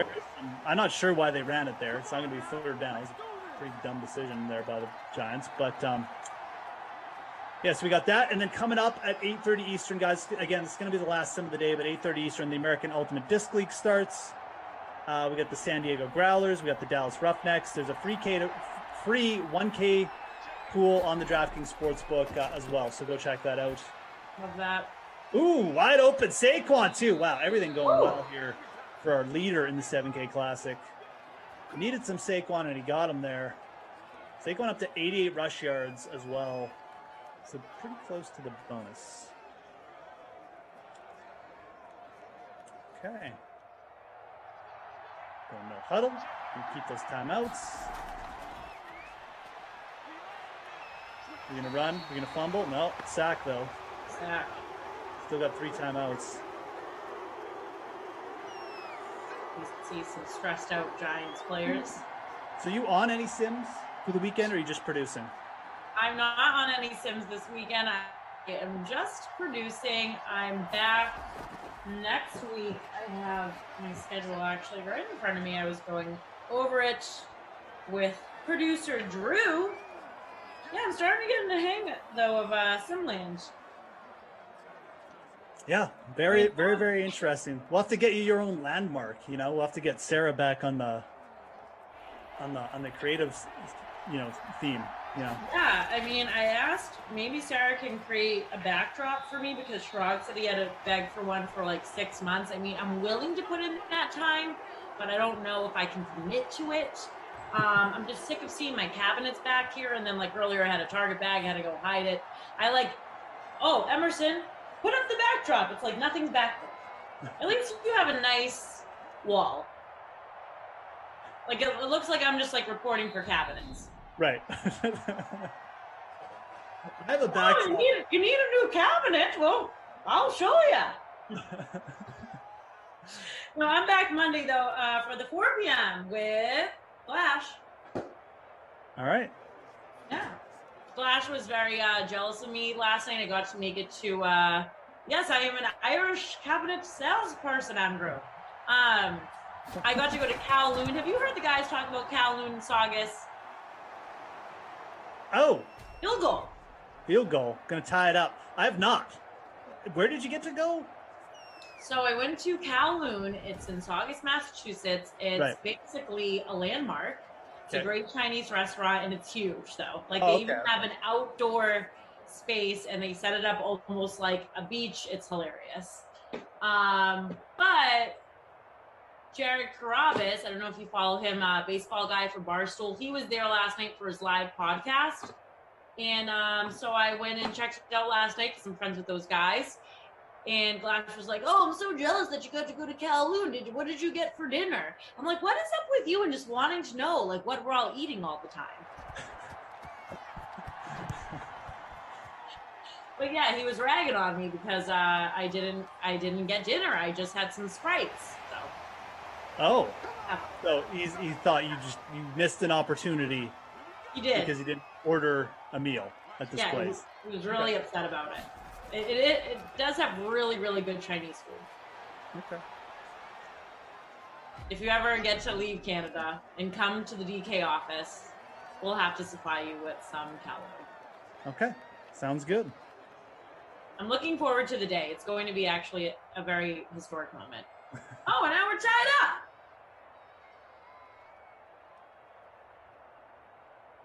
Tied up, going to overtime.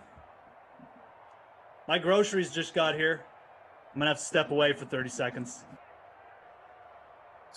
All right. Well, Jeff's leaving me in the dust. I'm used to it. Daniel Jones has made it into the bonus. So both of our quarterbacks, our single callers, are in the bonus now. We are in overtime on this Friday night. What you got coming up for the weekend, though, if you want to know tomorrow's games, you're not going to hear me. I'm going to be producing, and for the nooner, we got Ravens Rams with Glash and wow, it's a day of Glash and Tom and Jeff and Tom. Yep. So for the 2, we get Falcons Saints, Glash and Tom. 4 p.m. Vikings Panthers, Jeff and Tom. Titans Jags, Jeff and Tom. Bucks versus Washington, Kaufman Lamarca. And Madden After Dark, we have Pats Texans, Kaufman and Lamarca. Wow, that's going to be a fun day. Yeah. A lot of I'm back this weekend. I took last week off, or last few days off. But I'll be doing a lot of Sims over the next couple weeks, and yeah, a lot of Glash, a lot of Tom tomorrow. Yeah. Now Mayfield's just really screwing with us and just throwing the ball wherever he feels like it now. This Sim is all over the place. It is drunk. I mean that Giants field goal. Oh, it's a long one he hit too, Graham Gano. So, I mean, big points for Gano if you rostered him in Showdown. But, I mean, we still got some big contests going here. So there's a lot on the line for fantasy purposes. And, again, I mean, this Sim is, it's bleeding. My groceries were scheduled for after the Sim. Now it's bled into that. I had to get them hot outside. And we still got the Brahma Bull leading in the 7K Friday special. We got Hilbert. I need to my hammer. Your hamper. We got Hilbert 1385 chasing him. There's Nick Chubb finally getting involved. The first down. Hilbert, let's see if there's any difference in these lineups. Hilbert has Rashard Higgins and Odell Beckham. So an Odell Beckham touchdown could really swing things. He's also got Darius Slayton. All right, so something to keep an eye on. Lots of drama going on. Dramatics. Juan Flores, I appreciate that you would never leave me hanging. I really do. Appreciate all you guys. Appreciate all you guys hanging out. Hopefully this Sim has brought you some nice, moved you guys up in the process in your contests and stuff like that. Smash that like if you could, guys. Oh, that's not going to be good. Down goes Baker Mayfield.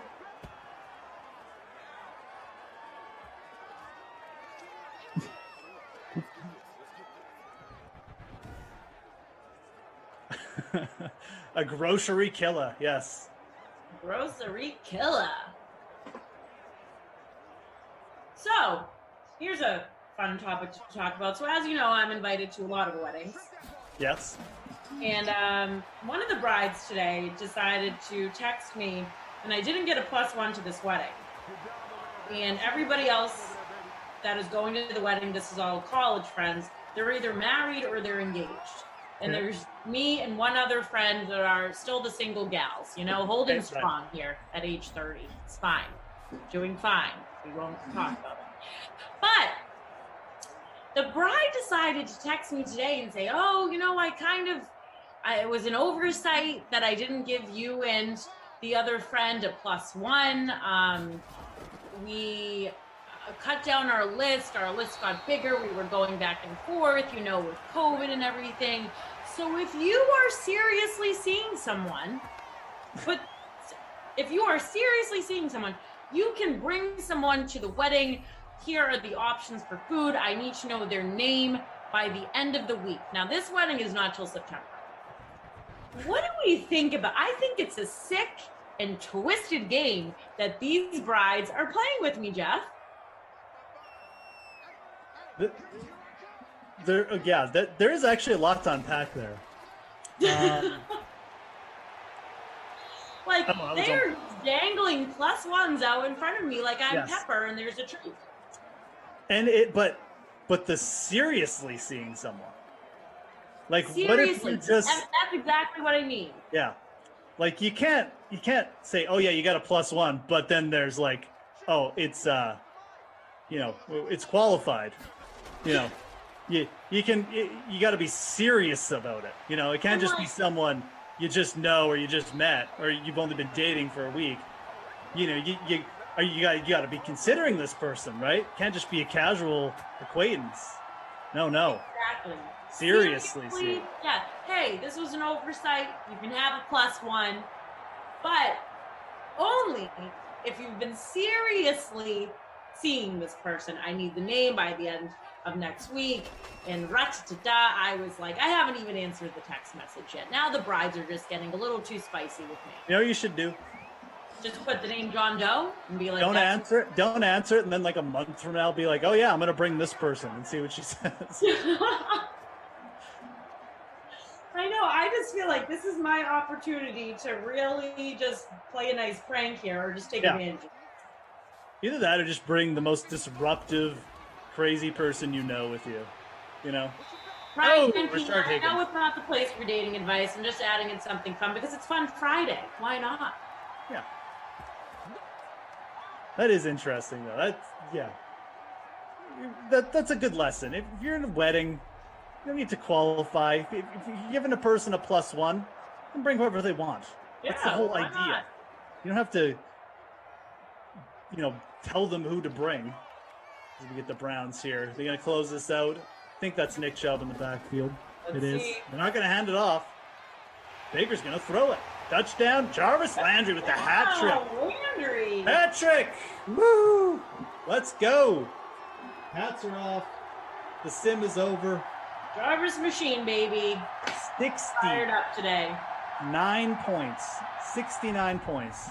Wow. To end this sim, folks. If that's not a perfect way to end the Friday sim, I don't really know what else is. I don't know what else is either. Man, let's see. Does this change anything crazy? Oh, well, got the points there. Baker Mayfield has 15,000 points.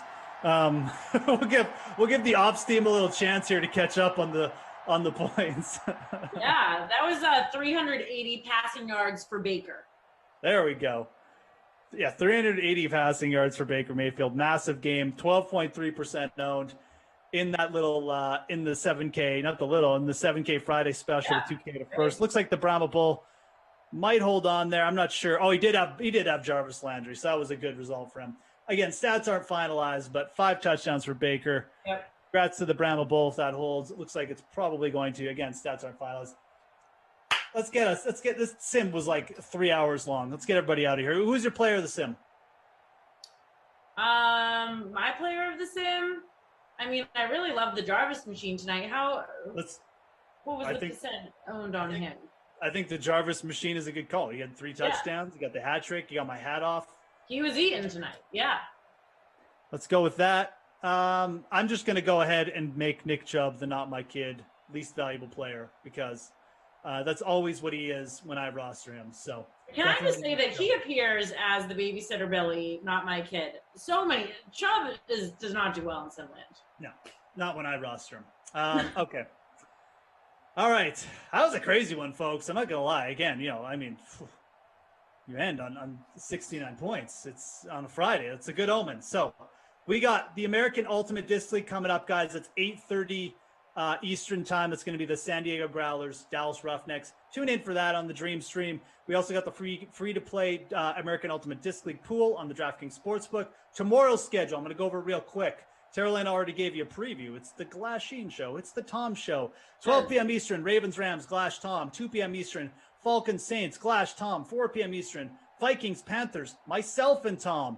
6 p.m. Eastern, Titans, Jaguars, myself and Tom again. 8 p.m. Eastern, Bucks, Washington, Kaufman and Lamarca. 10 p.m. Eastern, Patriots, Texans, Kaufman, Lamarca also bringing you home. That's going to be Saturday. I'll be back. Smash the like for Tara Lynn. Hanging out with you on a Friday. This 3 hours. Friday.